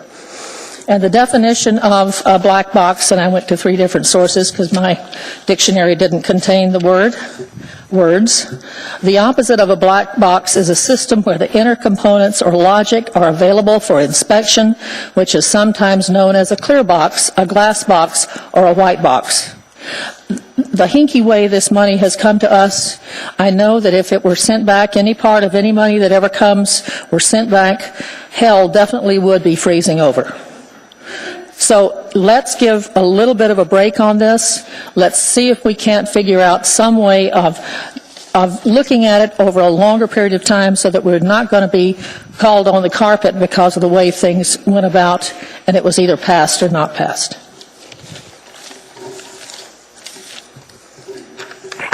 Thank you. Mr. Starr? I'm not in any rush. I submitted the action on the 26th of September. The first time the Assembly saw it was at a public meeting on the 8th of October. So, we've had it now for well over 5 weeks in front of us. So I'm not in any hurry to rush it, nor are we interested in closing public testimony ahead of time. So don't infer that it's a hurried affair on any interest that I have to move the item I've got. Well, I hate to see people arguing over libraries or sports because my favorite things are science and sports and not necessarily in that order. My understanding was at the time we closed that library in South Anchorage that the Ashcroft family had agreed to give the municipality 2 years of free rent at the Diamond Center. So many of these things go on, and if it ever got dug up by the reporters, there'd be all kinds of shame on faces in this city. There's a lot of that, and I think one less thing would be a good idea. Well, I'm not going to argue with you, ma'am, but I beg to differ about anything that we try not to do in the public. I've been sitting up as Budget and Finance Chair for 5.5 years now, trying to do my best to make it transparent, and that's my pledge to you. I understand that, and I think that's what's been brought up, and that, I thought I was stepping into the lion's den and felt much like somebody who was on the administration side during the labor disputes. So. Thank you. I want to let the audience know that it is my intention at 10:30 to stop testimony, at least momentarily. We've got 2 more items on the agenda we really need to deal with. They're not going to take a lot of time, but I'm going to need to close that out so we can finish up our business. And then the indication over the number of people, we will be continuing testimony on this at the next meeting. But just so you're aware, at about 10:30, I'm going to take a motion to reorder so that we can deal with a couple of items yet on the agenda. So with that, sir, would you please? Yes. My name is Bill Cotton, C-O-T-T-O-N. I support libraries, I support hockey, but that does not mean I do not support this tennis facility. My perspective primarily is someone who has taught tennis to kids for the last 15, 20 years, as young as 4 or 5, and I've been the West high school coach for the last 10 years. Had one kid who actually started with me at about 5 years old, who is now in high school. I don't do it because of the fame of being a high school coach or the money. There's not much involved, believe me. I do it because I care about these kids. We have, in high school, we have 60 to 80, I think we had 68 this year, who come out, and very, very few of those have a chance to play tennis other than in the high school season. They cannot afford to be members of the Alaska Club. I also teach tennis there, and it's a great place, but it does not reach so many people, especially so many kids in this community. I don't have anything else to say. Thank you. Thank you. Good evening. Good evening. How are you? I'm well. My name is Litton Allen, and I'm currently on contract here with Alaska Communications. I, like many other contract workers, travel to and from our home states to work in this great state of yours. And having a public tennis facility for contract workers would be a big benefit to those of us that have tennis as a year-round sport, a lifetime sport. I'm in the lower 48. For a little history, when I was 12 years old, no one really looked at me as an athlete. I was hanging with the wrong crowd, but through some interesting circumstances, I took up tennis and began playing on public tennis courts, and that's where I got my first tennis lessons. Our family did not have money to join a high-end club, so I was extremely thankful for the public courts at that time. From those courts, I went on to play college tennis at the NCAA Division I level, something that was just a dream as a young child. I strongly believe that providing a facility like this will give other young children an opportunity to not only learn a sport of a lifetime for fitness and health, but possibly represent Alaska and live out a dream of playing collegiate tennis while getting a higher education at one of many tennis schools throughout the U.S. You'd be amazed at the number of opportunities there are for even average tennis players to play at the collegiate level, and most get some level of financial support. I will share that both of my sons played middle school, high school, and collegiate tennis. The life lessons and opportunities they got from year-round tennis are beyond what I can express tonight. But wouldn't that be awesome to know that you as a group have given a young girl or a young boy an opportunity to have tennis year-round, something they could only dream about when seeing what others have available to them in other U.S. cities, other major U.S. cities. And what if that dream extended to the high school level or to the college level, or to become a team captain, or simply improve their health? I'd like to say thanks for giving us contractors a place to come and play tennis while we're here visiting your great state, to keep up our game while we're away from home. During the cold and wet periods, indoor tennis is the main thing we would do while we're here. Most importantly, it will be a place for Alaskan youth and adults to go for a sport for a lifetime. Thanks for all you do. Thank you.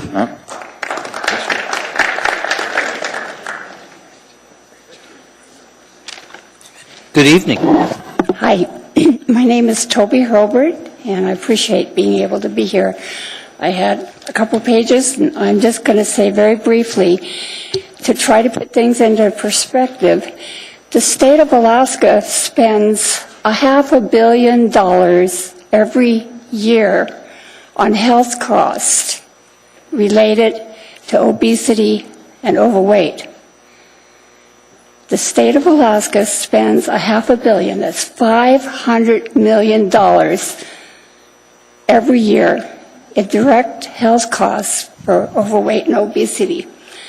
Okay, we have a chance here to change lives, to give children a new avenue to keep healthy that will last a lifetime. I'm 75 and I play tennis and I love the game. It's fun, it's exciting, it's challenging, it's invigorating, it's mental, it's everything, and I think I said that the last time I spoke.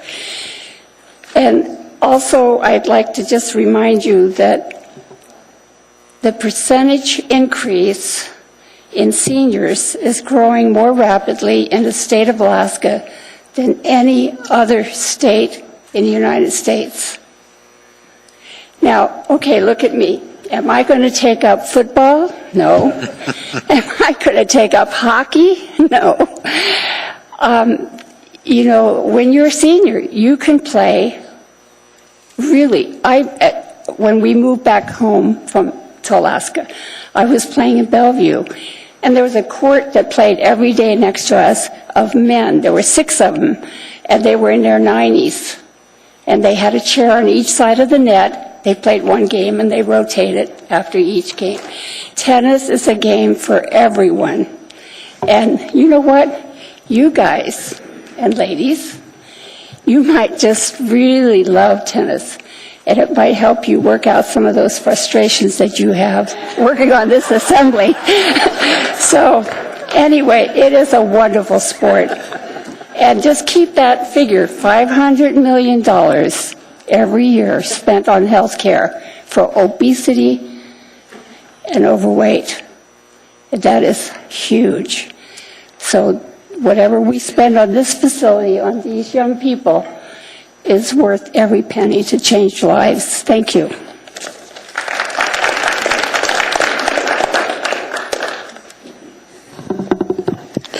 Hello, Mayor, Honorable Mayor, and Chair of the Assembly and Assembly members. My name is Peter Lang. I'm a born Alaskan, but I spent 21 years in Europe where I had my tennis academy. I also have 3 professional tennis certifications. I'm a member of the Alaska Club as well as a trainer therein. I've held positions in a variety of parts of the world in profit, non-profit sectors addressing tennis development. And I'd like to approach it from 3 levels.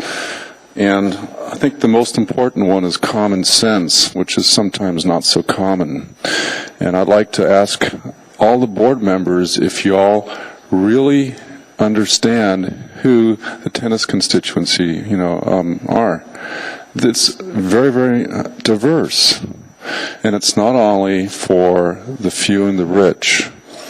And it enables and it instills values that is very, very important for the development of young and old alike.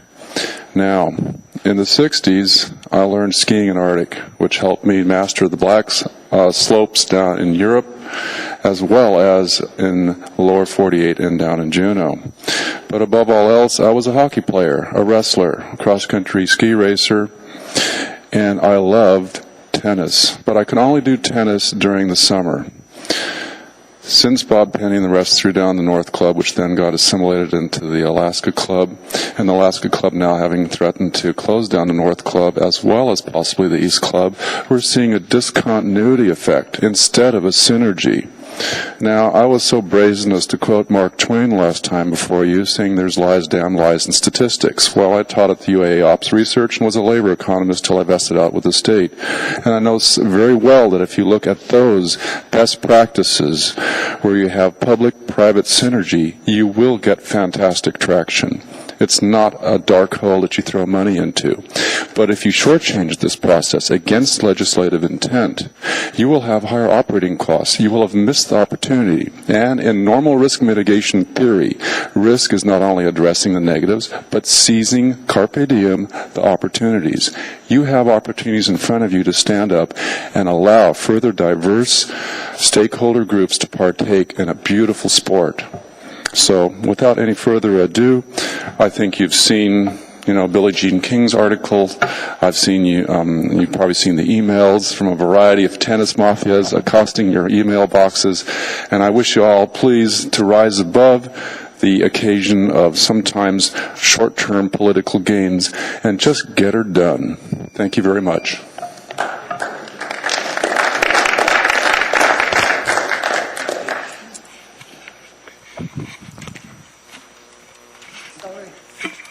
Good evening.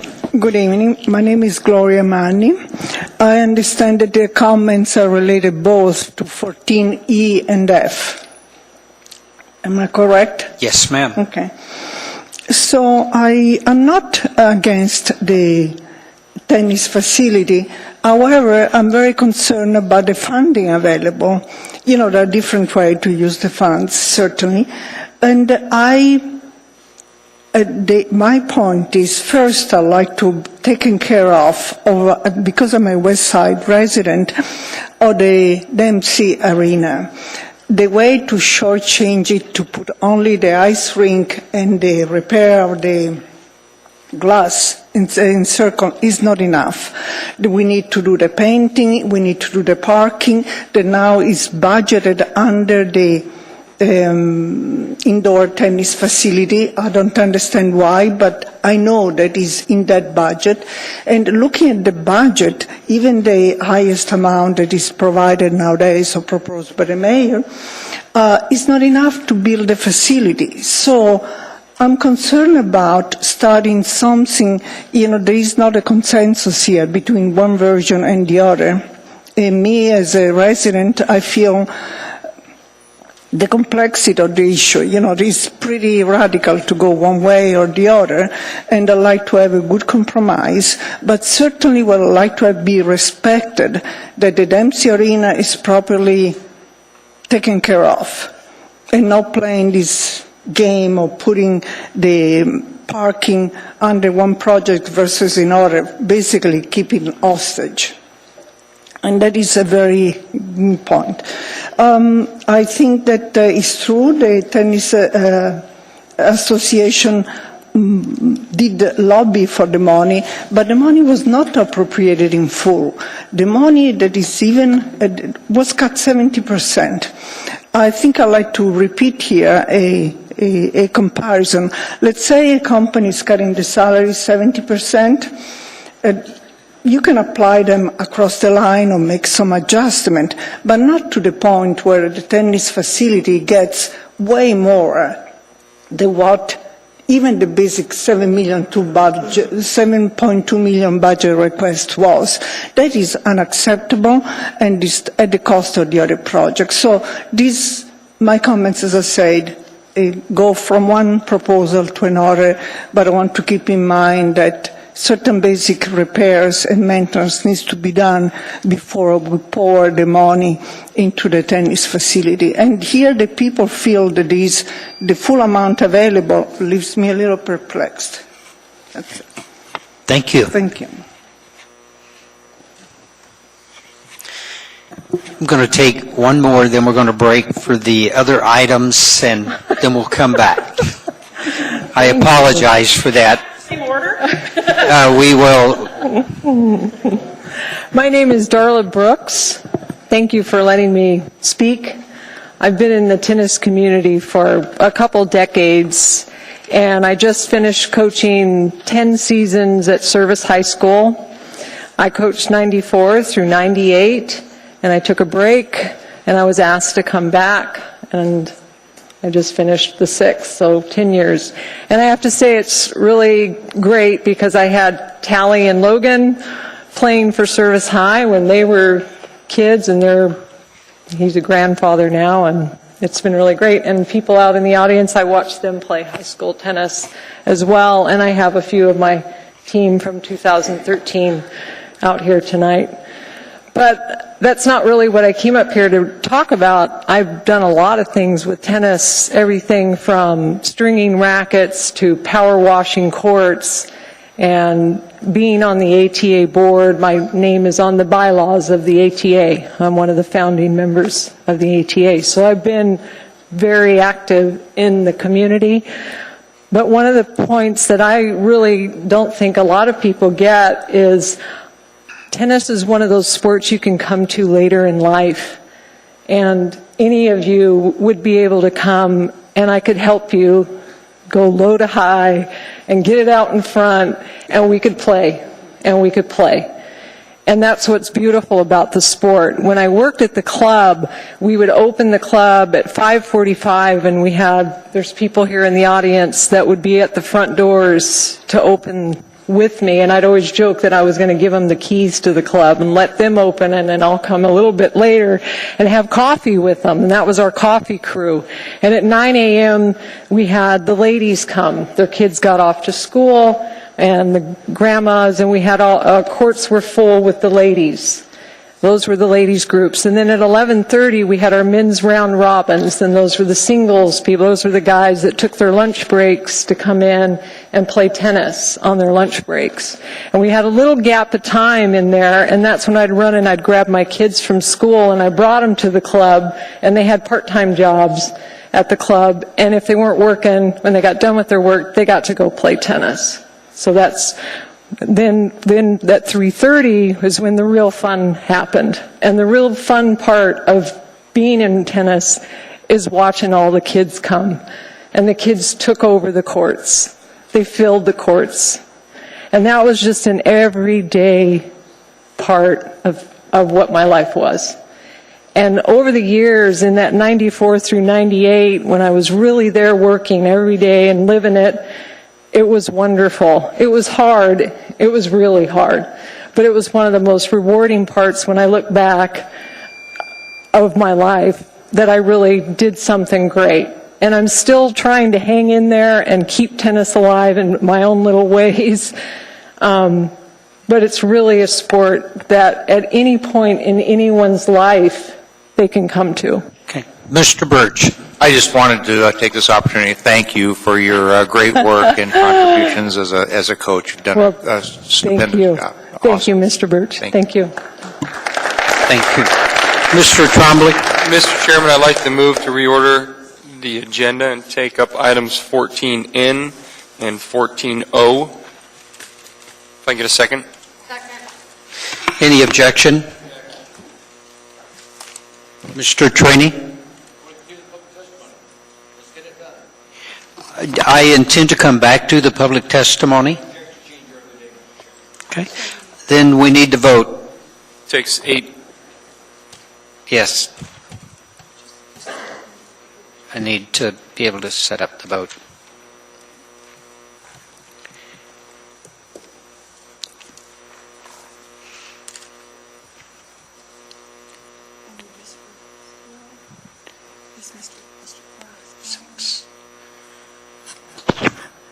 We've got 6-4. We've got 6-4. We will continue public testimony.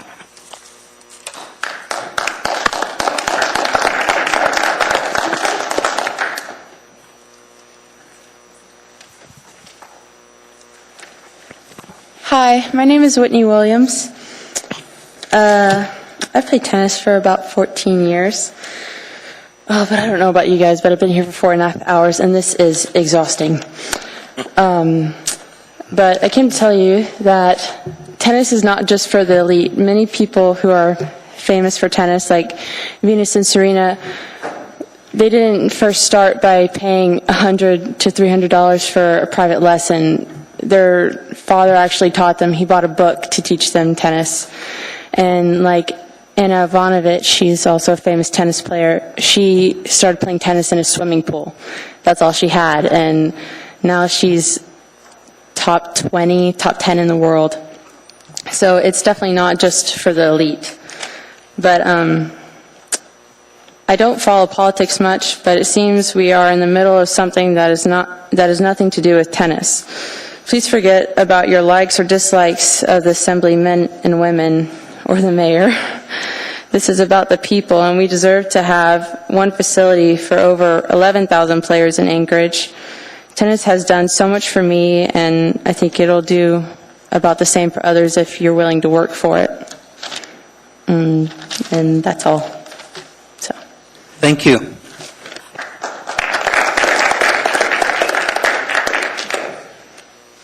Hi, my name is Shelley Schneider. I have here a list of 123 names of children, 100 children and 23 adults that signed this petition at the regional and state tournaments requesting an indoor public tennis facility. I'm speaking in support of building an indoor public tennis facility in Anchorage. I grew up playing tennis, so did my children, now 16 and 18.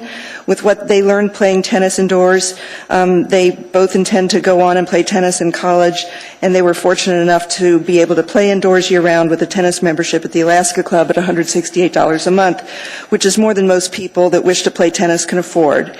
We as a city should encourage our youth, our adults, seniors, and handicapped to learn and continue to play tennis. It's truly a sport you can play for a lifetime with only a racket, tennis shoes, 3 balls, and of course, a place to play. And that, however, is the current issue.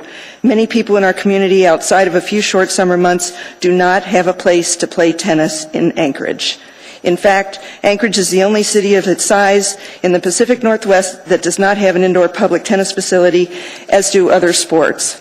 And what about the tourists that come to visit our city?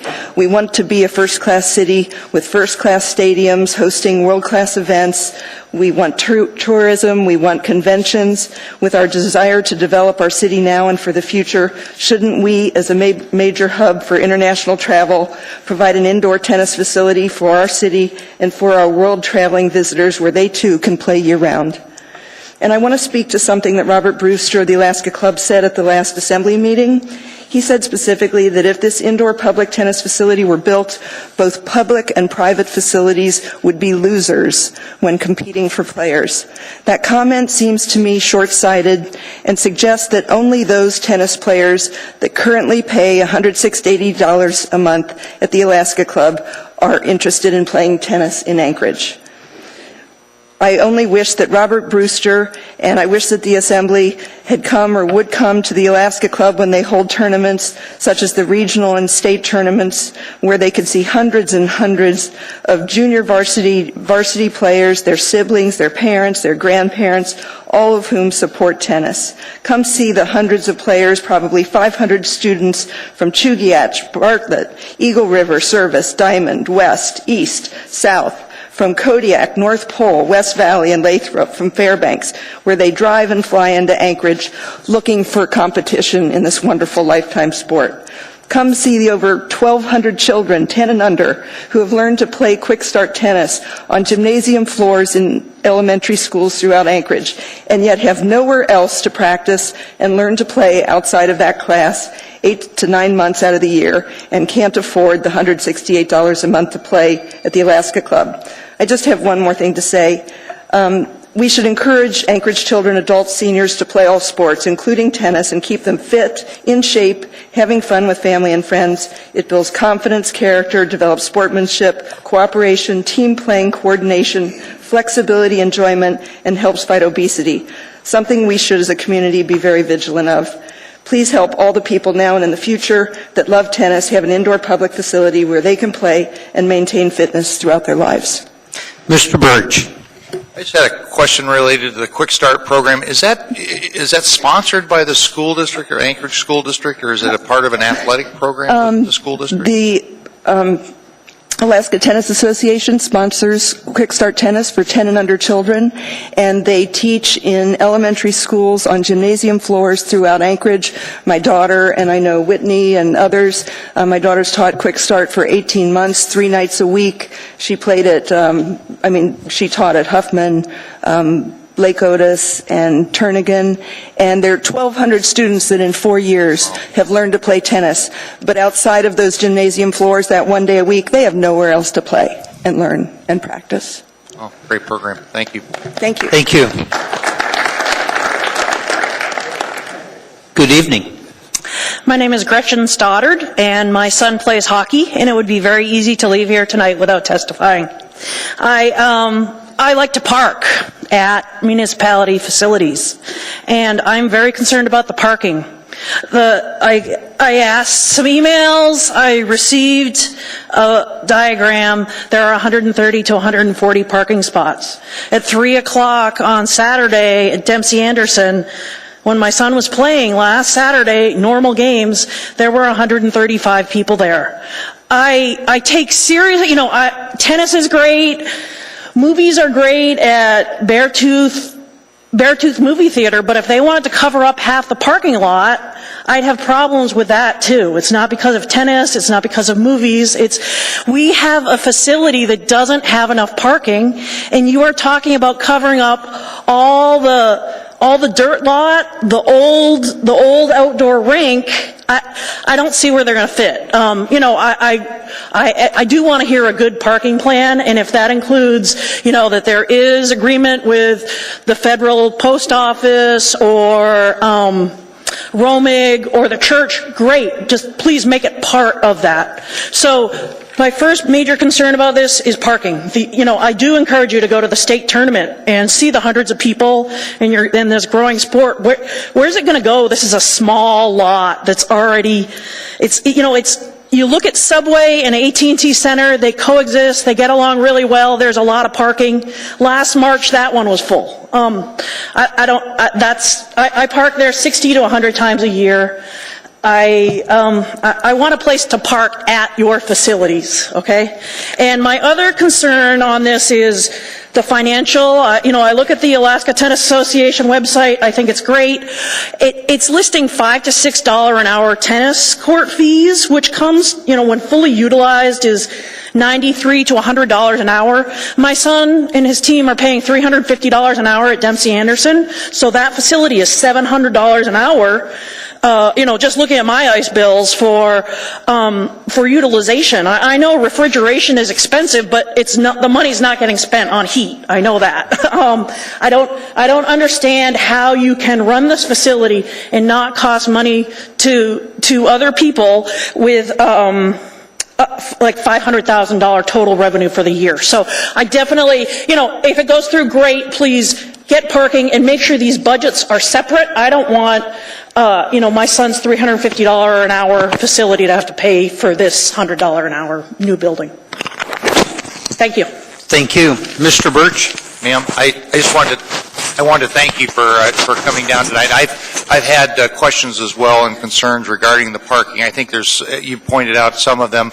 I actually had a gentleman I spoke to earlier today that was suggested maybe an access road into the school that would actually go all the way through there, so you'd have a couple egress and access points. But it's my understanding, and we'll find out either during the course of debate or otherwise as to whether there's arrangements made with some of the adjoining property owners, not only with the school district, but with I believe there's a church immediately adjoining. So, and that's all great. I mean, if it's real, that's great. If it's a resolution by the Trinity Community Council, I'm a little concerned about that. No, but anyway, it's scary to go against everybody. I want to walk out. So no, I don't know if there are others like me. Thank you. You did good. Thank you. Thank you. Good evening. Good evening. My name's Jim Schultz, and I appreciate having the opportunity to extend the remarks. I don't get out often this time of night, and so I'm glad to take advantage of it. I'm an old tennis player, as you could see. I haven't been able to be as active and be a good example for how good it is for a person's health. But I still play. I'm 77. I had the good fortune of playing with John Young, who one of the other gentlemen mentioned. John played in his last years with an oxygen tank on his back, and he loved the game that much. But I wanted to comment briefly about the financial situation for an older person here in Anchorage. When I was working full-time in the government, I could afford the Alaska Club, and now that I'm retired and have an illness in my family, it's a lot harder. And The idea of paying I think mine was $125 a month, and then if you weren't able to, or your loved one was sick or something, and you couldn't get out and play, and you only got to play, say, twice that month, you thought, gosh, that's $60 to play that one game of tennis. This new public facility, if you're able to approve it, where you could go and play doubles with 3 other people and pay $7 or $8 for your share of that when you can play. And, for older people with different ailments that we have, that's an iffy thing, but that's going to be a wonderful thing for elder people to be able to 2 or 3 times a month be able to go and range to play and not be incurring this large monthly bill month after month after month. And was one of the other people said, this is one of the few big cities I've worked in. I represented GSA in San Francisco, Portland, Seattle, and here. And I remember in San Francisco, you hit the good sunny days, and you didn't have to worry about whether it was going to be rain or anything. You had to postpone sometimes. In Portland, they didn't have a public facility there, and so I just really gave up tennis during the winter and couldn't afford with a young family the cost of the Multnomah Club or the Irvington Tennis Club. When I got to Seattle, it was wonderful because they had a big public facility down in Martin Luther King Way that you only had to pay a dollar amount when you went to play, and you didn't have any monthly membership. I think Anchorage really needs the same facility if we're going to be considered comparable with those big communities. Thank you. Thank you. Just a moment. Mr. Birch? Was the facility in Seattle, and I'm not familiar with the one you're talking about, but was that a publicly funded, or like a city? I believe it was. We didn't have to have memberships to play there, and they had a lot of other, private facilities. The bowling club was a private facility, and the good tennis club out by the lake, that was a private facility. But I played there several times and just had to pay money each time. Well, it rains there enough that you just about have to have something inside. So, thank you. Thank you. Good evening. Good evening. My name's Sandy Rabinowitz. I've cut my page down to a paragraph. It's late. I know you've heard a lot of things. I have no disagreement with anything positive that's been said about tennis. I agree with all those words, but I do have a concern, and that is I don't know that this has been planned out enough, frankly. So here's my suggestion, just boiled all the way down. I suggest some more adequate planning. We should know more about the design, the operation, and the maintenance costs. We should know more about the sufficiency of parking, the effects of traffic on West Northern Lights, the connectivity to school. By the way, Assemblyman Birch, it's in the West High School Master Plan. I could tell you more about that later. We should know more about these things before you allocate all the funds for building. And my suggestion is take some of the money, develop a better plan. Planning's cheap compared to construction. Resolve the concerns as best a plan can, and then bring either money you've reserved to build a facility, or alternatively, just another thought, put it on a bond, see what people think. Thank you. Thank you. Mr. Birch? I just had a question on the West High master plan. Is that actually in the cards to have access off of Northern Lights? Because what I understand is there's a real problem in traffic leaving the existing hockey facility there and darting across the 3 lanes of traffic into the parking lot. What I would tell you is there's a discussion in the West High School Master Plan from 2010 that talks about access from Northern Lights into the campus. There's multiple alternatives. It's a little complicated. I'd be happy to send you page numbers and things so you could look at that. Yeah, that was a suggestion I had from a constituent that had called earlier today, so I look forward to learning more about that. Thank you. Thank you. Good evening. Good evening. My name is Jeff Dick, and I am a recreation therapist with Challenge Alaska. Challenge Alaska improves the lives of people with disabilities, their families, and the whole community through adaptive sports, therapeutic recreation, and education. Access to sports and recreation is vital to full inclusion and participation of individuals with disabilities within the community.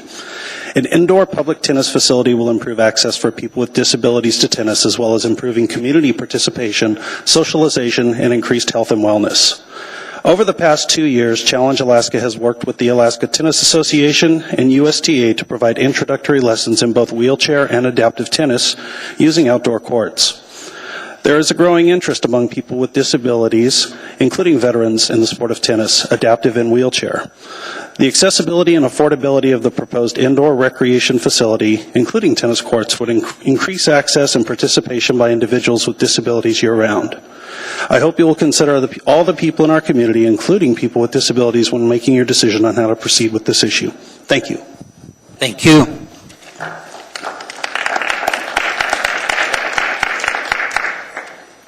Good evening. Hello. Whoa, okay, I'm kind of loud. My name is Mallory Cox. I am a coach at South High School, tennis coach for the past 4 seasons. I grew up in Anchorage, went to East High School, graduated from there in 2006. The only time I haven't lived in Anchorage was when I was playing collegiate tennis in Iowa. We all have discouraging things about our jobs. I'm sure you all being here at this hour is maybe on the short list for that. But my one thing that I despise more than anything is when I get to tell that this year is about 40 kids that they have very limited options to continue playing until next spring when the snow melts. If I could change one thing, that's what it would be. That's the most discouraging thing, hands down. I would give anything for them to be able to spend the cost of going to a movie to go play for an hour because they want to, but they cannot afford it in what the availability is now. Thank you for listening to me. And any questions? Mr. Birch. Just a question regarding, we've had some testimony over the, several times that we've had this issue in front of us regarding the lack of availability of the Alaska Club, where I know the tournaments, when my kids were playing in high school, the tournaments were off on the Burgaw Street, I think the North Club. Yeah. North Club. What's the plan if that's out of the question? The North facility, at this moment, I believe the state tournament will be canceled. That's what I've heard. There will be no state. Quickly, to just build on that, when I played high school tennis here, the state tournament was a new thing. It was an invitational thing. It's grown to be an amazing thing, just in a short amount of time. For it to all of a sudden disappear is very discouraging for the community and, mainly for these youth tennis players. Does that answer your question a little bit in a roundabout way? Yeah, that was basically what I had heard as well. And to put it in perspective, for a kid that isn't a member at the Alaska Club, they could pay a guest fee and then on top of that pay to be there for a lesson, and that puts them in the ballpark of $30, $40 for an hour of play. Wow. Okay. Thank you. Thank you. Before we get the next people to testify, how many do we have left that have not testified that want to testify? Could I just have a quick show of hands? Count. Okay. Thank you.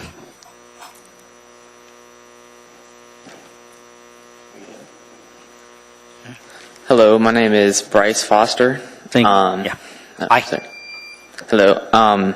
So I've played tennis. I just started recently, about 3 or 4 years ago, and I'm a graduating senior this year. And I just wanted to say that if we could get a indoor public tennis court such as this, which would allow the University of Anchorage, Alaska, or I think that's how it goes, if UAA could possibly get a tennis team, I would personally, and I know a lot of other people on many high school teams would be very willing to join a team for UAA and travel internationally or throughout other places to join tennis tournaments to represent the state of Alaska in college tennis. And I think that tennis is a great physical sport because it will in the long run, it teaches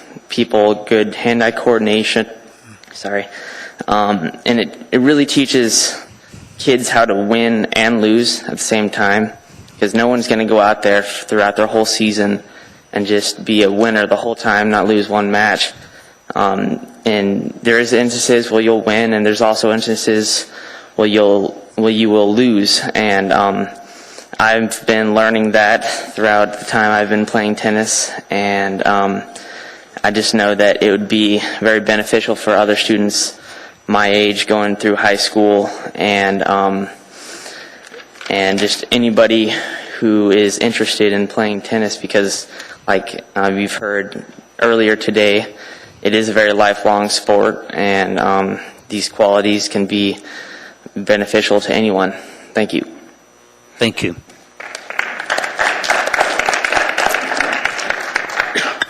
Sir, if I might, before you speak, because of the time we got, we actually considered extending, but with the number of people we got, even if we extended to midnight, would be close if we were able to get you. So what I'm going to do is I want everyone that's here tonight that wants to testify, we've got a sign-up sheet over here. We'd ask that you please sign up, get on the list, and we're going to close our testimony to those that are here tonight. But all of you sign up on the sheet, and then we will do as we did with the cabs when we come back. This will be continued public testimony under 13A, so we'll get to you earlier in the evening. So we've got time for... Mr. Chairman, I think you should restate that. I think it's the idea that you're going to preserve who's in line next versus closing the testimony. You didn't intend to close public testimony tonight, did you? Well, I intended to get a list of everyone here and close it at that point, Mr. Starr. Is it the desire of the body to just continue the public testimony? I don't suggest that we close it. There may be other information that comes out between now and our next meeting. I suggest we learn from our mistakes here and not close public testimony. Okay, I'm fine with that. We will get you, sir. I mean, you can make it a chair's ruling. I don't want to debate you. I think you need to ask the rest of the body, but I think that perhaps that this gentleman's waited all night. He might want to go first, or whoever's next. Right. The next time around, but I'm not game to close down. What I do want to do, though, is extend at least long enough to finish this agenda tonight. So we get those last two items. So you go ahead and testify, sir. Thank you. I'm Les Shepard. I'm an old-time Alaskan, and I love tennis. And I'd like to pass some... Please. Now, while Mr. Shepard's doing that, I do, please sign up, because what that'll mean is when we come back at the next meeting, we start with that people that are on the sign-up sheet first. This is the last one. We'll let you, we're going to have to extend for 10 minutes, but we'll get one more. Go ahead, sir. Let me start talking? Yes, sir. Okay.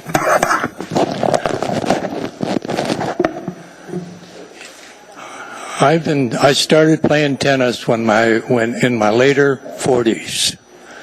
And my wife and we were in Hawaii, and my wife had an illness called Addison's disease.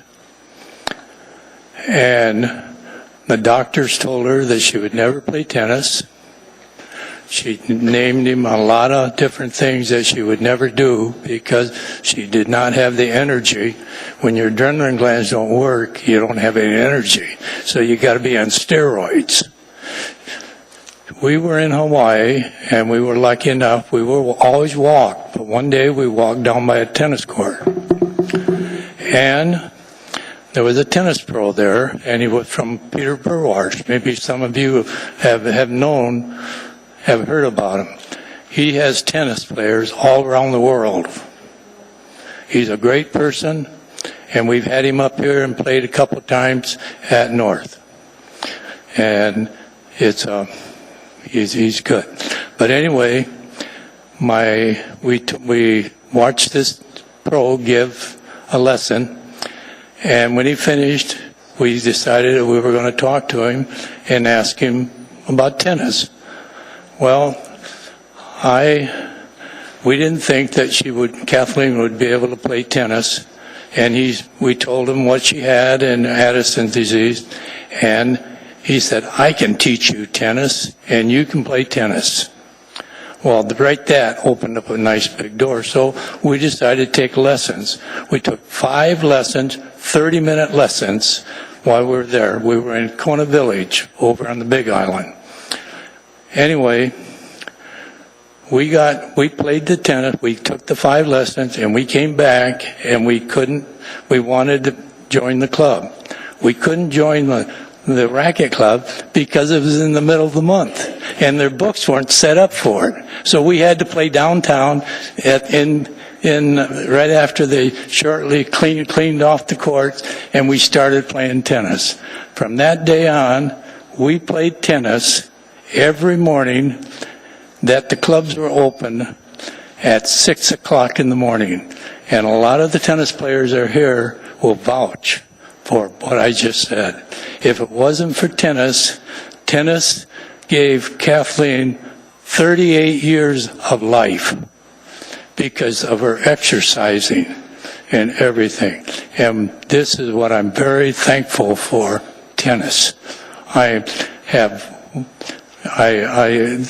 can't tell you how I feel concerning tennis and what it did for Kathleen and my wife and myself. You got to excuse me because I'm kind of getting nervous. Okay. Well, we appreciate it. Your time's up, so thank you. Okay, let me tell you.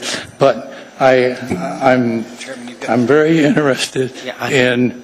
Can we take a pause, Mr. Chairman? Okay, let me finish. Can I? Mr. Chairman, I'd like to extend the meeting to 11:15. Second. Okay, I'd like to say one thing. Any objection? I'm really concerned over. Sir, we've got to take care of that. You can finish your statement. Just 1 minute. We just have to take care of one thing. We've got to take care of business. Any objection? No objection. Hearing none, we'll extend the meeting to 11:15. You can finish your statement. Can I finish? Okay. Yes. All right. I'm very concerned. I passed out everything to you so that you could read it. It's concerned another location for tennis. I feel that we're making a mistake in where the tennis facility is being put. We should consider over towards Northern Lights where it goes up towards UAA. There's a piece of property the city owns, and it would be perfect to build a facility there. So that's the main thing is what I want. If you can look at the maps that I gave you, and you can see how well that fits, and we would have a lot better successful, more people would have equal to it. I put the marks on it for where the high schools are, and you'll see how they all have even and everything. Okay. I want to thank you very much for letting me talk. I hurried, I cut it short, and I'm very thankful. Thank you. Thank you. Yes.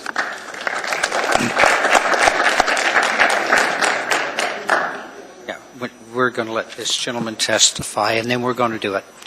Yes, sir. Thank you. My name is Brian Kelly, and I just wanted to give, my perspective. I was born and raised in Omaha, Nebraska.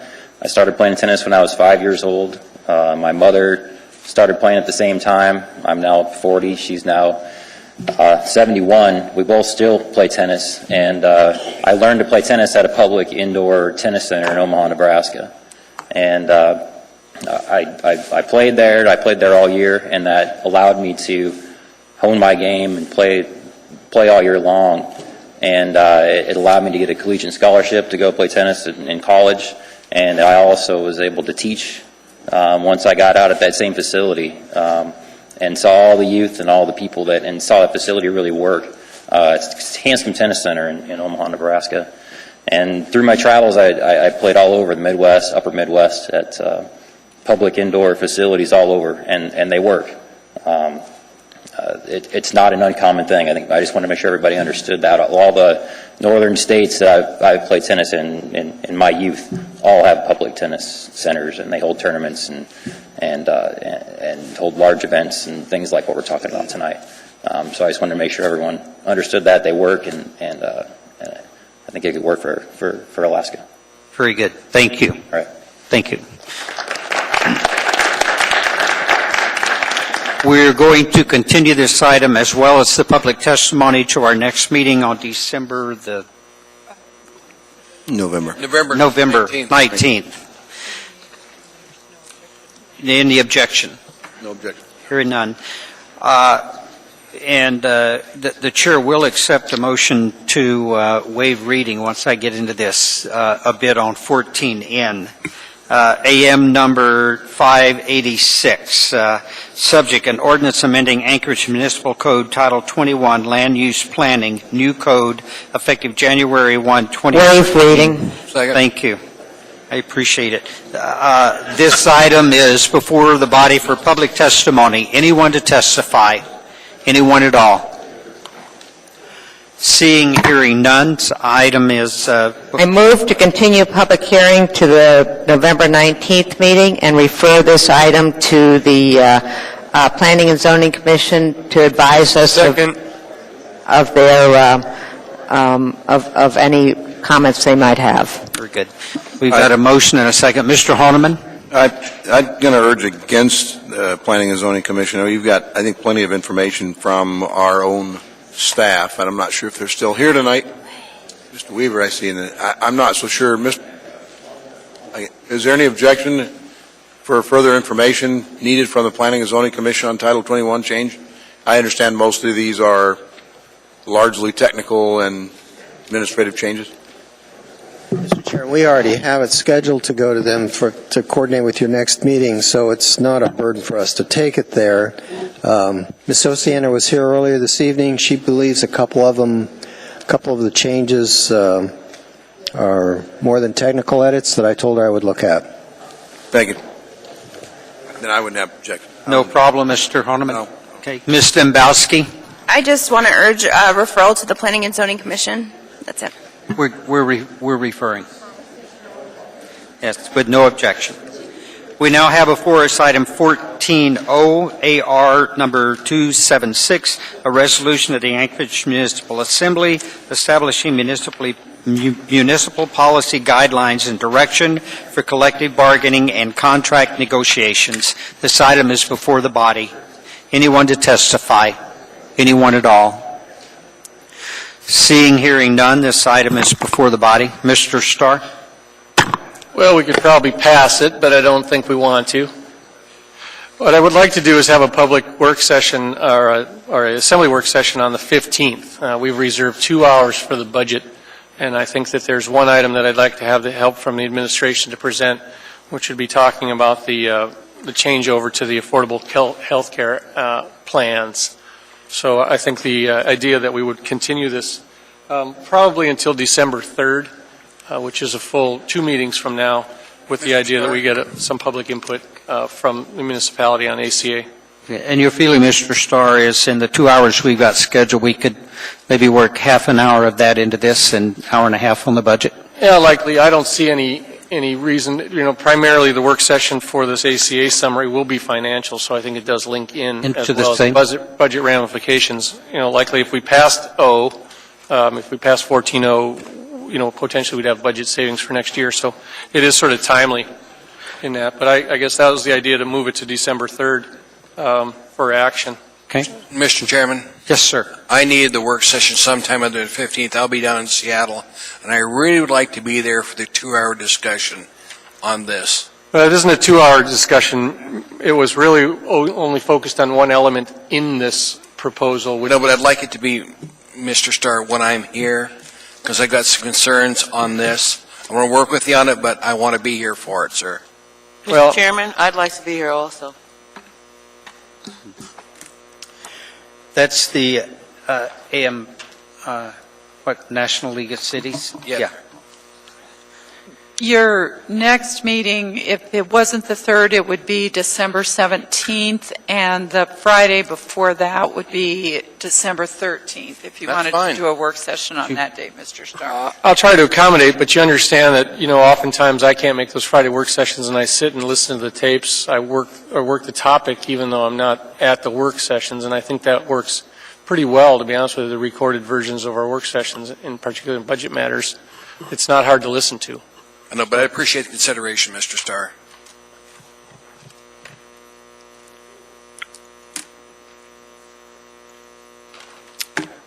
the challenge is we're going to push this item pretty far back. If that's, Mr. Trainee, if that's what you want to do, I'm not going to support the 15th. If you want to just kick this can down the road, I'm not in the mood for that. We have to address bargaining guidelines as the Assembly.